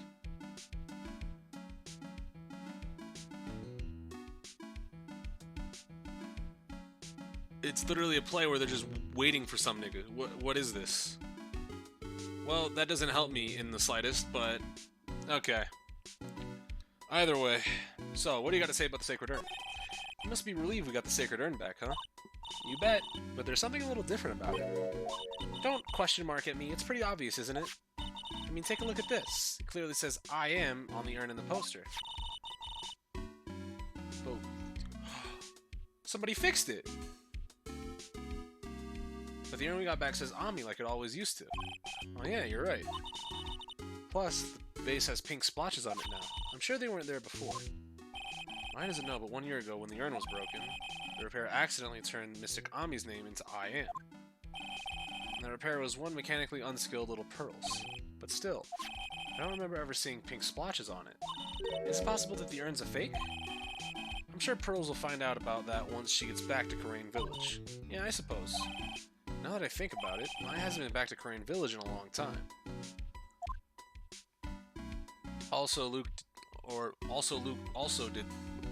Luke also did say some people spend their entire lives waiting for his appearance. Yeah, people will wait their entire lives for Godot to pop back up. Interesting. Alright, so, Karain Village. I guess people still go to Karain Village to do their training, right? Yep, if you want to become a spirit medium, you need to undergo severe training. So, why haven't you been training lately, Maya? Well, lately I've been thinking of heading to a channeling dojo and do just that. A channeling dojo, huh? Sounds pretty serious, whatever that is. If you're gonna train, then you have to be serious. Otherwise, real tragedies can happen. Is what happened last year still bothering you? That murder in her village, it happened because the power of channeling was misused. No, she was fucking swindled. She actually got swindled. So, when an especially strong spirit is summoned, the spirit medium can get taken over and forced to commit terrible crimes. What's worse, in those cases, the spirit medium has no memory of what happened. She was knocked out! Nigga, the fuck? That murder, it wasn't your fault, Maya. You know that, don't you? I suppose not, but I guess I'm still a bit shaken up, that's all. Sounds like being the master of Karain is going to be a heavy responsibility. So, what do we do now? Isn't it obvious we should get out there and investigate them? Oh, well, yeah, that's fair. Well, first, we need to find out exactly where it is KB Security is located. Why don't we ask Miss Delight? She should know. Besides, I want to ask her some stuff about motorcycles. Motorcycles? You're not thinking of getting one, are you? I'm not the same little Maya who used to be happy with her dinky little bike, Nicky boy. Don't call me that. Speaking of asking around, I've got a few questions of my own for Miss Delight. Or Mr. Delight, rather. Well, let's make sure to go to the detention center, too. Alright, so our options are go to the detention center or go to the apartment. I want to go to the apartment first. So let's go talk. Because you're still incredibly shady. Oh, Nicky boy, Maya, Miss Delight. All I wanted to do was help my dear Ronnie. Yeah, but I guess it ended up hurting this case. Don't say that, Nick. She doesn't need your help beating herself up. Hey, Nicky boy, please help Ronnie. He's not a killer, I swear. My Ronnie wouldn't hurt a fly. Alright, I'll poke around and see what I can find out. Really? Are you serious? Oh, I'm so happy. I knew asking for your help was the right thing to do. Oh, I don't know what I can do to help anymore. I had no idea Miss Delight had such a vulnerable side. Alright. About your husband. Listen carefully, Nicky boy. My Ronnie would never, ever kill anyone. It's just not in him. I don't think he would either, Nick. Yeah, but you do have to admit he's got a bit of a temper problem. It's hard to imagine him snapping and screaming, "Please die." He would never say that. Anyway, Miss Delight, he might not be a killer, but he's still going around saying that he's a thief. I already told you, that's just a fantasy for him. Miss Delight, I hate to say it, but you're the one living in a fantasy world. What? How dare you say that to me, Nicky boy?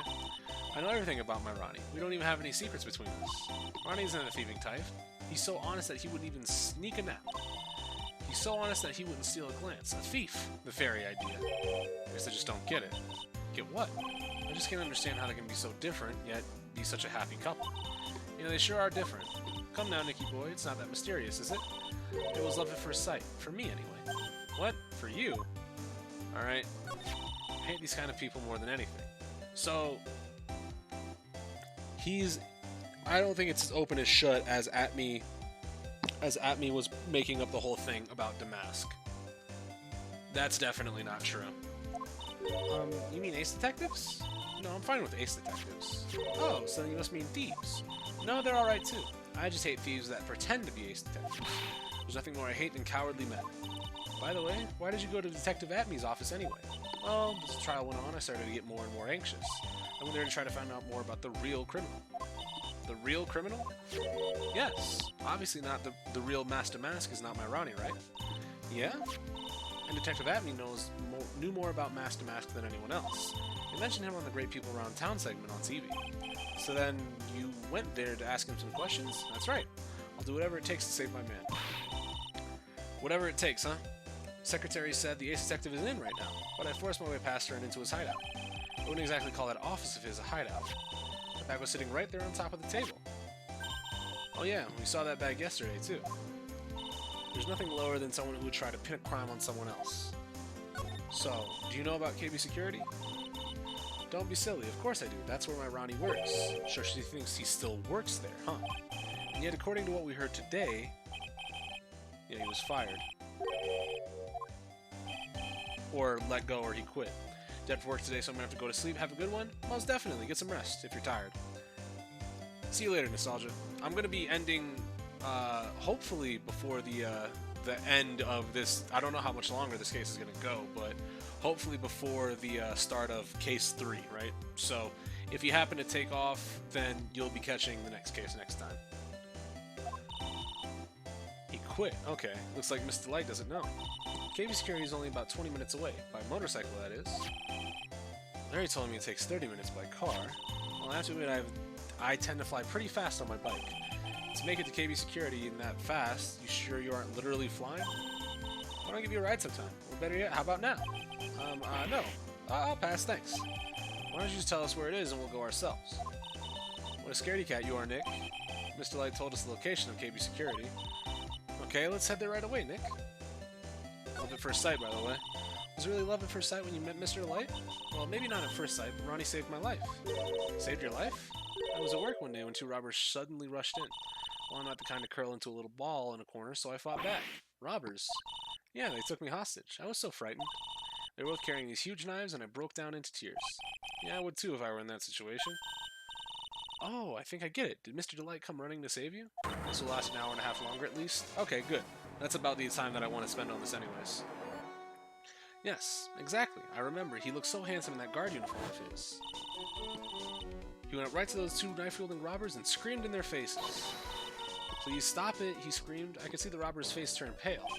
A high-pitched shriek of his does have a surprisingly strong effect on people. Then, crying and swinging his arms like crazy, he attacked the two robbers. All by himself. He came to save me, a total stranger, all by himself.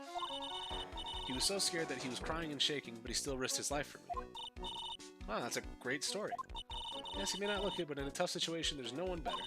That's why I fell in love with him like I did.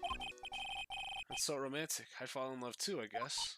Nick, I hope you do the same for me if I ever get taken as a hostage. With mine, that possibility seems to loom... Yeah, you got taken hostage, and guess who rescued you? It was me, nigga, me. Well, let me rephrase. It was me, Francisca, Gumshoe, and Edgeworth. It was all of us. All four of us. But me, nigga, me. Alright, so, let's go. Let's go to KB Security CEO's office. October 13th. Yep.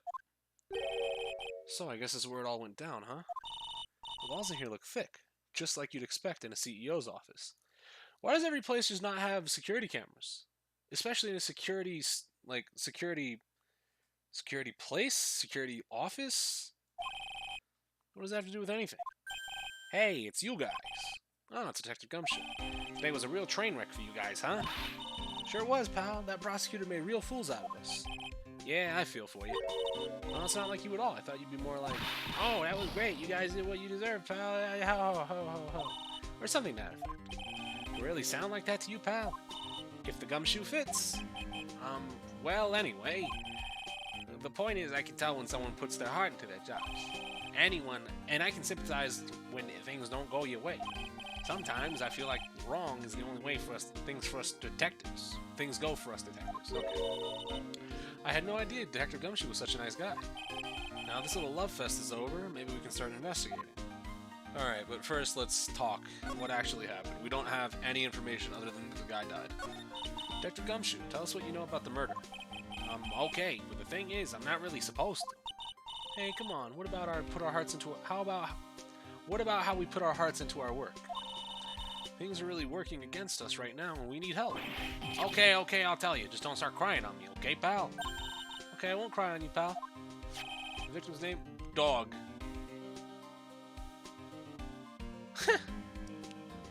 Kane Bullard. He was the CEO of KB Security and a pretty big fella in his own right. His corpse was discovered at 9 a.m. this morning. His estimated time of death was 1 in the morning on October 12th. Cause of death was blunt force trauma to the head, probably an object in this room. It happened at the exact same time that Mask to Mask was stealing the iron, huh? Or, that was a thought that I read exactly as fucking Flame, or as Gumshoe. The flame returns? Dog, no one's flaming. Who is flaming? Cerebral hemorrhaging from a blunt trauma to the head. So why did it take almost an entire day to discover the body? There's a good explanation for that one. Well, its body's stashed away inside that safe. Safe? Well, it is pretty big. You know what I heard from him? When they opened the safe this morning, out he came. Oh, so the body fell out. That white string must be the shape when he fell out. I think we need some information about Mr. Billard. Maybe you could start by getting the man's name right. Alright, so what about Detective? What happened to Mask to Mask? He's at the detention center screaming like a madman. Investigate me again, he keeps yelling. Ah, no, I didn't mean him. He's not the real thief anyway, right? Oh, you mean the Detective at me guy? Oh, that was great. That guy got what he deserved. Now that's a detective I know and love. Think about it. Admin was always around when the calling card showed up, but he always mysteriously disappeared when the heist took place. I was hiding at the crime scene. Yeah, right. That's the lamest thing I ever heard. That's just how you knew he was the thief. That would explain how he was able to retrieve the stolen item he keeps bragging about. Yeah, he did that just to make himself look like a great detective, that's all. But there's this one thing I can't figure out about his first heist. His first heist? Yeah, the Tear of Eminon case. There was a witness in that one. A witness? Here, I saved the newspaper clip. Since the thief is already under arrest, you guys can keep it. Hey, this guard here. Haven't I seen him somewhere before? It's Ron. It's pretty small, so it's kind of hard to see, but now that she mentions it... Yep. Alright, so talk to me about Prosecutor Godot. Oh, that prosecutor. I really didn't like that guy. The way he used our own evidence to do that to Mr. Delight... Yeah, I think he did it that way just because it knew it would hurt more. That's what my gut tells me, anyway.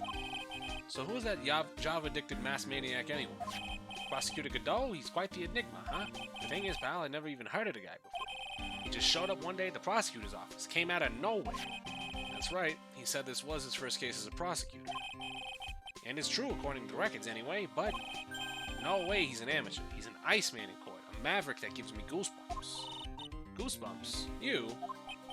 Yeah, I knew something was off about him, so I asked around. What, I got pings? I got one in general. No Toku tonight, rescheduled for next week. Ooh. Alright. So, I knew something was off about him, so I asked around. Nobody would talk to me, they all just turned the other way. Poor Detective Gumshoe, I had no idea you were so unpopular. No, that's not what I meant. That Godot guy acts like he knows me and has a grudge against me. I get the feeling he's hiding some kind of dark secret. Yeah, no. They're setting it up and making it seem like this guy is fucking Mia's old boyfriend. That's what it seems like to me. It seems all too likely, at least right now. And I don't know if they're doing that on purpose to debate me, or who? What was it, Armando? Because that was the only guy that we hadn't seen, the only person that presumed dead, and the only person that, like, quite fits the description right now. If he's holding a grudge against Phoenix, he's mad about what happened to Mia. Right? You said he was someone's boyfriend? Yeah, he was Mia's boyfriend. Fucking Diego Armando. That was Mia's boyfriend's name. We got that from the first chapter. Alright, so that seems like about all we can get out of him. But they never said that? Did they not? I could have sworn that they said that that was Mia's boyfriend.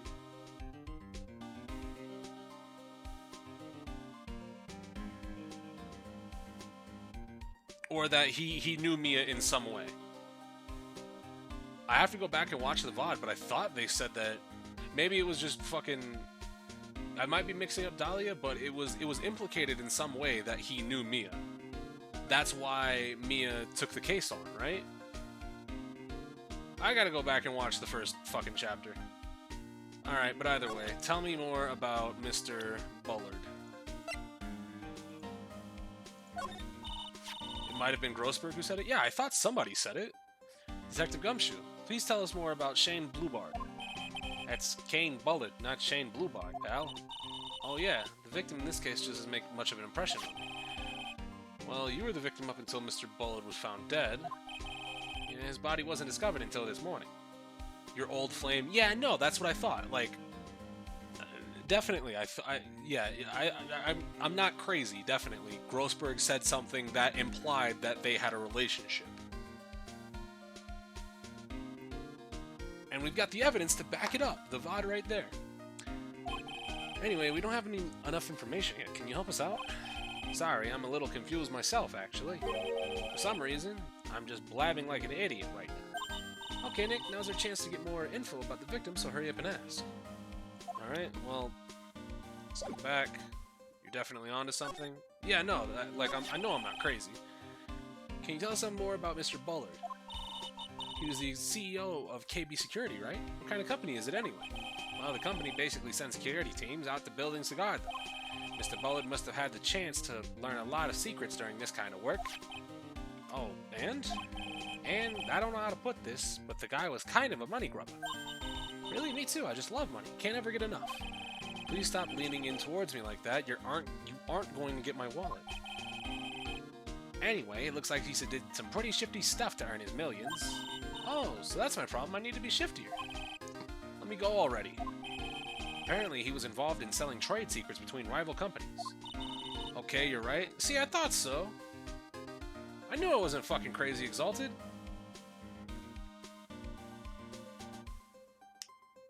That's... yeah, no. I distinctively remembered somebody saying that they were related in some way. That's pretty dirty and underhanded. Yeah, oh. KB Security used to head security operations against mass to mass. What, really? Yeah, and after screwing up so many times, the company's reputation really took a nosedive. So it really was Bullard who sent Ron the blackmail letter, huh? Okay. So. Now let's look at the crime scene. This rope. Think it fell out of the safe when it was open? Hit the objection button and brought out the proper evidence yet again? I can always do it. I don't think so. So, you mean... yeah, I think the string shows where and how the corpse was lying. How many cases total does each Ace Attorney game have? The first one had 5, the second one had 4. I actually don't know about this one. Nobody's told me how many cases there are. It's either 4 or 5, given the track record of previous games. The victim, he was killed by being crushed by a safe door? She can't be serious, can she? This one has 5? Neat. Ew, think about it. A dead guy was lying in here all night. Yeah. Oh, by the way, don't bother asking about fingerprints. There were none. Well, somebody opened this safe on the night of the crime, right? Yeah, and so? Well, if Mr. Bullett's body was hidden in here, it must have meant that it was opened either by the killer or the victim, right? Yeah, I guess so. Oh, ho, I've got some bad news for you, pal. Are you ready? No, this is the third game, Anime. We finished the second game on Tuesday. Opening this baby is no piece of cake. There are only a few people who know how to open this safe, pal. Yeah, and everyone that knows how to open this safe has an airtight alibi. I checked. Everyone except one, that is. I'm almost afraid to ask. Former security chief, Ron DeLight. What? Ron DeLight? He was a security chief? Ron, so he knew how to open the safe, huh? Yeah, sorry for raining on your parade there, pal. Alright. This must be the CEO's desk. It's a lot simpler than I would have thought. Hey, that looks like a super soft chair. Let me try it out just for a second. Ooh, nice. I feel just like a CEO. Hey you, whip me up a cup of really expensive import tea and some scones. Move it. Ah, this is the life. The victim sat in that chair just before he was brutally killed, you know. Maya. Check out this big, thick binder here. Leave the heavy lifting to me, Nick. Reading the file isn't exactly back-breaking work, just a little hard on the eyes. Ah, what did you find out, Nick? This file, it's not about any sort of security operations or anything.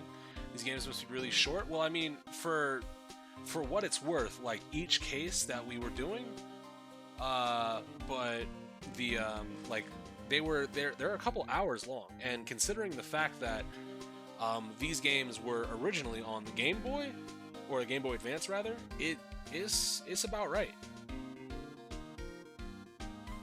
It seems about right. This huge file is all about Master Mask. It's filled with info on him. What kind of info? It's filled with incredibly detailed information about his methods and crime scenes. Hey Nick, look at the last page. It's a list. Let's see. Tea of Eminon, 100,000. This looks like a list of all the treasures that Master Mask stole. So then 100,000 is the value of the stolen item? I don't know, that number seems kind of low to me. I think I better secretly make a copy of this list. Kane's list added to the court record. So 100,000 low for the tier of Eminon? Yeah, if it's a prized treasure.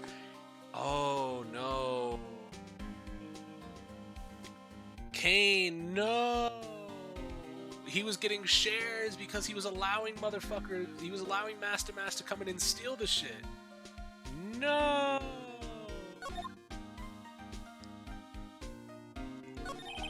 This looks like some kind of bookshelf rolling cabinet hybrid. I can't get in between these two shelves.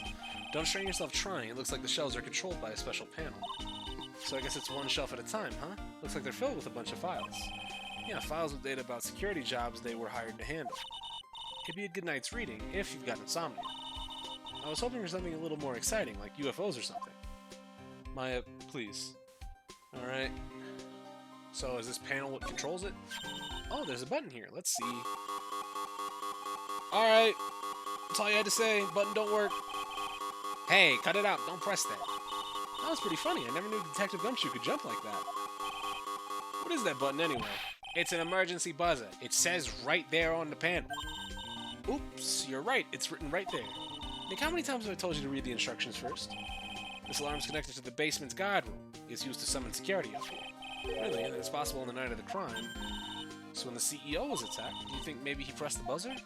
Yeah, I thought about that, so I asked around down there. But they said the buzzer never went off there. Also, we couldn't find any fingerprints on the buzzer. Mr. Bullard, the victim, wasn't wearing any gloves, by the way, just so you know. I think we better go talk to that guard about this emergency butter. Emergency butter. Mondo niggas, yes. Alright, so that's about right. You got a painting? Look at that huge framed photo. Tall mountains rising majestically against a dark and cloudy sky. There's a title written at the bottom of the photo. The greatest sunrise of my life. This is it? This was his best sunrise? Either this guy didn't get out enough, or he really had rotten luck with the weather. Maybe if he had lived a little longer, he would have seen some better days. Alright. Is that about it? That appears to be. Alright. Do we have anything else to talk to you about? Camera data? No. Maybe the blackmail letter? About this blackmail letter. Yeah, I've been thinking a lot about it too, pal. Why would Kane Bullard have been blackmailing Ron DeLite anyway? Well, Mr. DeLite used to work at KB Security, right? But what was it that made him quit? Nick, that's it. Maybe it's the same reason he's being blackmailed. Well, I'm in the middle of investigating that right now. Oh, alright. Okay, so why did he want to blackmail him? That's the question. Alright, we can go to the main hall from here. We can go to the security room. What is going on in here? This is the most high-tech security room I've ever seen. Also, who opens up a carton of milk and sticks a straw inside? Whoever's desk this is definitely the one that did it. Wow, this is really something else. For a security guard office, it doesn't seem very secure. KB security guard. Oh, I just remember Larry might be. Hey, Nick! What's up? Ah, so he is here. Yo, how's it hanging, dude? You got my sweet little Maya with you, too. Hi, Larry. Here I was working my fingers to the bone, and in walks an angel. I've got no problems with a daytime date, it's all good. No, that's not what we're here for. We're investigating the Bullard murder case. Huh? Oh, yeah, that's right. You're a lawyer, aren't you? He's so hopelessly clueless. Well, if it's about the murder case, boy, have I got some good info for you. Really? What is it? Well, I don't mind sharing with my sweet little Maya. But Nick here is a different story. Larry, need I remind you that if it weren't for me, you'd be in jail? Larry, I thought you two were old school buddies.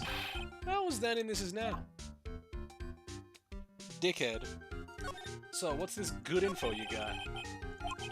Hey, I'm a guard, a pro. I just can't give away information for free. He wants a bribe? I thought professionals were more, I don't know, honest? You need to talk to him, Maya. Larry, tell us already. What's the good info? Hey, I like that. This kitten's got some claws. Okay, you really want to know? Yes, so tell me. Okay, so the thing is, Ron DeLite was an employee here. Naturally, since I'm a pro, I looked into his background. Follow me? Yes, you're a pro. I follow you. Go on. Well, 1 year ago, Ron DeLite was fired. And there was no warning at all. It just happened all of a sudden. If it weren't for him, Von Karma would have waxed you. Not necessarily true. We were going to get through to the end. All we just had to do was just get Phoenix fired up. Phoenix and Edgeworth. We needed primarily Miles to get fired up. I know this is a small company, but I think it was pretty awful. I think that was pretty awful. You must have done something bad to get fired like that. Yeah, Maya's 19. So it's not creepy now. The first time they met, it was a little bit creepy. Also, keep in mind that Larry heard us talking on the phone to Pearl, and he was like, oh, so you got another lady? And Phoenix just looked at him and he was like, can you just shut up? And maybe skipping out on work to go pick up hot chicks or something. No, that's just you. Alright, so what is it like to be a part-time security guard? Let me tell you, it's tough. Well, you know me. I get out by alright, I guess. First, I have to keep an eye on those monitors, all the time. Monitors? There are security cameras set in each room around the building. Okay, so we do have security cameras. So, now the question is, did we actually see Ron here, or did we see somebody else wearing a goddamn mask-to-mask costume? Because that'll definitely be the worst of our problems if it's just Ron, but if it's somebody in a mask-to-mask costume, then we can kind of spin it. It's really hard. Sometimes I feel like my eyes are going to fall out. Oh. If I see something suspicious, I have to contact one of the teams. What teams? The security teams for this company. They're supposedly the best in the business. But I'm no amateur either, so if it's something small, I don't bother calling them. So in other words, you basically watch TV screens all day long. Okay. So, you were in this office when the murder took place, weren't you? Why do you say that? This is just a part-time job for me, and I can't operate the equipment. I'm done. Okay, well, I mean, you are, definitely.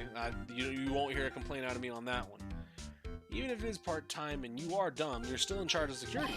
Hey, give me a break. Don't try to pin the whole thing on me. It's not fair, Nick. Huh? I don't think you can expect someone like him to take any responsibility. Anyway, the point is that you were here that night, right? God damn it. 2 Cyclops. Oh no. I knew if something smelled bad, and it was the butts after all. Well, it's like I always say, that was then and this is now, okay? Looks like I'm gonna break all of his Cyclops after all. Huh. Alright. So,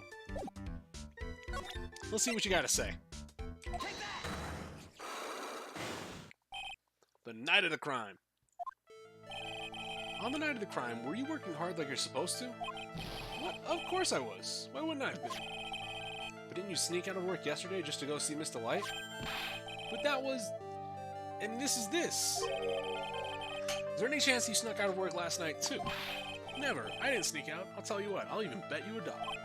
$1? Wow. That's confidence. What's that drenched in the rain puppy look on your face? Do you have some evidence that I left my position, or are you just pulling my chain? Well, you went to go pick up Ron's wallet, didn't you? Bank? This wallet. You know about this, right? I've never seen it before. Liar, you hand-delivered this wallet to Mr. Light just yesterday. Give me a break. You can't expect me to remember every little thing that happens. Well, I do expect you to remember that something happened just yesterday. Yeah, you found it at 1 a.m. 1 o'clock in the morning. That's right. In other words, Larry, at the time of the murder, you were away from the security guard office. Yeah, but there's something you didn't think about. What's that? My shift that day didn't start until 10 p.m. The murderer might have snuck in before then. What do you mean by that? If the murderer had snuck in before 10 p.m., then it wasn't my fault. It was the fault of the guy whose shift was before me. Well, I don't get the feeling that he still doesn't get the seriousness of this. Listen up, Larry. We all know beyond a shadow of a doubt that the killer snuck into the CEO's office after 10 p.m. during your shift. Well, you're gonna have to give us a list. So, Larry, when you use this keycard, does it leave a record? Yeah, it does, but I can't show the record to just anyone, you know. The keycard data was already made public in the trial today. What? I didn't know that. Any kind of request for info like that is supposed to go through me. Boy, that does sound a bit arrogant coming from the part-time guard. Anyway, according to the data, the door to the CEO's office was open with his card. Furthermore, it was most definitely used at 1 a.m., the time of the murder. No way! Yes, someone used this to get into the CEO's office. That happened at 1 a.m. on the night of the crime, right in the middle of your shift. Ooh. Larry, you can't duck your responsibility this time. No! That was easy. Unlock successful, lock broken. Tell me about the night of the crime. Oh, I knew it. It's all my fault. Well, maybe just fucking ask. It's my fault that the boss was killed. My fault. Larry, there was nothing I could do. I have important issues to deal with too, man. What happened that night anyway? My Donna happened. Your Donna? I got a bad feeling about this. Yeah, my Donna called and said I have to talk to you right away. So I went to see her, and he was standing right there next to her. Who was? Her new boyfriend. It was like some horrible joke. Before I knew what was going on, the guy socked me right in the kisser. Normally I'm the one that does the punching. Isn't that right, Maya? There is no need to say that to especially someone you say is cute. So is that why you left the security guard office? I'm sorry, it was all my fault. Could I ever make it up for this, Nick? What can I do? What? He's curled up on the floor, crying like a baby. Oh boy, Nick! Is there anything I can do? Anything, just name it. I'll do whatever I have to do to make up for it. I swear I will. Larry. Hey, look, as long as he's offering, why don't you get him to show the evidence we've got? Or why don't you show him the evidence we got, rather? She's right. Maybe we'll get at least one bit of useful information out of him. Nick. Alright, so what do we present? I don't think any of this is going to be relevant, right? He won't know about the blackmail letter. We showed him to it yesterday. The key card we just showed to him. He knows that we have full access to the records. It's public knowledge. Publicity photo, no. He wouldn't know about that. Would you know about the buzzer? The buzzer in the CEO's office is directly connected to this room, right? That's right. Just like my heart is connected to yours, Maya. Huh? Go ahead, Maya. Press the buzzer in your heart.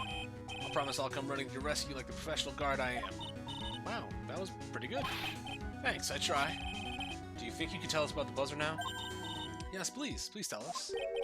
Okay, I guess so. Prepare to be wowed. Okay. I accidentally pressed the buzzer earlier. Yeah, I heard it. So that was you, huh? You're a security guard, aren't you? Why didn't you come to the CEO's office? Well, this is the third floor of the basement. The CEO's office is on the first floor. I thought it would be a good idea to adopt a wait-and-see approach. Oh, hold on. I'm getting a phone call. Give me 1 second.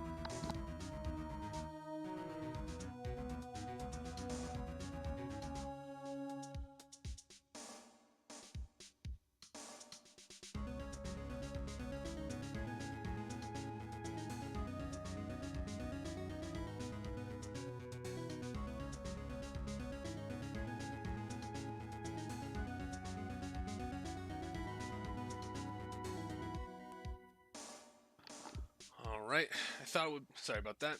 Thought it would be a good idea to adopt a wait-and-see approach. Plus, there's a police detective here, right? I didn't think it was necessary. As if he's trying to win an award for laziest person on the planet. let's get back to talking about the night of the murder, okay? Is it true that the buzzer didn't go off that night? It must be a record, right? You must have had a look at it, right? Of course I did. I couldn't possibly have made a mistake either. Can you take one more look for me, pretty please? Okay, I just can't say no to you. Here, let's see. What do you think, Nick? He's probably right. I don't think even Larry. Did somebody actually press it? What is it? What's wrong? I made a mistake. Huh? But how? It can't be. It's impossible. Okay, enough already. What about the records? That night, it went off just once. In the morning, at around 1 a.m. 1 a.m.? That's when the murder happened. Really? Are you serious? That's terrible. It can't be. At 1:02. Alright. So... then it wasn't Ron that came in there. Huh. Or it didn't look like Ron. Interesting. Right, okay, so let's examine this a little bit. You got your jacket. Hey Larry, that's your jacket, isn't it? That's right. Did you know you hung it right on top of some kind of lever? Yeah, sure, I was told never ever to touch that lever. She scowled and huffed at me. She? Who? Something terrible will happen if you do. Got it, Greenhorn? So, why hang your jacket on such an important lever? Because it got me curious. If the jacket's weight pulls the lever down, that's what they call an accident. Doesn't the suspense just kill you? Don't you want to know what'll happen? Huh? It's true, it's killing me too. What about you, Nick? Yeah, but for a different reason. Something is written on the poster in fine print. The guard's 5 commandments? Wow, this sounds serious. Let's see what it says. Obey thy superior, respect thy superior, smile at thy superior, salute thy superior, buy donuts for thy superior upon command. It's signed when you... No. No, no, please, please, please, please. No. Dog, if I see her pop up, she's not here, you are safe. If you're lying to me, I will start yelling ad nauseum. She's one old tough bird, let me tell you. Cross her and you come face to face with a real genuine ray gun. She's still doing that shit? It's been a year, drop it. Sounds scary, alright? Well, fortunately she's on vacation, that's why I'm so relaxed right now. Alright, your dirty ass workstation. Those screens show what's going on all over the building, everywhere. It's my job to keep a steady eye on them, all of them. I wouldn't sound so smug if I were you. Can you watch regular TV on these too? If anyone would sit here and watch TV instead of working, it's Larry. Hasn't been a year, it's been what, 7 months? That's far enough. More than half a year? Hey Maya, I'm a pro, okay? Besides, you can't get regular TV on it. And how do you know that, Larry? Because it was my first bit of investigation, if you know what I mean. I know what you're thinking, it was a professional investigation, alright. So whose desk is this? Your partner. Well, that's what I call her, she's my superior. Oh, it's Old Bag's desk. There's tea spilled over that machine, you know. Oh, don't worry about it. Just the other day I spilled some hot chocolate milk on mine. Still works fine, more or less. They really know how to build them, I guess. Dog. Larry has been sitting in very close proximity to one of the Old Bag. Well, take a look at these things here. Hey, Larry, what are they? Did you say, Hey, man, it's not like I have to know what they are to do my job. I always thought they were some kind of decoration or something. Oh, boy. How did this guy ever get a job here anyway? Well, Wendy's working here as well. I don't think we can really say too much about that. So, now can we go look at the scene of the crime? October 13th, Lordly Taylor, Main Exhibition Hall. The Treasures of the Crane exhibit is all ruined now. Maya, I'm sorry, it's just so sad. This is our big chance for everyone to learn about Spirit Channel. Maybe I can cheer her up somehow. Well, now that we got the Sacred Urn back, maybe they can reopen it? Really? Sure, maybe we can label it the Urn of Mask Desires. That would probably attract a lot of attention. Whoa. Whoa, that's brilliant, Nick! We could clean up and be filthy rich. Woohoo! That was surprisingly easy. Alright, yeah. No wonder the CEO was murdered. Literally, Wendy has been involved in 2 murders. Larry has been involved in 1. They're actually just murder magnets. Alright, so let's go ahead and go to I guess I click on it. To the scene of the crime. October 13th, Lordly Taylor, basement warehouse. Oh. Larry has been involved in 2? What was the second? Oh, I meant like directly connected. He was a witness in helping taking down Von Karma, but he's been directly involved in in the sense that he was responsible for seeing the suspect in 1, or having been seen by the suspect technically. Wendy was in both.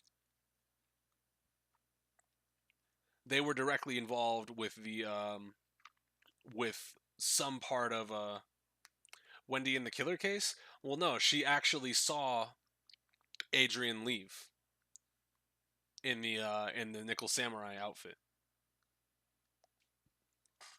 She saw the victim. Remember, Larry never saw who got killed out on the lake on Gordy. Was it Gordy Lake? It was Gord Lake, not Gordy Lake. Gordy was just the name of the monster. Speaking of Adrian, what's up? Miss Andrews, what's she still hanging around here for? So how's it going? What about the sacred urn? The urn? Oh, that, it's already been taken care of already. What do you mean, oh, that? Taken care of? What do you mean? It's been found? Yes, it was brought during the trial today. Wow, really? You really are the greatest, Mr. Wright. Mr. Wright had nothing to do with it. It was Master Mask's wife that found it. Well, anyways, I'm so relieved. You seem very okay on that. I just heard all about it on the news. So that detective was actually the thief all along. It looks that way right now. It's my fault. I'm the one who ended up hiring Damask to guard the treasure. Don't blame yourself, you're just doing your job. Hey Nick, if she wants to apologize, you should let her. So, when was it that you hired Detective Atme again? About 20 days ago? And when was it that Damask's calling card arrived? That was about 10 days ago. So he sent a calling card to the very place he was hired to guard.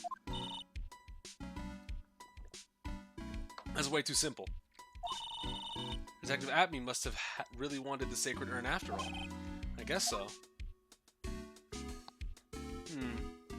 Something seemed fishy here. Alright, so the night of the crime. So the Master Mask murdered someone as well? Well, that's how things look right now. Yes, but I thought that he was here stealing the urn at the time. Oreos are heavenly? Correct. We're talking about a criminal mastermind, so anything is possible. Nick, let's get down to business already. On the night of the theft, did you notice anything suspicious about Detective Atme? No, I couldn't have. After all, he was hidden the entire time. I never even caught a glimpse of him. He claims that's the way he always operates. That's just what he says so he can have an alibi while he commits the thefts himself. Yeah, he was caught in the crime scene photo dressed up as Damask pretty well. I'm so glad you got your sacred urn back. Yes, but there's still something about it that bothers me. What is it? I'm not exactly sure, but somehow the urn that came back seems different. Really? You wouldn't know anything about that, would you, Miss Andrews? No, I don't know anything. Why would I? Did you fix the fucking urn? That's all you have to say. Did you fix the urn? Did you fix the urn? That's all I need to know. Damn it. What do you think this means, Nick? It means the person that holds the secret to the mystery of the sacred urn is our very own Miss Andrews. Alright. What are you gonna ask? Sacred urn? Miss Andrews, do you know anything about the sacred urn? Do I know anything? I'm in charge of the entire treasure exhibit. The urn that was submitted before the court today, it's obviously not the same as the urn before. Well, that's, true. Maybe it isn't the same. It could be a fake. A fake. You're the ones who said it wasn't the same, so it's the most obvious explanation. Do you have any evidence that the urn was submitted at the trial was genuine? I guess not. You got it. I don't think I have enough evidence yet. I should investigate and gather some more clues before I try again. Well, catch you later, Diction. Or Diction. I'll catch you later, Adrian. Move. Let's go to Wright & Co. Let's go to the detention center. I want to talk to both Ron and I want to talk to Damask. I guess I don't have a choice. Mr. Wright, Mr. Delight, did they finish their interrogation? Yes, but please don't leave me alone anymore. Mr. Delight, you lied to us before, didn't you? Well, you see, on the same night that the sacred urn was stolen from the Lordly Taylor department store, Blackmail letter got you summoned to the KB security to hand over some money. And then that's where the CEO, Kane Bullard, was murdered.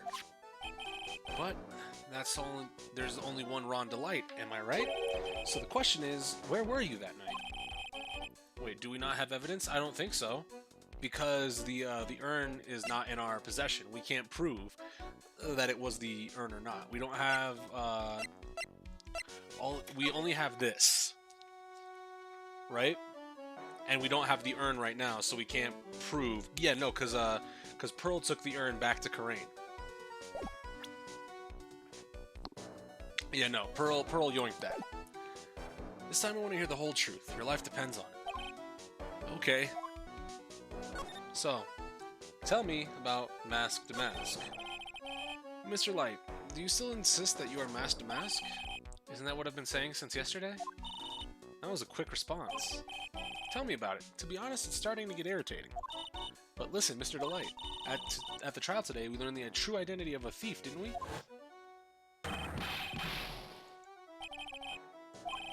Yeah. Tragic clown. I guess it's true. I wasn't the one who stole that urn. Of course not. After all, you were at KB Security at the time. So then the person dressed up as Mask to Mask in this photo, it's gotta be Detective Atman. So, tell me about the night of the crime. You didn't go to Lordly Taylor, you went to KB Security, right? Yes, I went to KB Security at the time. The blackmail note said I should. Alright, what happened next?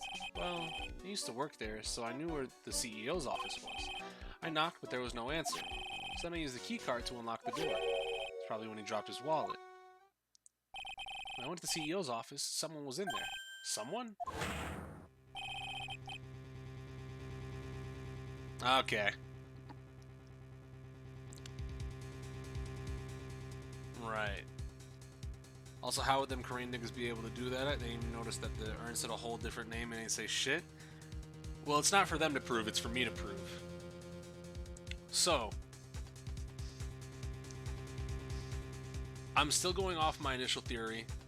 Atme was working with somebody else. I still think it was Desiree that planted the, I think Desiree stole the urn. Keeping it a buck. It just makes sense right now. But at the same time, I don't have any evidence that implicates Desiree, but that shadow, that flash right there, it looked like Atme. It looked like Atme was coming here to frame Delight. Was it Kane Bullard that hit you? I don't know. The person ran away while I was still stunned. When I came to my senses, the sight I saw left me speechless. The dead body of the CEO was right there in front of me. I thought I'd die myself. Anyway, I thought I should do something with the body, so that's why you put it in the safe. Yeah, that's right. I used to be the chief of one of the security teams, so I knew how to open it. The only thing is that she brought the urn back, but that isn't much. Also, yeah, like, she could have been planting it there. Like, it seems like this is like a double framing case. Right? It seems like Atme is trying to frame Delight for Bullard's murder, and at the same time, Desi was trying to frame Atme for being Mask to Mask. She just had no idea that there was going to be a murder that happened, right? What does she stand to gain from this, though? She stands to protect her husband. It's very clear that she said she would do anything for her husband to make sure that he is safe, right? So her motive is keeping him protected because she could have read the blackmail note and it could have said, "I'm going to reveal your secret," and then she could have saw that and was like, "Oh, well, I don't want him feeling down, so I'm going to actually prove that Mask to Mask is indeed a thief," right? So we don't have too much information, but we have a stable theory. I used to be chief of one of the security teams, so I knew how to open it. Okay, and what did you do after? Ron's an actual idiot for stuffing the body into the safe, but he's not guilty of killing the person. He messed with the crime scene, but that's about it. What'd you do after that? Well, I got out of there for starters. I was the one who set up the security cameras in that building, so I knew how to avoid being spotted by them. Nick, all of a sudden Mr. Delight kind of sounds like the murderer to me. Please don't say that. So, why were you fired? Is it true that 1 year ago you were forced to quit KB Security? How did you... Begging you, please don't tell Desi, please. Don't worry, we haven't told anyone yet. Thank goodness. No, I suppose I'll have to tell her sometime. She'll find out eventually. Why have you been hiding it away from her anyway? Or why have you been hiding it from her anyway? Desi would despise me if she ever found out I was living a life of crime. A criminal, a thief, she'd never forgive one. My marriage would be over. Knowing that, why did you become a thief in the first place? So, off of what we know, it's very clear that Desi just loves Ron to death, right? Desiree loves Ron. And I don't think she would care. I think she already knows that he got fired. I think she just doesn't care. I think she just loves him. Because Desi spends money like it's water. There's no job in the world that could bring in enough money, except being a thief. At least that's what I thought, anyway. So he became Mask to Mask for Desiree, huh? It's a little bit of a twisted love, but it's good love, right? So, the only thing that I have to ask you about is the thing of Mask to Mask's first heist, because that looks like you back there, buddy. What's going on, Agent Moose Man? Hey, this is an article about my debut heist. Boy, that was a tough one. Before I knew it, they were hot on my trail. But Mask to Mask, he must have gotten away, right? It says in the article that he disappeared. That's right. I got a sudden burst of inspiration. I hid my Mask to Mask costume in a nearby plastic bucket, then I quickly changed into my security guard uniform. Pretty clever, eh? Wow, awesome. Hey, hold the phone. Regarding this photo, is this you, Mr. Delight? That's right. Nice trick if I do say so myself. Nice and easy to figure out. Even pearls could see through that in a heartbeat. Right. But, as you might expect, Detective Atme found the disguise. He truly deserves the title Ace...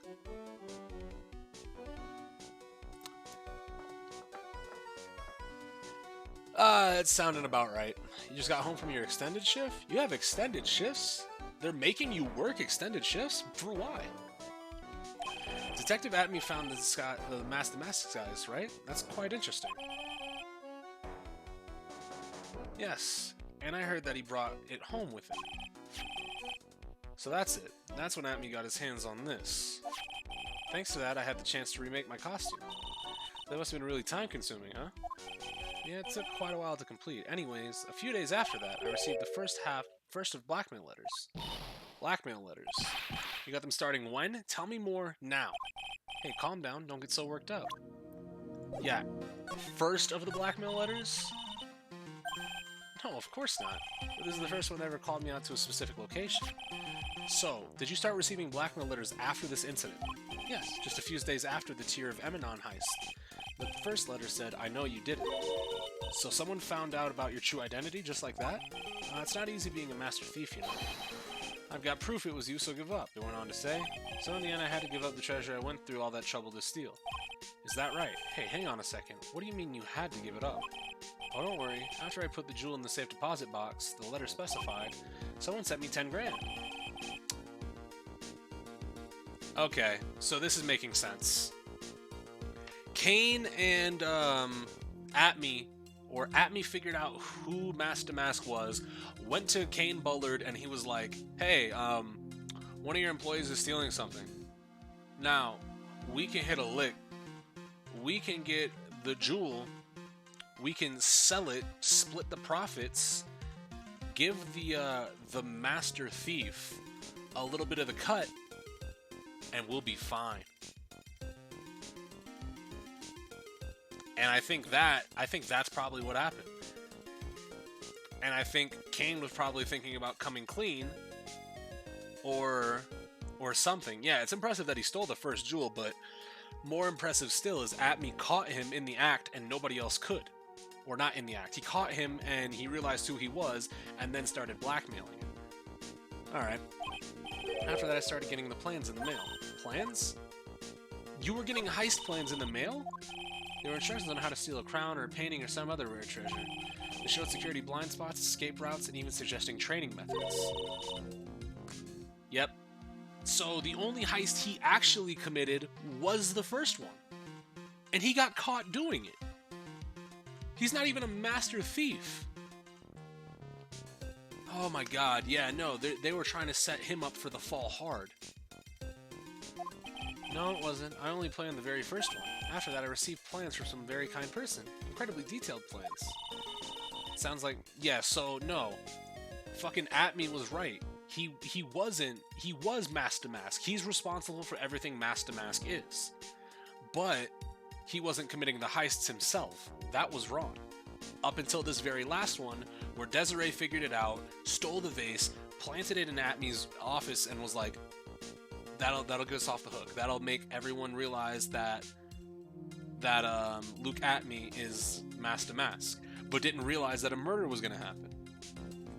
Sounds like Mr. Light is thankful that the person was blackmailing him. So Rhonda Light was Mask to Mask after all, but someone else is behind the theft, someone who planned them all out in detail. All I had to do was deposit the treasures I stole into the safe deposit box. Then I just waited for the cash to come in the mail. Could you try not to look so gleeful about it? So, you went after the sacred urn because of one of those plans, too. Well, see, truth is, I've never seen the urn. All I did was follow the instructions and steal what I was told to steal. Mr. Delight, is everything you just told me the truth? Yes, but please don't tell Desi, okay? Yeah. Ron's testimony, from Damask, second heist on, he was stealing as directed by blackmail letters. Ron, before we go, there's one more thing I want to ask you. Yes, but please don't hurt me. Mr. Kane Bullard, do you swear that it wasn't you who killed him? Yes, of course, I could never. I'm not lying. All I did was hide the body in the safe. But then I was afraid that they'd discover what I did, so I turned myself in yesterday. Why? Well, the judge had ruled that if I was guilty of robbery, then I'd have an alibi, right? Okay, so, yeah, no. This is just a misunderstanding on Desi and Ron's part. So, yeah, no. I don't feel bad for anybody in this case, but it's a very interesting case. I guess I have no choice but to take Mr. Delight at his word. Mystic Maya! Hey, Pearly! I'm back! Hey, Pearls. So what have you been up to this whole time? Sacred Urn, Mr. Nick. I took it back to Korean Village to have it examined. And? What did you find out? Well, there's no need to worry. They said it's the real urn. Whew, that's a relief. I was really worried. But there's one small problem. Problem? These little cute pink splotches. They said it's paint. And they were put on the urn recently. Why are we talking about pink splotches again? What's the big deal? What's the big deal? We gotta figure out how they got there. That's the big deal. Yes, Mr. Nick, we gotta figure out how they got there. Okay, we'll find out how they got there. Please don't forget about me. Sacred urn refiled into the court record. Found in Atme's office covered in pink splotches, but it's the genuine article. Yep. So, technically, we do have the urn back now, so I guess we can move back to the department, or the exhibition hall, rather. Let's go to basement. Lord Lee Taylor, basement warehouse. Replaying Spirit of Justice finally. Is that the fifth game? Because I know the fourth one is Apollo Justice. Spirit of Justice, is that fifth? I have no idea which games are which. But I know it's after 4. I know that much. Spirit of Justice is the 6th game. Ah. Dual Destinies is the 5th. Oh, Pearl, how nice to see you. Hello there. I haven't seen you around lately. What have you been up to? Well, actually, I was having this urn examined. Oh, I see. Maybe if we take another good look at this urn, we can figure out the mystery of what actually happened here. Nick, let's look around here one more time. Move, nigga. Alright, so, let's look at the box. This box, there's something about it that's bothering me. That's the box the sacred urn was in. Looks like there's some pink paint on it, too. It's definitely the same color as the stuff on the urn. I think I know how the paint got on it. Alright, let's investigate again, Nick. Alright, urn box has pink paint stains on it. Right. So, let's slide to the right. Looks to me like that's been dry for several days. There's something suspicious about this paint. The bottom left of it is oddly shaped and shocking pink. Mr. Nick, could it be that this odd shape is... Yeah, I'm pretty sure this is it. Ah, the box the sacred urn was in. If you look here, there's a little bit of paint on the box as well. Wow, you're right. Look, it matches. What is it, Mr. Nick? This is all turning out exactly as I thought it would. Paint marks added to the court record.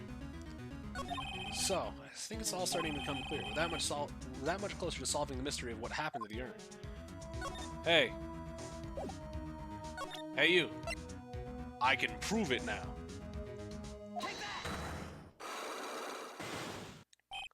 The sacred urn. Miss Andrews, do you know anything about the sacred urn? I know anything? Yeah. We got this before. Fake, so that's the most obvious explanation. Any evidence that the urn submitted in the trial was genuine. Well, I mean, we had one little Miss Pearl take it back to the village. Sorry to break it to you, but the urn is the genuine article. Pearls went back to Crane Village and had it examined. Is that right? That's nice, but I don't see how... Well, she discovered that the urn had been broken. Again. Did you say again? Yes, it was broken once a year ago. Now it looks like the same thing has happened. And quite recently, too. Recently? Are you saying this urn was broken recently? Yeah, that's exactly what I'm saying. Why do you think it was broken recently? How do you know?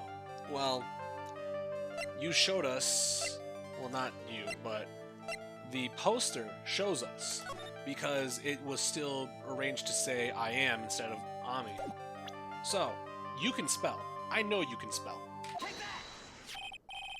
This poster. It was made recently, right? Poster. Ah, the poster for the exhibit. At the time this photo was taken, the urn said I am on it. But now, for some mysterious reason, it says Ami. When the urn was fixed, the letters were transposed. I am? What does that even mean? I don't know anything about that. Alright, so, I wasn't even there for the photo when... I wasn't even there when the photo for this poster was taken. That was a mistake. Now, tell the truth. Wait, for? Even if the urn was broken, I had nothing to do with it. Huh? Yes, that's it. It must have been one of the people at the photo shoot. They probably dropped it. I'm sure that's what happened.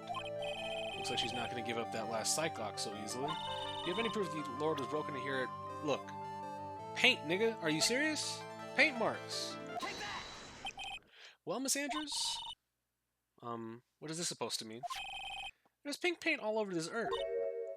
And there's pink paint all over the floor and walls of this basement warehouse. In other words, this urn was broken here. You can't weasel out of this one, Miss Andrews. But, oh, she's trying to make her escape. But you can get pink paint anywhere. Look, it's on the box that the fucking urn was in! Well, there's none in my office, that's for sure. Well, there is in my room. Liar. Anyway, the paint on the urn and the paint on the floor, there's no proof it's the same paint. Come on, this is getting ridiculous. Proof linking the paint and the urn on the paint on the urn and the paint on the floor is...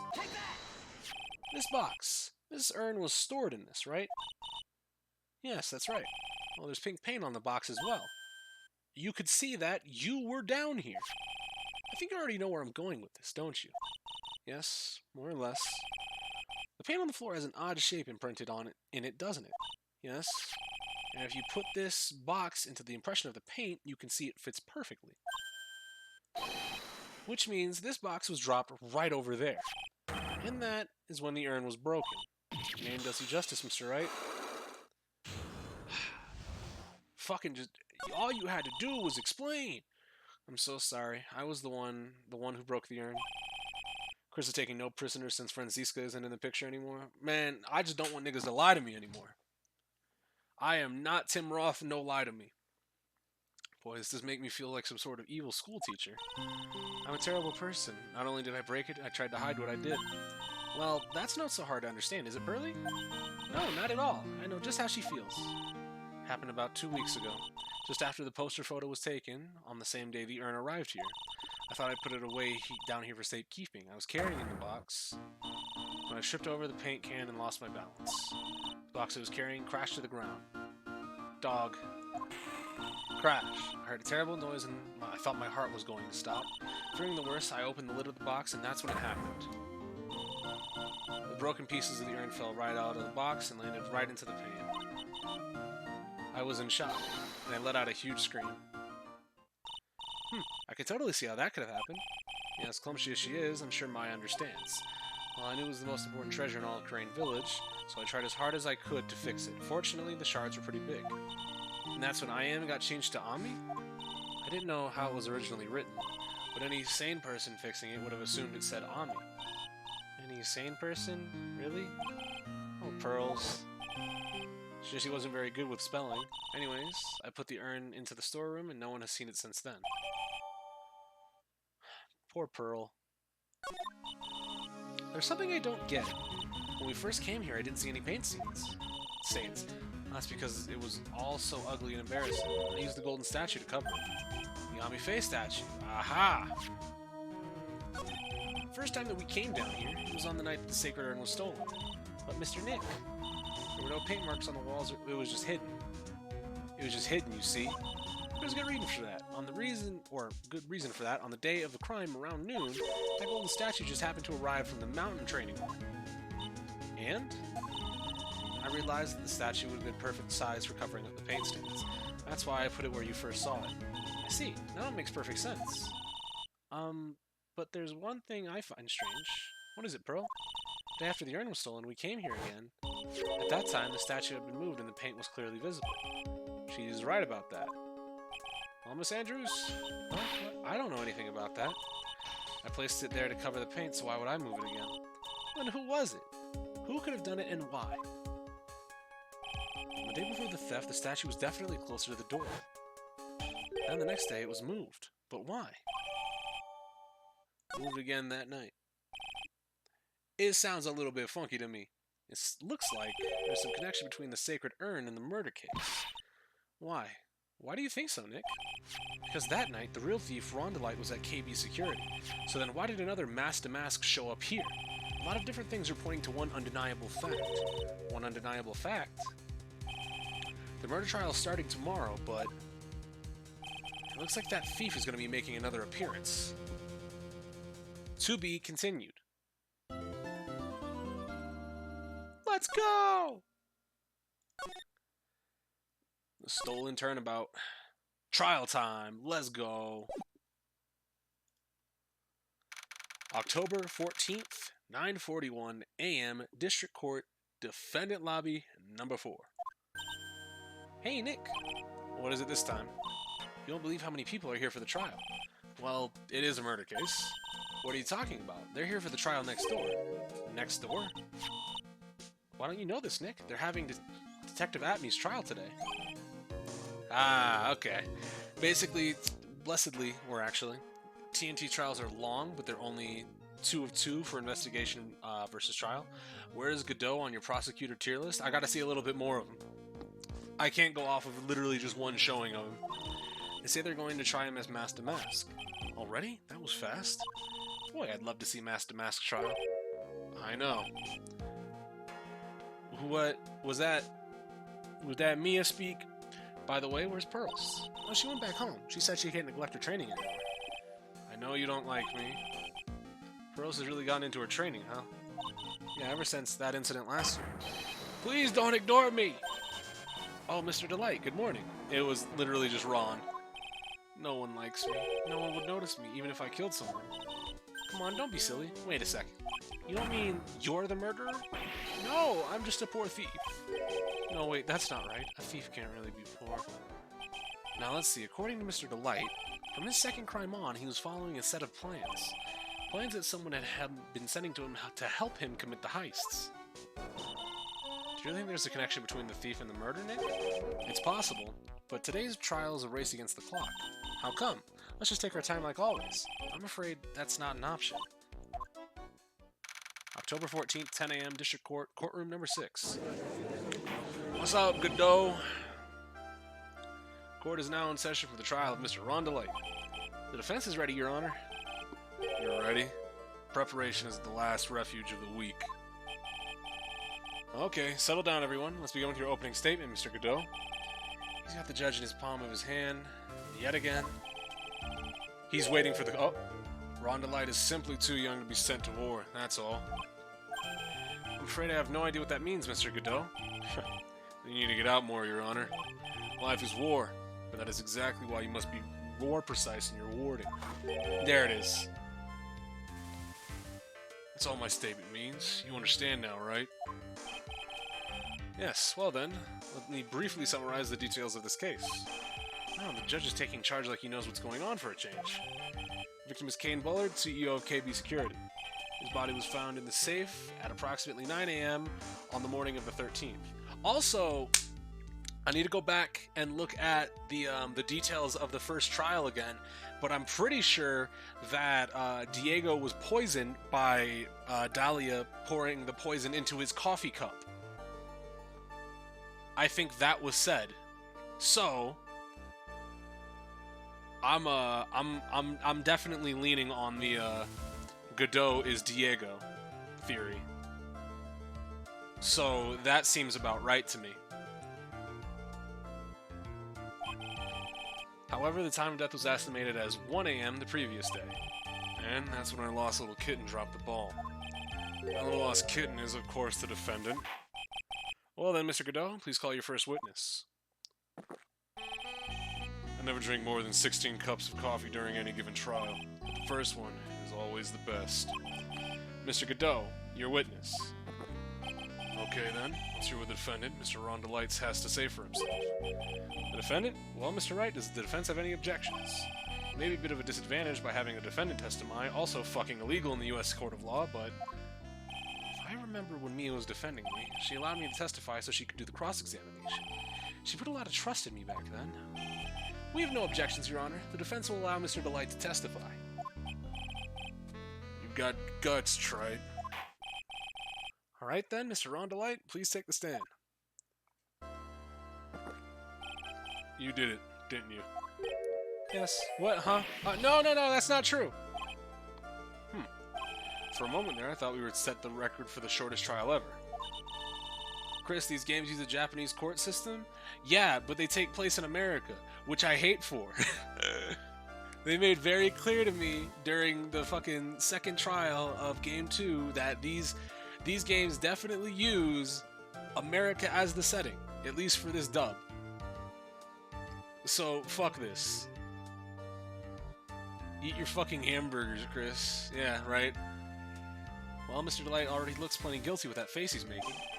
Once he opens his big mouth, he'll probably put the last nail in his own coffin. Very well. Now then, can you tell me something? If you didn't kill Bullard, why did you go to KB Security? Well, that's kind of hard to say, or I wish it could go on. Now then, let's hear some testimony about what happened. My visit to KB Security.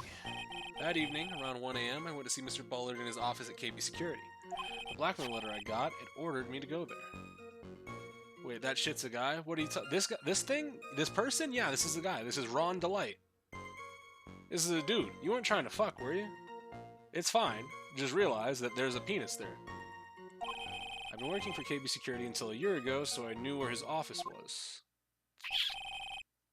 That's... Well, here. That blackmail letter I got, it ordered you... Okay, you need to tell everybody about the other blackmail letters. The weak get washed away by the tides of fate. The strong drink it up. It's bitter today, too, just like my destiny. You'd never know that coming from the way he's chugging it down. Mr. Wright, your cross-examination, if you please. He does kind of got a cute face. I can see how you could mistake that for a girl. That evening around 1 a.m., yeah, blackmail letter you got, tell us more about that. It ordered you there? It was the first time I gotten a blackmail letter that ordered me to go somewhere. Does that mean you've gotten other blackmail letters then? Oh, of course. They'd say things like, steal this or take that. Why don't you save these for later, Mr. Delight? Please don't say anymore. Now, what should I do? Press that shit harder. So, what did the blackmail letter in question say? It said to bring 50 grand. Money, eh? A perfect motive for committing murder. Oh, but wait! I never intended to pay that money anyway. Oh, is that right? After all, he had nothing to hold over my head. I had nothing to be afraid of. An important point indeed. Witness, let's have that added to your testimony. Yes, sir. A bloody mud skipper in outer space has a better chance of surviving than I do. Blackmail threat didn't scare me. It wasn't going to cause me trouble or anything. I think that's correct. I'm working for KB Security until a year ago, so talk to me. You used to be a security chief for KB Security, right? Yes, that's right. Security chief? You? And yet, a year ago, you were fired without notice. Revenge for an old grudge? Perfect motive for murder, wouldn't you say? This isn't good. Maybe I should change the subject. Okay, tell me why you were fired. I still don't think I know that. Well, the world is filled with those who have said, I wish I had never asked them. Okay, then I take it back. Defendant, please answer the question. Well, I needed money. You needed money? Well, you see, Desi loves to spend it. It's kind of her hobby. Not exactly the best hobby in the world, huh, Nick? My salary wasn't nearly enough, so I stole data from the company. I really wish I hadn't asked that question.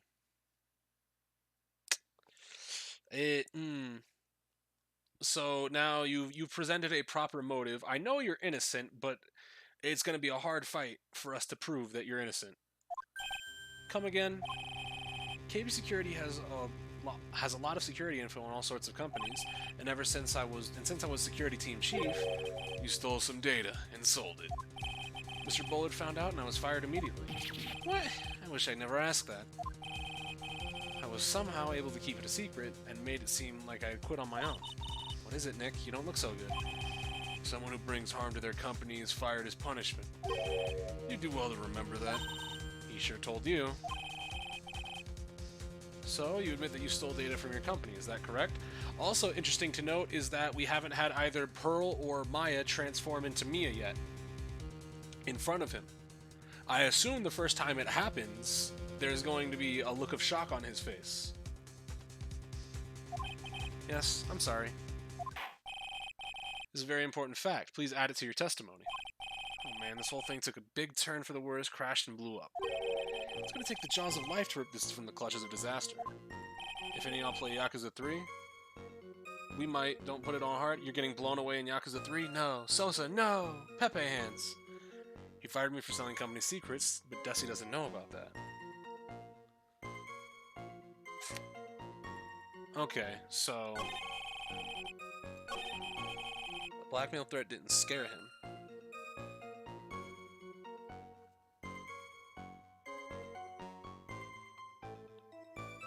So the blackmail threat didn't scare you, but you went anyways.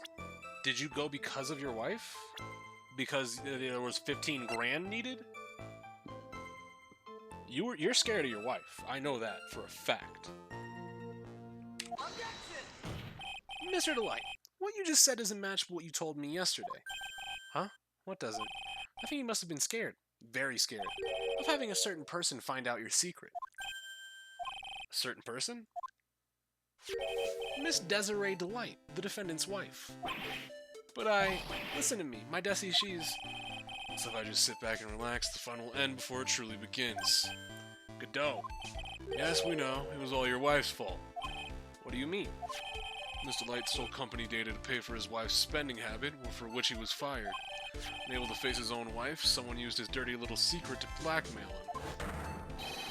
And that is how this murder came about. Oh.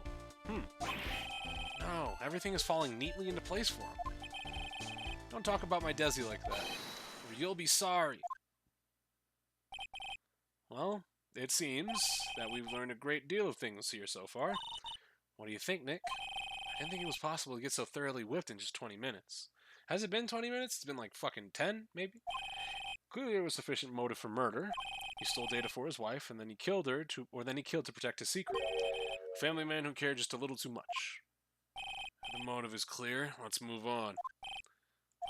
What happened at the crime scene at 1 in the morning, Mr. Delight? Come now, tell us. We're all ears. At the CEO's office. Okay. Went into the office, there was a suspicious shadow there. Suddenly I was hit in the forehead. After that I remember being a bit dazed. If I hadn't been wearing that, I would have been killed. When I came to... So you were wearing your fucking... You were wearing the mask-to-mask costume. Right, okay. Interesting. I see. Suddenly hit on the forehead, huh? Yeah, okay. So we'll press Ron on him wearing that, because he didn't really specify what he was wearing. Of course, since Atme turned turned out to be the culprit himself, that was all a lie. Ha. No one's gonna believe a pathetic lie like that. What are you saying? I really was attacked. We'll find out if what you say is true or not during cross-examination. Got that, Mr. Trite? Just don't go easy on him because he's your client. If I see any sign that you are, I'll treat you to another cup of my special blend. You don't need to worry about that, Mr. Godot. I have faith in Ron. I know he didn't do it. Alright, well, you were wearing that. That? Could you please clarify as to what you're referring to? Why, my Mask to Mask costume, of course. Wait just a moment. Mask to Mask? Huh? Oh, did I forget to mention it before? Just to be on the safe side, I dressed as Mask to Mask. And then I descended upon this office of the CEO of KB Security. What?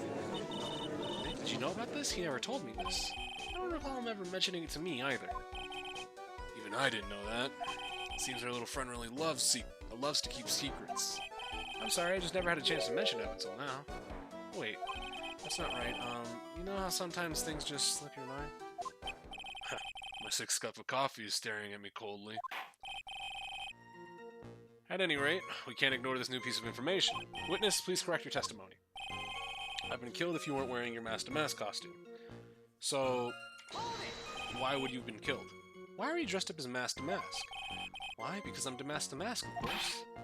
What are you talking about? Mask to Mask trial is being held next door. No, Atme's trial is being held next door.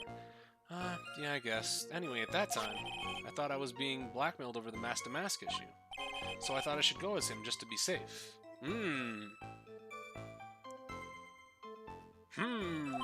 Oh boy. Let me tell you, it's a real pain to move around with that cape. That's why it took a lot longer than expected. It took a lot longer. Oh shit! Oh shit! Smash with the tier 1 sub. Welcome to the family, brother. Enjoy your motes. Thank you very much. Let's press them a little bit harder. What do you mean by took a lot longer? Oh, opening the safe, of course. My cape got caught on the safe door, you see. This all happened when I was hiding Mr. Bullard's body. You shouldn't have said that first. You could have said anything. But you went with, I was hiding the body. What was that? Back up a second. Yes? You were the one that hid the body in the safe. Well, yeah. Inconceivable. Why? Just why? What reason could you have? What were you thinking? Question. When someone does toss their dirty shorts, when does someone toss their dirty shorts in the washing machine? What? The answer is simple. When they take them off. As usual, I have no idea what you're saying. Do you mean that Mr. Delight hid the body because he's the murderer? So you're not as stupid as you look. His metaphor this time was really obscure. Mr. Wright, you don't mean that you knew about this whole safe business, do you? Well, yeah. A little bit. What do you want from me? Why am I the only one not in the loop here? Witness, make sure you add this to the testimony.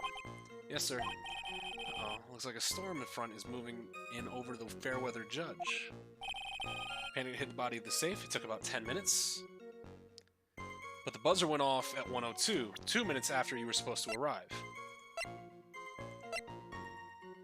So. Oh, wait, where's the record for it? Yeah. Your Honor, could you please take a look at this record? And what might this be? The record for the emergency buzzer that connects the CEO's office to security. If the button on the office is pressed, the security team is supposed to come running. And according to this record, the buzzer was pushed once at 1:02 a.m. What? If Mr. Rondelite truly was the murderer, he would have ran as soon as that buzzer sounded. After all, a security guard would have been heading his way. Almost took damage? No, I read the item description. I was looking for where it's... because I know I had some piece of evidence that said it was rang at 1:02. And the buzzer didn't say it was rang at 1:02. The buzzer record definitely did, though. So... simple enough. Objection! Let's remember who we're dealing with here. You probably had no idea there was security personnel in the building. Up until 1 year ago, my client was working as chief of security. There's no way he wouldn't have known about this. Objection! But, as it turns out, the guard never came. that was nothing more than a coincidence. The fact that a guard was a pathetic loser who had just gotten punched in the face by his ex's new boyfriend and wasn't anywhere in the vicinity was not something Mr. Delight could have known. Again, remember who we're dealing with here. It's a sure bet that Mr. Delight didn't even notice the buzzer going off. This buzzer is extremely loud. There's no way he could have ignored something like that. If he had been conscious, that is. Conscious? What do you mean by that? Fine, let's hear your theory. Recall the defendant's testimony. The moment he entered the victim's office, someone attacked him. Mr. Delight said he felt dazed. I'm willing to wager that he was knocked unconscious for at least a few minutes. Unconscious? So he fainted. That's why Mr. Delight didn't know that the buzzer had sounded. And that's why he thought he had time to hide the body. So what are you trying to say?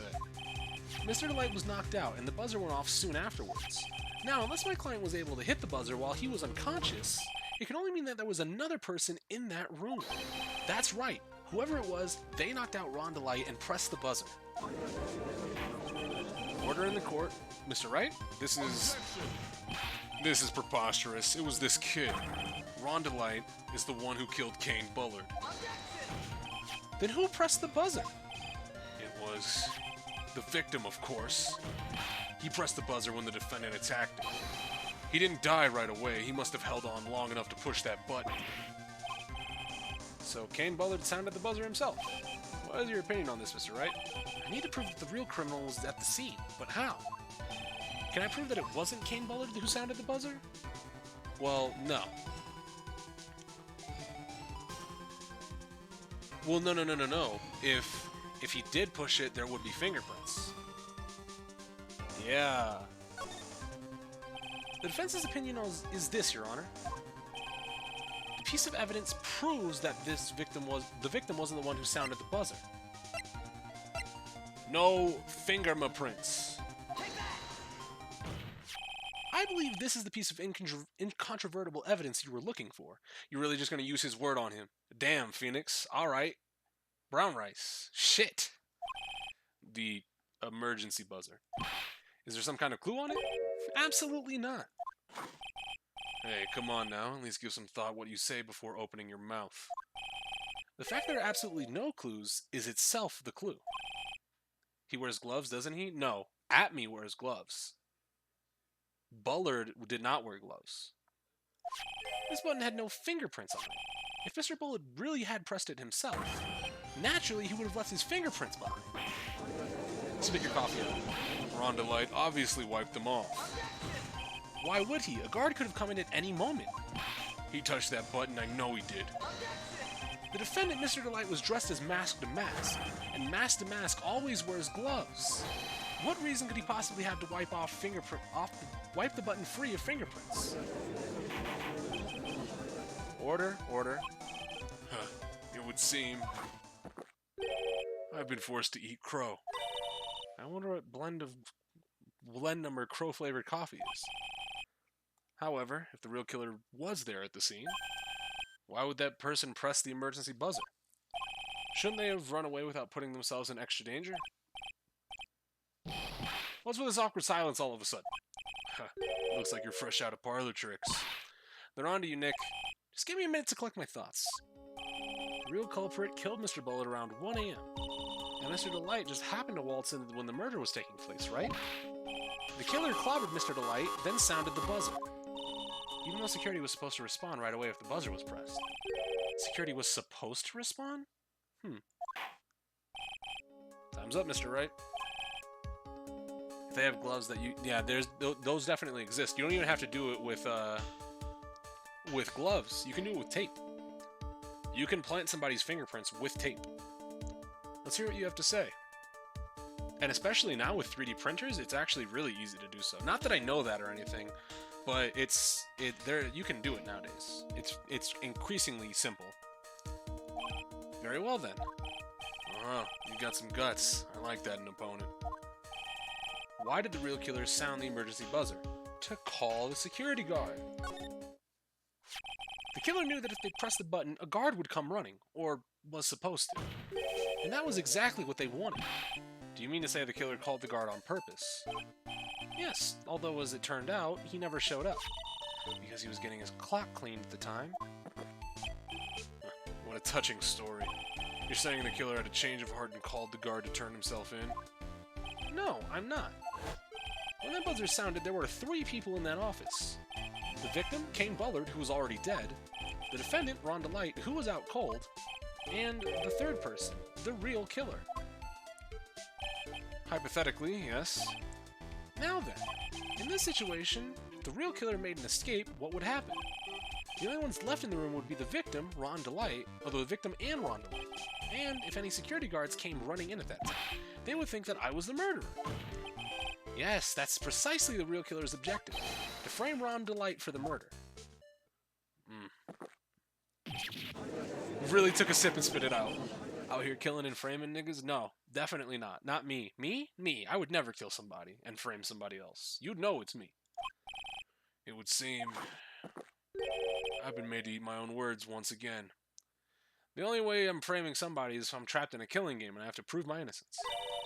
Actually, even made to do a spit take with a cup of coffee. Mr. Wright, who was it? Who was it that tried to frame me? Wait a second. I'm the one and only Damask, so... Nick, you mean the real killer is... We're going to drag that person in here right now. But who is it? I don't have any solid proof yet, but think about it. The real killer knew Delight's true identity, and they also knew that he had been called to KB security that night. So the killer used him to execute a well-crafted plan to murder Kane Bullard. Now then, let's hear your accusation, Mr. Wright. Who was it that framed Mr. Ron Delight for the murder of Kane Bullard? Where the fuck is he? Take that! Detective Luke Atme. He's the only one who could have done it. You mean Mask to Mask did it? Your Honor, the person being tried in the court next to us is not Mask to Mask after all. He is, in actuality, the true murderer of Kane Bullard. So you're saying you would fall in despair? Only allowed hope to rise higher. The hope of myself. Order? Order. Mr. Wright, explain yourself. Theft and murder. Which is the more serious crime? They're not even close. Murder is the more serious crime, of course. It's a capital crime subject to a capital punishment. Please remember the trial from yesterday, if you would. When Luke Atme confessed, there was a huge commotion in the courtroom.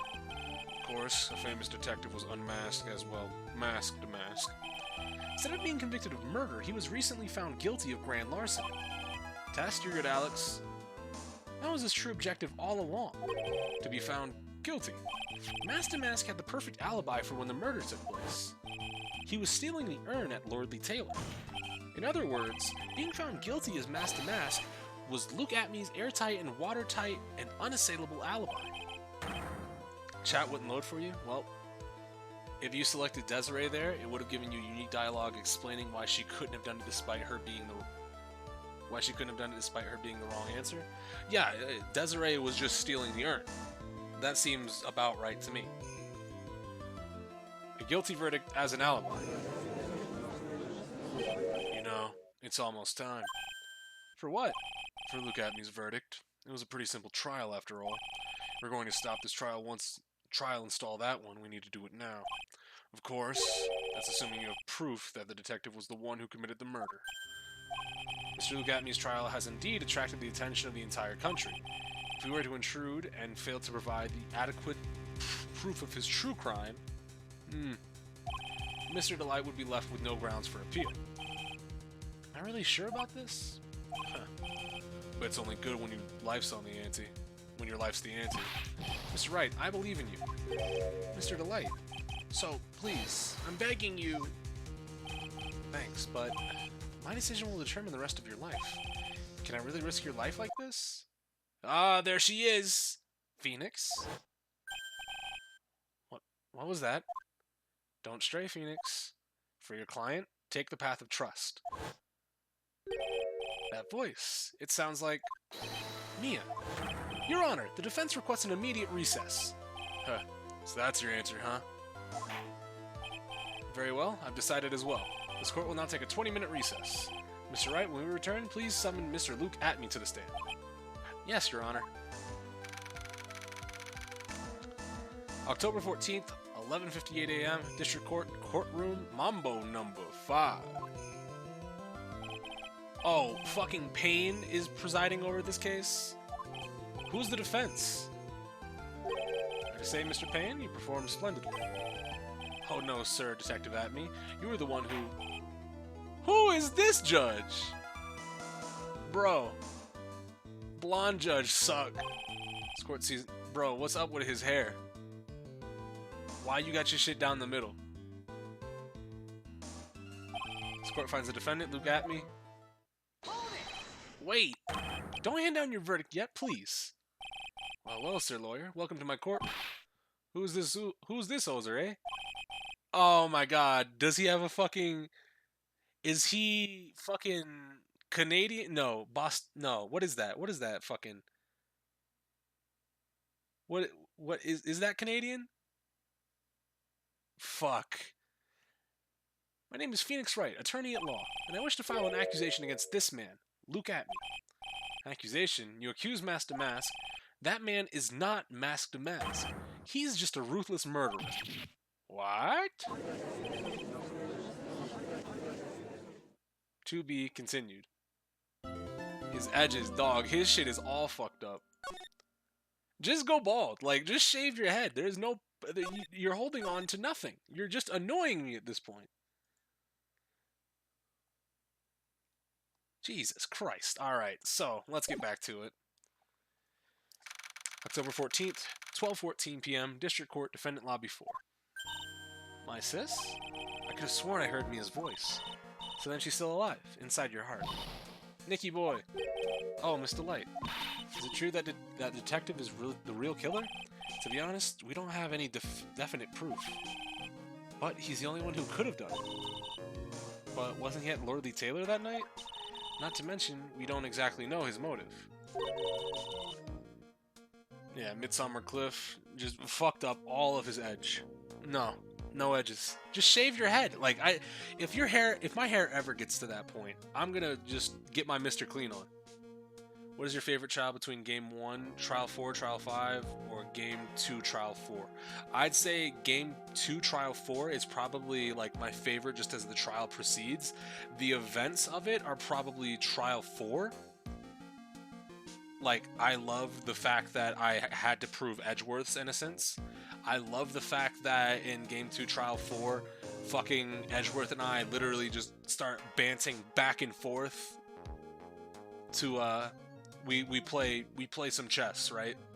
We're actually playing attorney chess in the courtroom while we try to buy time. And Trial 5 is really nice, but I don't think it stands up to as high as I would want it.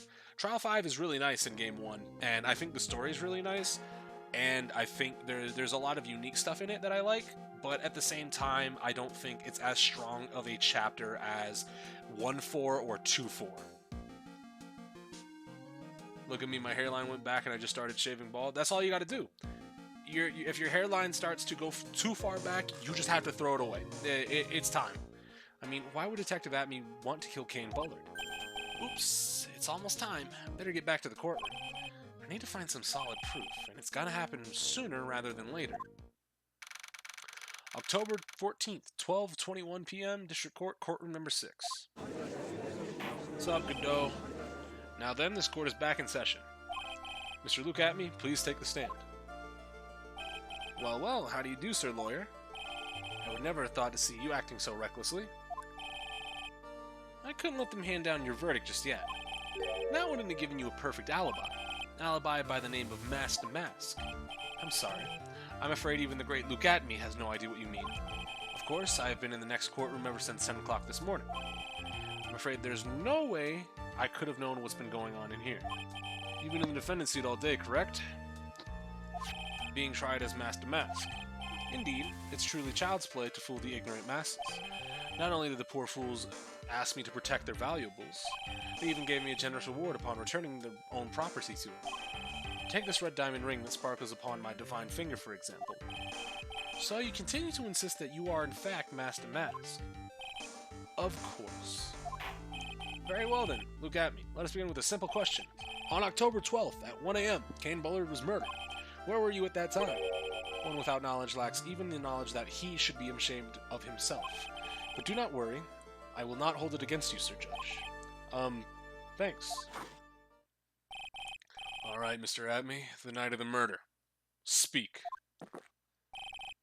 We're all ears. As you wish, Sir Prosecutor. I know it's not fair since Rise from the Ashes came out way after every game in the trilogy originally released, but I wish somehow they kept the additions to the investigations. Yeah, it would have been nice. Like, obviously, it's a hindsight thing that they added, and I've been told that the second or everything after the original trilogy, like, there's some really good use of stuff like that, and that's why I really want to go into the 4, 5, and 6. The alibi. I was stealing the urn as Mask to Mask, just as I announced I would. I had more than enough time to prepare. It was a pathetically easy job. I mean, so you need to tell us why it's easy. Photograph contained no picture's worth 1,000 words. Apollo Justice, for all of its story flaws, is a really good and fun game. Yeah, I want to check it out. I would love to check it out. I especially want to see it because the nigga's name is Apollo Justice. That name is heat itself. In this case, one turned out to be my witness. The time at which the camera captured Mask to Mask was the same time as the murder. Yeah, but his nickname is literally the Cords of Steel? Bro. That's crazy. Alright, so, let's see. Main point is discussion of the photo of the crime scene. Everything else up till now was all part of his plan. There has to be a secret to this picture as well.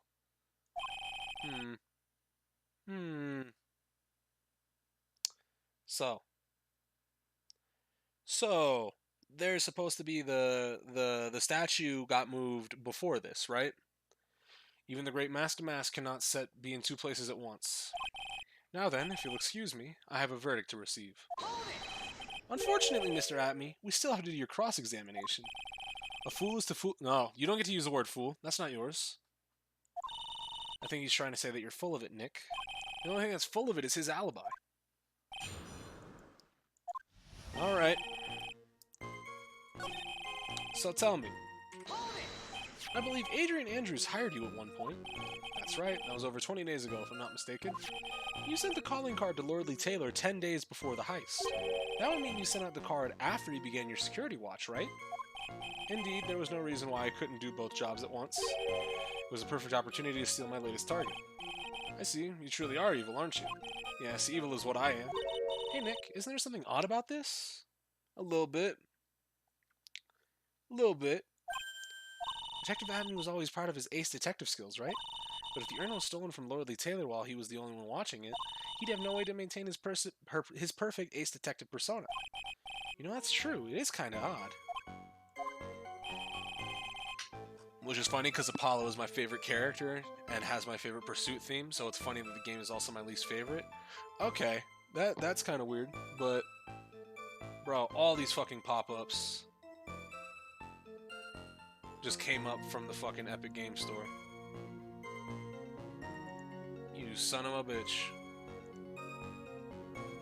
Alright, but a photograph contains no words.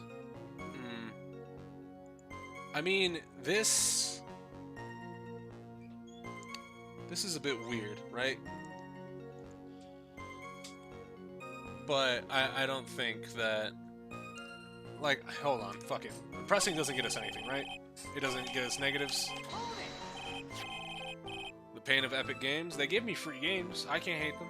So by photograph, you mean this piece of evidence here, is that correct? Indeed it is. That is it. That is the very thing that proves I committed the crime. The very thing that proves you committed the crime. When you think about it, it's really odd. You say it's almost if you had this picture taken on purpose. Objection! He was simply caught by the very camera that he had set up. We all have days like that. Indeed, it turned out that there was no such thing as a perfect crime after all. The original trilogy is relatively subdued, but Apollo onwards are really goofy and off the rails in comparison. I don't know how far I can go with goofy. Like, if I can get a couple chuckles, I'm fine, but hard goof, I don't know if I like. Life is truly an ironic thing, a sad blue melody. Looks like I better gather more information. Oh, so we do have to press on that. He's truly the killer, and there's got to be something phony in that photo. Alright. About the camera that took this photograph. Oh, come now. It's all too clear what you're thinking. Huh? You think I altered the timestamp on the photograph, don't you? I'm afraid that's impossible. The camera was set up by Lordly Taylor, and on top of that, it was Lordly Taylor's staff that printed the picture's data. Fortunately for the defense, there's no way that picture could have been altered. I see. So you better find something else that could be suspicious. So, is this alibi false? It has to be, or he couldn't have killed Mr. Bullard at KB Security. But I'm not really spotting anything unusual. There are two possibilities. Either the master mask in the photo is fake, or the photo itself is. Alright, so now can I press it? So I photograph, yes. Surely even you understand by now. Lordly Taylor provided that camera. There is no way I could have tampered with it. That means I could have not killed Kane Bullard unless I had an accomplice. Nothing is on the level of porno mag stop mobsters. Yeah, as long as we don't have some Somnium Files porno mag nonsense, I'm fine. Come on, think long and hard about that night. The basement warehouse and the picture that supposedly captures it. It's gotta be here. It's gotta be something funny about this picture. You bet there is. It's the fucking paint on the ground. Are you implying this picture is a fake? You bet I am. There's definitely something strange about this picture. We took a look around the basement warehouse that night and before the theft took place, and there's something in this photo that doesn't match my memory of that night. Very well, then let's hear what you have to say. What about this photograph do you find funny? The paint on the ground. Funny part is right here. The testimony is a UMVC-3 incoming mix-up. Oh boy. Why, this is a blood stain. A body has been found. Ah, blood! Now this case is getting interesting. Not exactly. The stain is actually pink paint. Oh, just paint. And peach-colored at that. From blood to peaches. This judge sure loves going on his wild tangents. The problem with this photograph is not the paint. The problem is when you consider the layout of the basement warehouse. It's hard to say what you like and dislike without spoiling, but if you enjoyed the trilogy so far with little to no dislike kisses, then you might not find a problem in the future. It'll be hard. If something's on the case of like fucking 2-3, I don't know if I'm gonna love it, but as long as it doesn't dip below 2-3, because 2-3 is just a whole bunch of like circumstantial bullshit, like, oh, it's just a coincidence. Oh, this just happened by mistake. Oh, this just happened by mistake. Up to the murder, like, I'll be fine. It turns out that something that should not be there is nowhere to be seen. Well, Mr. Wright, what is supposed to be in this picture in the paint instead of the paint stains? It's supposed to be the golden statue of Ami Faye. The supervisor of the treasure exhibit stated the following.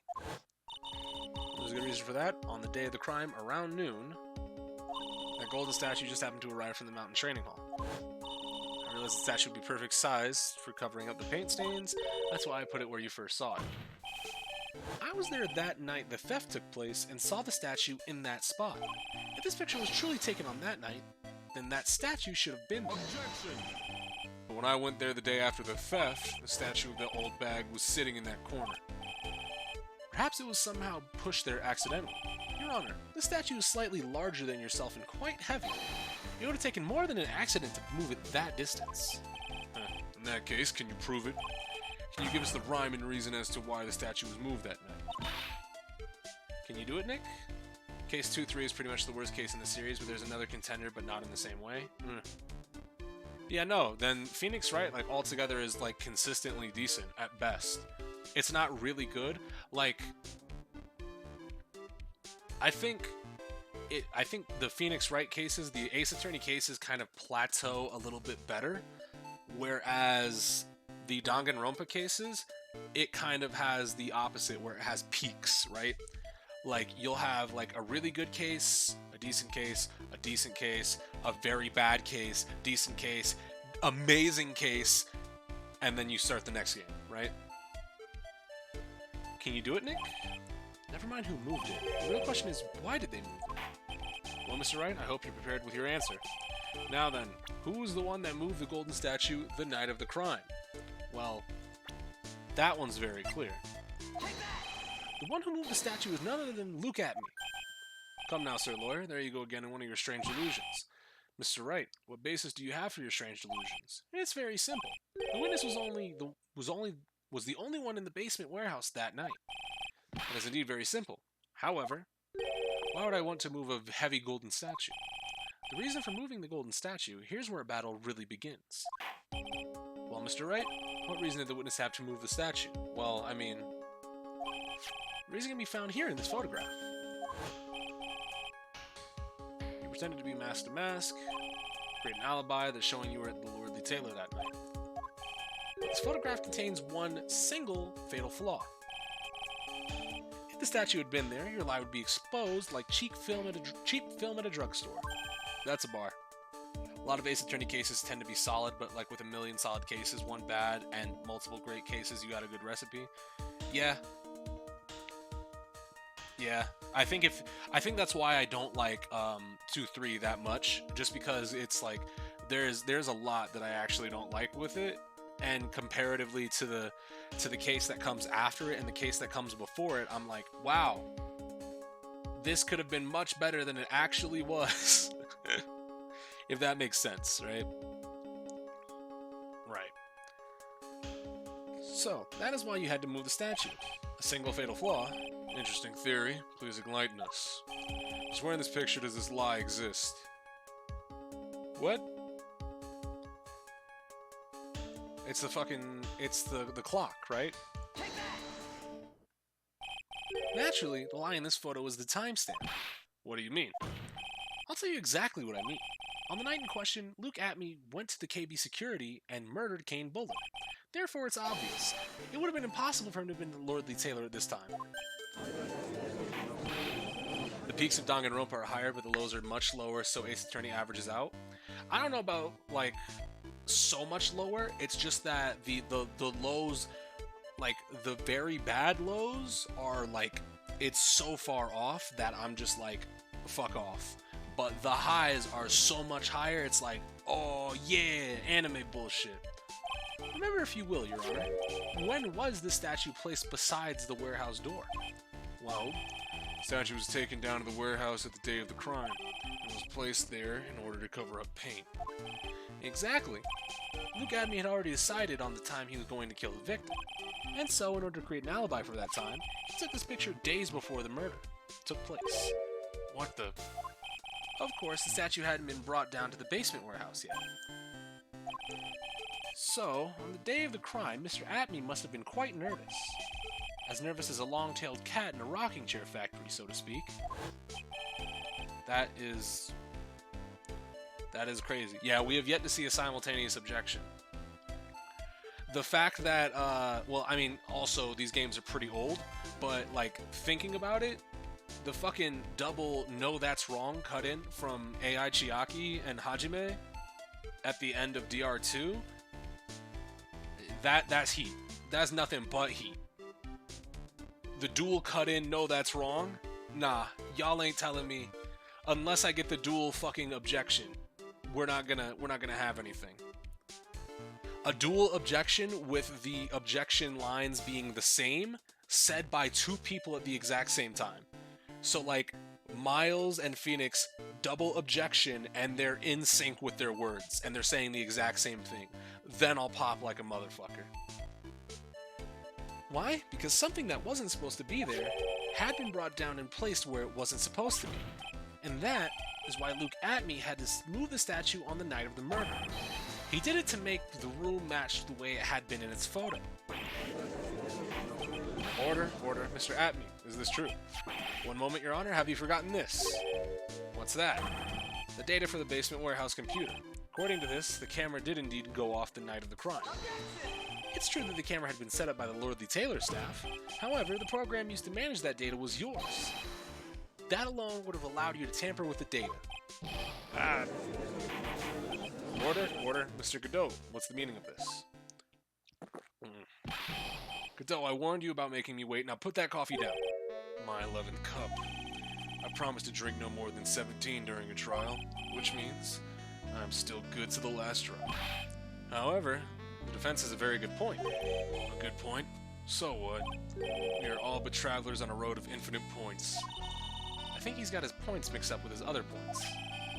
So, you say this photograph was taken ahead of time, and that the statue was moved in order to make it match. That's a very interesting idea. However, there's one point that can't be denied. Which is... 12. And it's only a possibility. Men that are trapped by the chains of maybe can never reach their dreams. That's very true. No way, don't fall for that, Your Honor. Hey, Mr. Damask. Yes? If there's no funny business in your actions as Master Mask, there should be no problem with you telling us your strategy. So, let's hear it.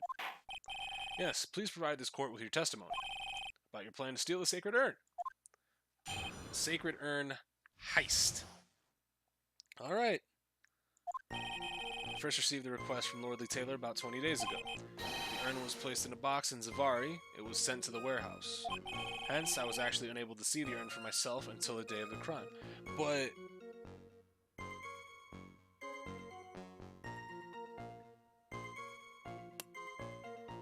you didn't know. You didn't know that the urn was going to be dropped. Security at Lord Taylor, I will be coming to purloin the most priceless work on display in your Treasures of Crane exhibit. Take good care of the speckled urn, won't you? Speckled urn. No, it wasn't. It's not speckled. It's covered in paint. But you had no idea. Little bitch. It was extremely valuable treasure, so I sent my card 10 days beforehand. Then I handled security by myself to ensure that the crime would go smoothly. At last, I held the urn in my hands for the first time 1 a.m. October 12th. It's pretty much all stuff we've heard before, isn't it? Yeah, but we will find the truth hidden in the nuggets of new information he gave. Witness, you're sure there are no mistakes this time? Zavari. Very well then. Mr. Wright, you may begin your cross-examination. Cross-examination time. Alright, so it would be... it was sent to the warehouse, yes. You were unable to see it for the first... or you weren't able to see it until the day of the crime. But the calling card knows that it was speckled. Or quote-unquote speckled, right? Mr. Atme, if you really are Mask the Mask, then you also wrote this calling card, correct? But of course. Is there a problem with that calling card? Allow me to read a passage from the calling card that Mask the Mask had written. Take good care of the speckled urn. Now, the speckled here surely refers to the pink pattern on this sacred urn. Yes, that is true, but so what? Truth be told, there is no way that Mask the Mask could have known about this pattern. What do you mean? This pink spotted pattern on the urn. It's nothing more than actual paint stains. Paint stains? And these stains did not appear until after the urn had been taken to Lordly Taylor. I'm not finding this joke to be very funny, Mr. Trite. The day that the sacred urn was taken to that warehouse, the urn was broken due to human error, or should I say an error-prone human. And that's when the pink paint got onto the urn. I didn't know what the fuck speckled meant, so I got mixed hard. Yeah, no, the only way I was going to check it out was because he mentioned that he got the request 20 days ago. So, it would have to have been something from his time of starting to his time of actually committing the heist, right? Quote unquote. So it had to be the calling card. You can't be serious. And yet this calling card clearly mentions the paint pattern. Which means Detective Atme had seen this learn long before the crime ever took place. In fact, he saw it when this fake photo was taken. And because this photo is a fake, your alibi for the night of the murder no longer holds water. Get up. Witness, do you have anything to say for yourself? right, that did it. He's broken. Nick, I think it's still a little early for a victory pose. Huh? It's so sad. No one has any conviction these days. Conviction, you say? Yesterday, we all decided unanimously that this man was mask to mask, and now we're calling him a murderer. You don't think we're being a tad fickle? That's a good point. No way, don't fall for that too, Your Honor.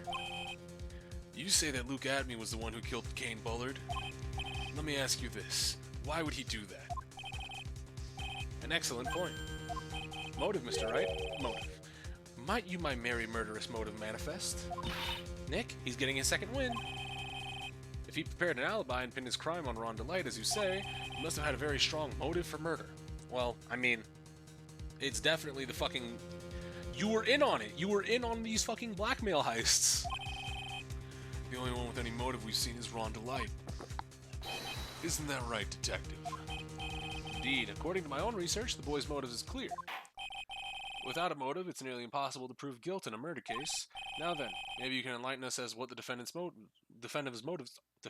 motives were. There we go. I'd be honored to, sir, old-timer. They're doing everything they can to make Ron look suspicious. Despite our lack of hard information, this may be our only chance. Motive for murder. Who's sliding him that coffee? God. I, Luke Atme, had no points of contact with the victim whatsoever. Kane Bullard decided to investigate mask to mask and simply mistook who he was. It was Mr. Bullard who wrote the blackmail letter and sent it to... No. No, it was not. It was definitely you that sent the first one, at least. And it was again Mr. Bullard who harbored a grudge against Mr. Delight for his betrayal. Mr. Bullard's mistake is quite excusable. The defendant truly believes he is mask to mask. That is why Mr. Delight saw it fit to kill Kane Bullard. Truly a tragedy. So the victim, Kane Bullard, blackmailed the defendant. This is the blackmail letter found in the defendant's apartment. A handwriting test confirms that Mr. Bullard was indeed the one who wrote the letter. What? Blackmail letter updated. So yeah, this letter was written by him. We don't know if all of them were. Very well, Mr. Wright, please begin your cross-examination. Alright. Alright, so. This first one, yes. But let's read it again.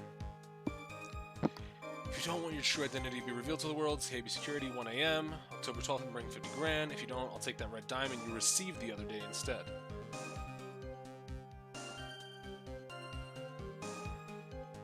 What does that have? Red? Because I keep thinking the red diamond is the fucking ring on Atme's fingers.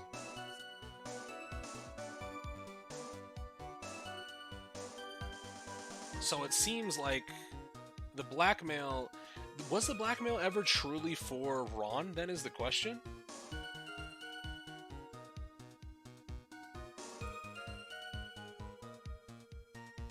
Because if... No, yeah, no, this is for Atme, because fucking Ron was... All he was doing, he was getting the whatever he had to steal and dropping it off to people. I'll take that red diamond you received the other day? Yeah, I've got you, pussy. Mind if I ask you a few questions, Detective Atme? Well, if it's just a few, I guess it's alright. You've been holding up the entire time. I see it. When you said this letter was addressed to Ron Delight, I couldn't help but notice one major contradiction. Contradiction? I don't know where a walking contradiction like you get off on saying that. You're one to talk. At times like these, men are made to express themselves with their fists. Why don't you show us what you got there, Junior? Indeed. Time to man up, Mr. Wright. Show us the contradicting evidence in the content of the blackmail letter? What? I have to present evidence to why it's contradictory?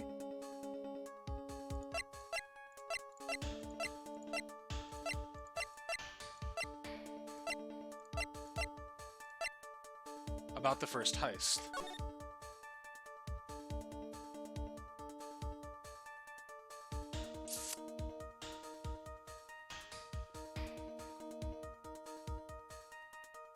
Huh. So...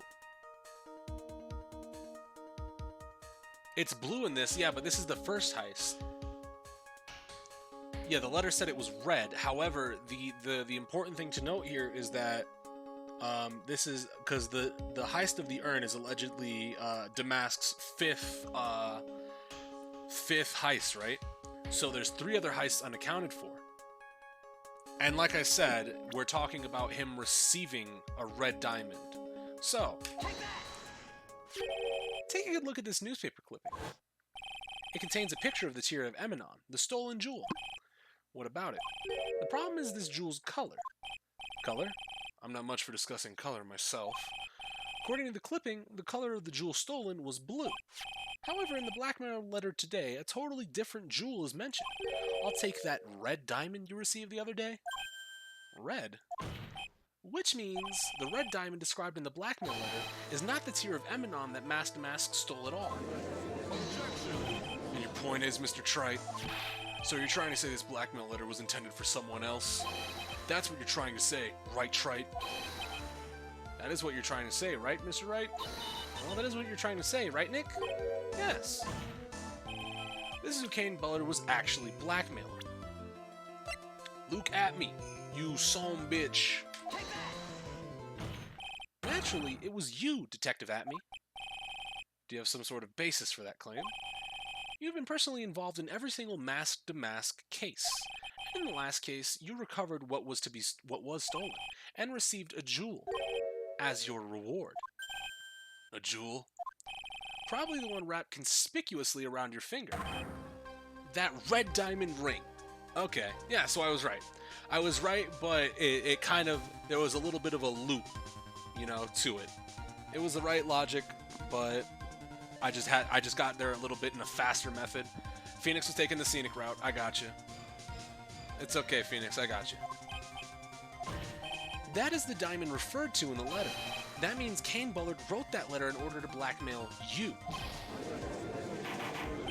Order in the court. It seems you've gone too far with your childish pranks, Mr. Trite. Uh-oh, I don't like the way you said that. Kane Bullard blackmailing Luke at me?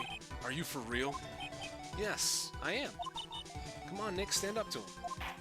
Then answer me this. The blackmail letter contains the following passage. If you don't want your identity revealed to the world. Yes, it certainly does. Kane Bullard threatened to make Luke Atme's identity public knowledge, an identity he wanted kept a secret. So what was that identity? Atme killed Kane Bullard because he was afraid of his secret becoming known. What was the identity he wanted to keep secret? That's what it all comes down to, Nick. The identity that Luke Atme wanted so desperately to keep secret was his identity as a blackmailer, because he was the first one to blackmail Ron. Luke Atme was a blackmailer. Objection! Hey now, isn't that a little different from what you've been saying? You said that Kane Bullard was the one blackmailing Luke Atme. Are you saying that Atme was blackmailing someone else on top of that? You have to admit, it does sound a little odd. It's not odd. It's the only thing that makes sense. Kane Bullard was blackmailing Luke Atme, but Ron Delight was being blackmailed by a certain someone.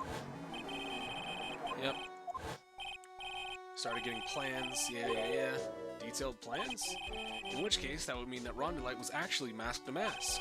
That is what we are claiming. Someone else came up with the plans and had Mr. Delight steal targets for him. And that someone was none other than Luke Atme. Silence. Now I see, it's all becoming clear. What is? When you were in grade school, you received the same report card every year. Careless with a tendency to jump to conclusions. Am I wrong? How did you...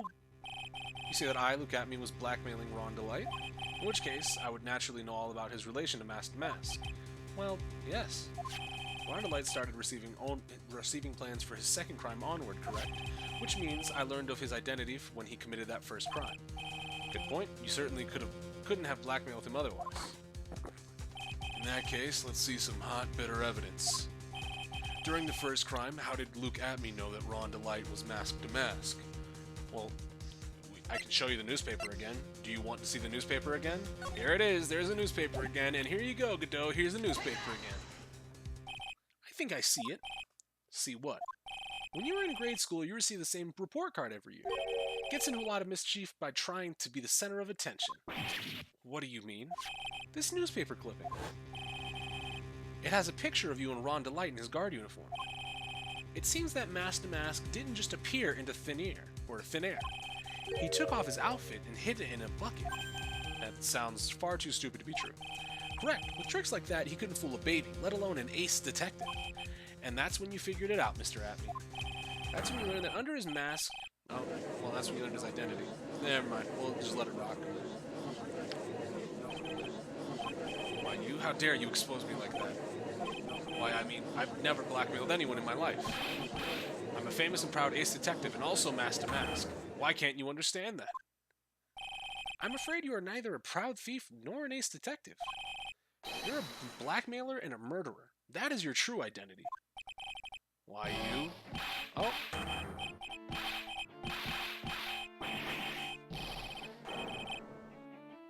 Alright. It would seem we finally reached the real answer. That was quite a performance by Mr. Atme. Bailiff, please prepare a cell for Mr. Atme. Godot, please. The hammer that strikes too fast has no time to aim. What do you mean? I'm already prepared to deliver my ruling. Allow me to say one thing. I will be the one to judge. You're a prosecutor, you don't get to do that. You don't get much more in your face than that. It appears that your claws weren't quite sharp enough, Mr. Tripe. What do you... It's true that you've proven a lot of things. Things like Luke Atme was a filthy blackmailer, and that he wasn't at Lordly Taylor the night of the murder. That's right. That's why he's the one who killed Mr. Bull... What? There's still one thing you've yet to prove. What's that? Just because he wasn't at the warehouse doesn't mean he was at the murder scene. Therefore, if you can't prove that this pitiful excuse for a man was at KB security, then I don't see how a verdict can be declared. No way! Order in the court? Well, Mr. Wright, this is it. This is the final round. I've got to prove that Atme was at Mr. Buller's office on that night. But can you really prove that? That's long enough. Mr. Trite, I want to hear your answer. That night, Luke Atme was at KB Security in the defense. I can't prove it. We don't have the security camera tape. I need butts. I need butts to come in. I can't prove it. I can't prove it. Just as I thought. But if we hear more of Detective Atme's testimony... Objection! Unfortunately, that's as far as you go, Mr. Trite. What do you mean? I won't allow for any more testimony. That's what I mean. What? Have you forgotten? Luke Atme's here, after all, after we interrupted his own trial. And you have failed to prove that he committed the murder. I think it's time for the witness to return to his own trial. And face his guilty verdict as mask to mask. No. Well now, Sir Lawyer, it seems that love wins out in the end after all. I am the ace detective as well as Master Mask. My verdict will verify that. Just as Rhonda Lights will verify that he is the true murderer. I declare that with the full force of my ace detectiveness. Order in the court. That's enough deliberation over this witness. I can't believe this. At this rate, Ron is... Don't give up now, Nick. Yourself tomorrow. We can look for more evidence, and by then it'll be too late. Why? Double jeopardy. One of the basic rules of any court of law. Double jeopardy? Should a defendant be tried and found innocent in court, that defendant cannot be tried again for the same crime. It's quite literally just it's a constitutional amendment. We're in the United States. As a fundamental rule of all courts, and it applies to this witness as much as it applies to anyone else. Mr. Atme will be found guilty in a matter of minutes. Guilty as mask to mask, which means he will be innocent as far as the murder of Kane Bullard is concerned. No way. The fact that you were unable to prove Mr. Atme's guilt of that crime here means that he will never again be tried as Kane Bullard's murderer. Fuck. Now there's nothing I can possibly do to win. Even as Ron is proclaimed to be innocent, the real killer, Luke Atme, will go free. You have cross-examined every statement the witness has made here today. Not every. And as long as there is no more testimony, I'm afraid I have to declare there will be no further questioning of this witness. Are there any objections? I need someone to pull up. Come on. Come on, Mia. Come on, Mia. Mia? Well, fuck. Then I hereby end the cross-examination of Luke Atman. Yeah, let's go! I think I see it. Your Honor, when you were a child, this is what was on your report card every year. Has poor hearing and often makes mistakes as a result. How did you... Phoenix, raise your head up high. Have you forgotten what I used to tell you? A lawyer is someone who smiles no matter how bad it gets. That voice. No way. Turn to your right, Phoenix. Long time no see, Phoenix. Mia! This is the true power of the Crane channeling technique. I know that's really Maya who's standing before me, but right now, she's my mentor, Mia Fey. Now let's do this. Please, give me a shot of Godot. I need a shot of Godot. But there's nothing more we can do, Mia. Without any more testimony, I can't cross-examine. Not yet. The testimony's not over yet. What do you mean? Your Honor, just now you said something very interesting. You've cross-examined every statement the witness has made here today. Yes, that's true, but unfortunately, Your Honor, you're forgetting something. Earlier, after the last cross-examination, the witness made a number of remarks. Yep. We didn't fucking cross-examine everything. Yes, but these comments appear to have no importance whatsoever. Very well, then we shall prove their importance via cross-examination. At any rate, as long as the witness has made these remarks, we, the defense, assert our right to question them. Is that alright with you, prosecutor? Is something the matter, Mr. Godot? Nothing. Yep, okay, nah, that's definitely what I'm right. Fuck it, that's Diego Armando. He shook. He saw Mia and was like, what the fuck? What's going on here? Oh, Sir Lawyer, it looks like you're one step too late. If you think such falsehoods will do anything to me, look at... Let's hear it. Huh? It's true that the witness made some remarks. So then, let's hear this last bit of cross-examination. Mr. Godot, what are you... What did this last syllable of each of his first and last name spell out? Luke at me? Or Diego? Oh. D-A. Right, okay. Okay. Yeah, okay. Shut up. I'm going to allow the defense to cross-examine your earlier remarks. The defense would like to hear why you declared the defendant to be the true murderer. So please, give us one last bit of testimony. Phoenix, this is it. This is our absolute last chance. Yes, Chief. Last testimony. Indeed, it's true that I was not at Lord Lee Taylor. I had to leave to see another... You had to see about how you fucking moron.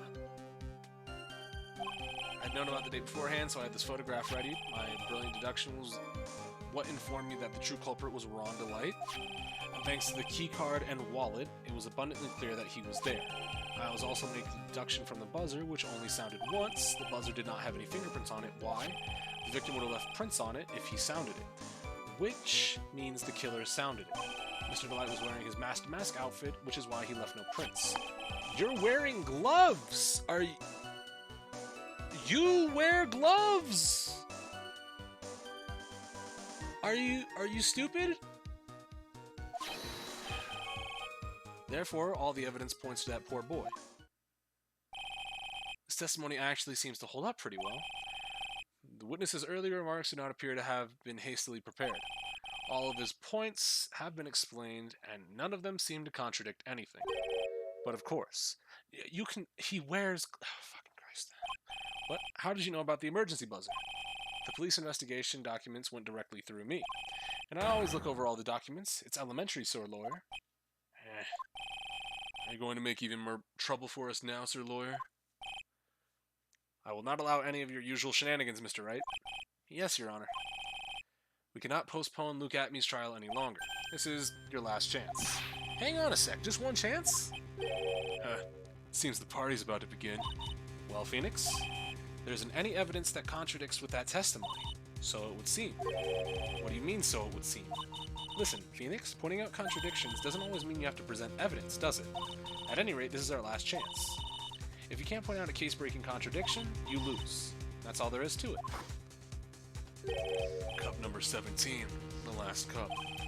It seems the time has come to put an end to this trial. I have to find a fatal contradiction in his testimony. and I need to point it out without presenting evidence. Which means all I can do to find the contradictory remark is pressing. Remember, you only get one chance. Very well then, Mr. Wright. Please begin your final cross-examination. Alright. So, which is why the fucking Delight was wearing his outfit, which is why he wasn't leaving prints. I wonder what else could have not left prints. You know, guy who wears gloves everywhere.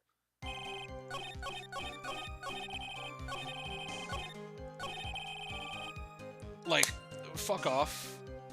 Alright, you're so dumb. You are so dumb.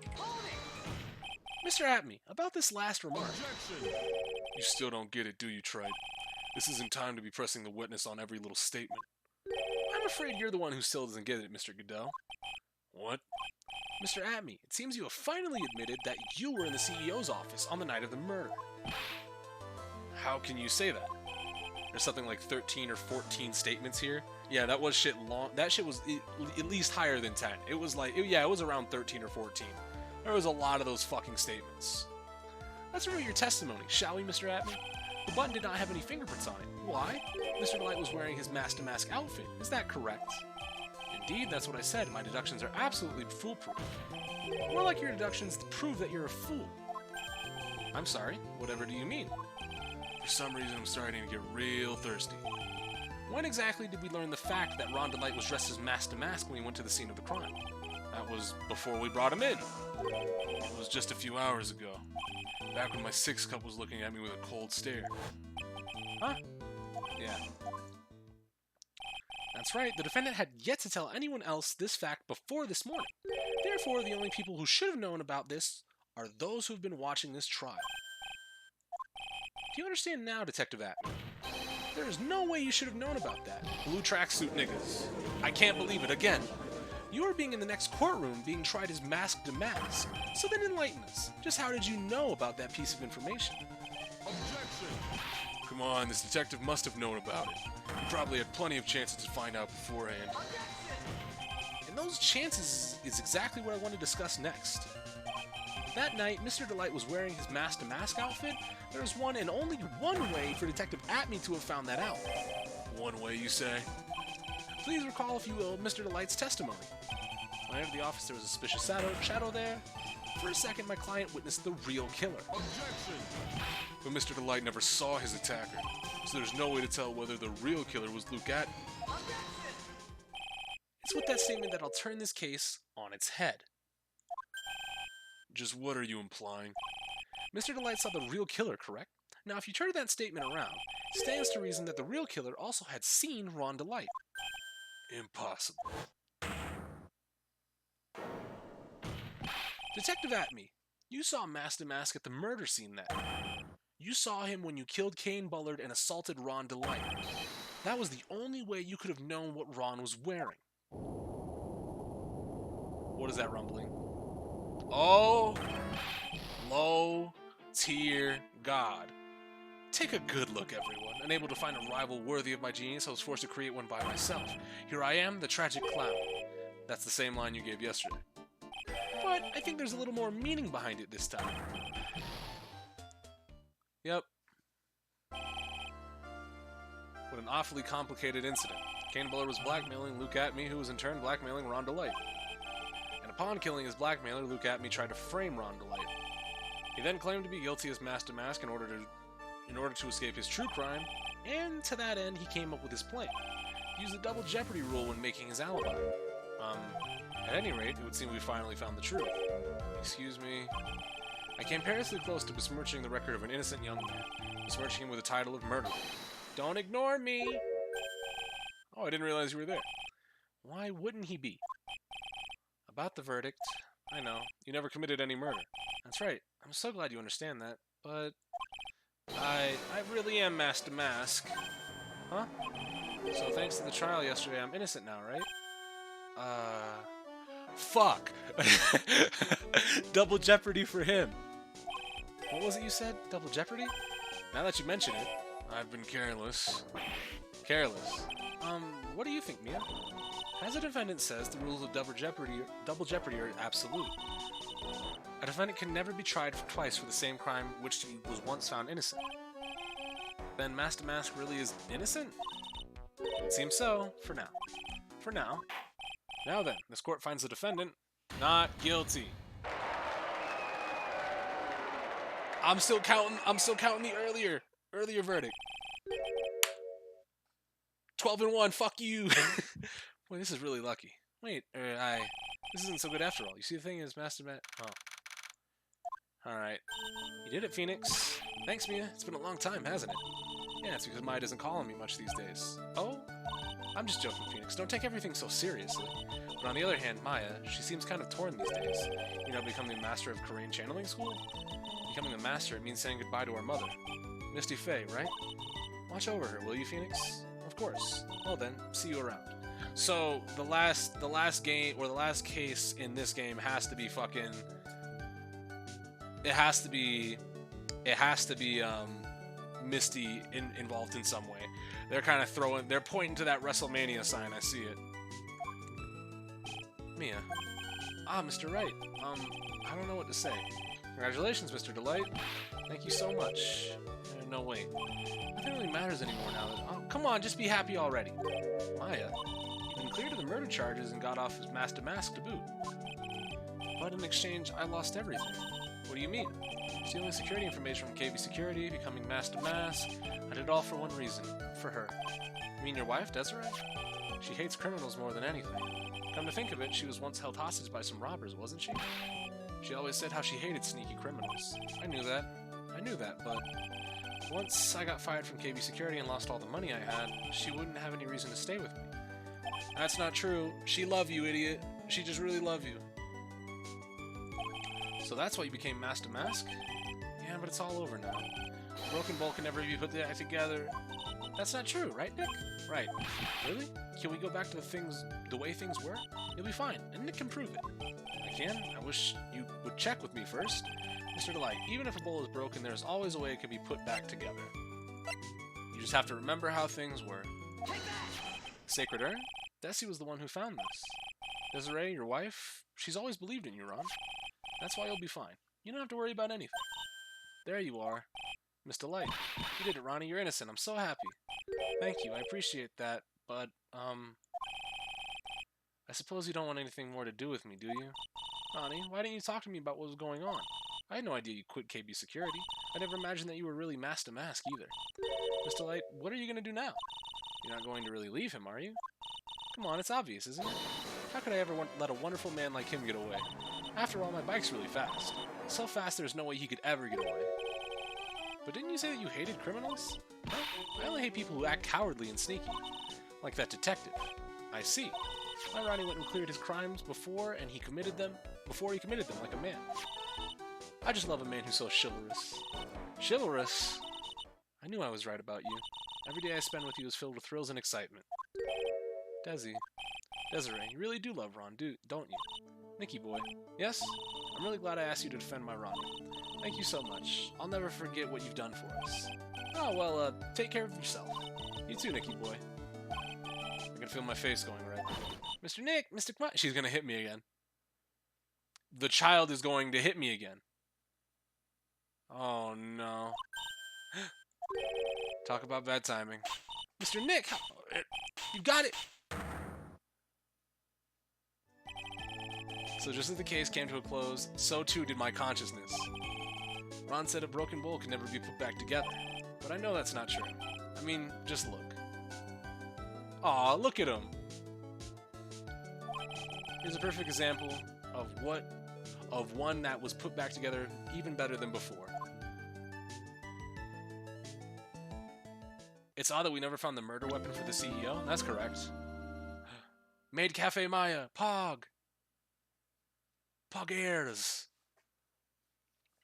Alright, so I think that's going to call it for here. Yeah, Phoenix has hyper durability feats. Maya, that bloodline is just way too strong. Maya was withstanding fucking being starved to death. And Pearl can actually beat the dog shit out of somebody. Pearl actually is the strongest being in this universe. Brand new episode has been added. Recipe for a turnabout. That man does have the actual scouter on him, looking at power levels and shit. But so I think that's gonna do it for us today.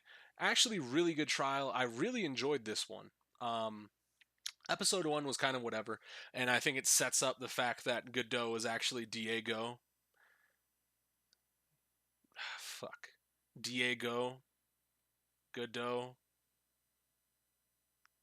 Ha ha ha ha ha. Ha. All right, so that's gonna do it for me for today. Thank you all for coming out. Thank you for the sub from Smash, all the other follows and hosts and whatnot. That's gonna do it for me today. I think I'm gonna pick this up tomorrow. We'll do episode 3, and that's pretty much it. Thank you all for coming out. I'll catch you next time.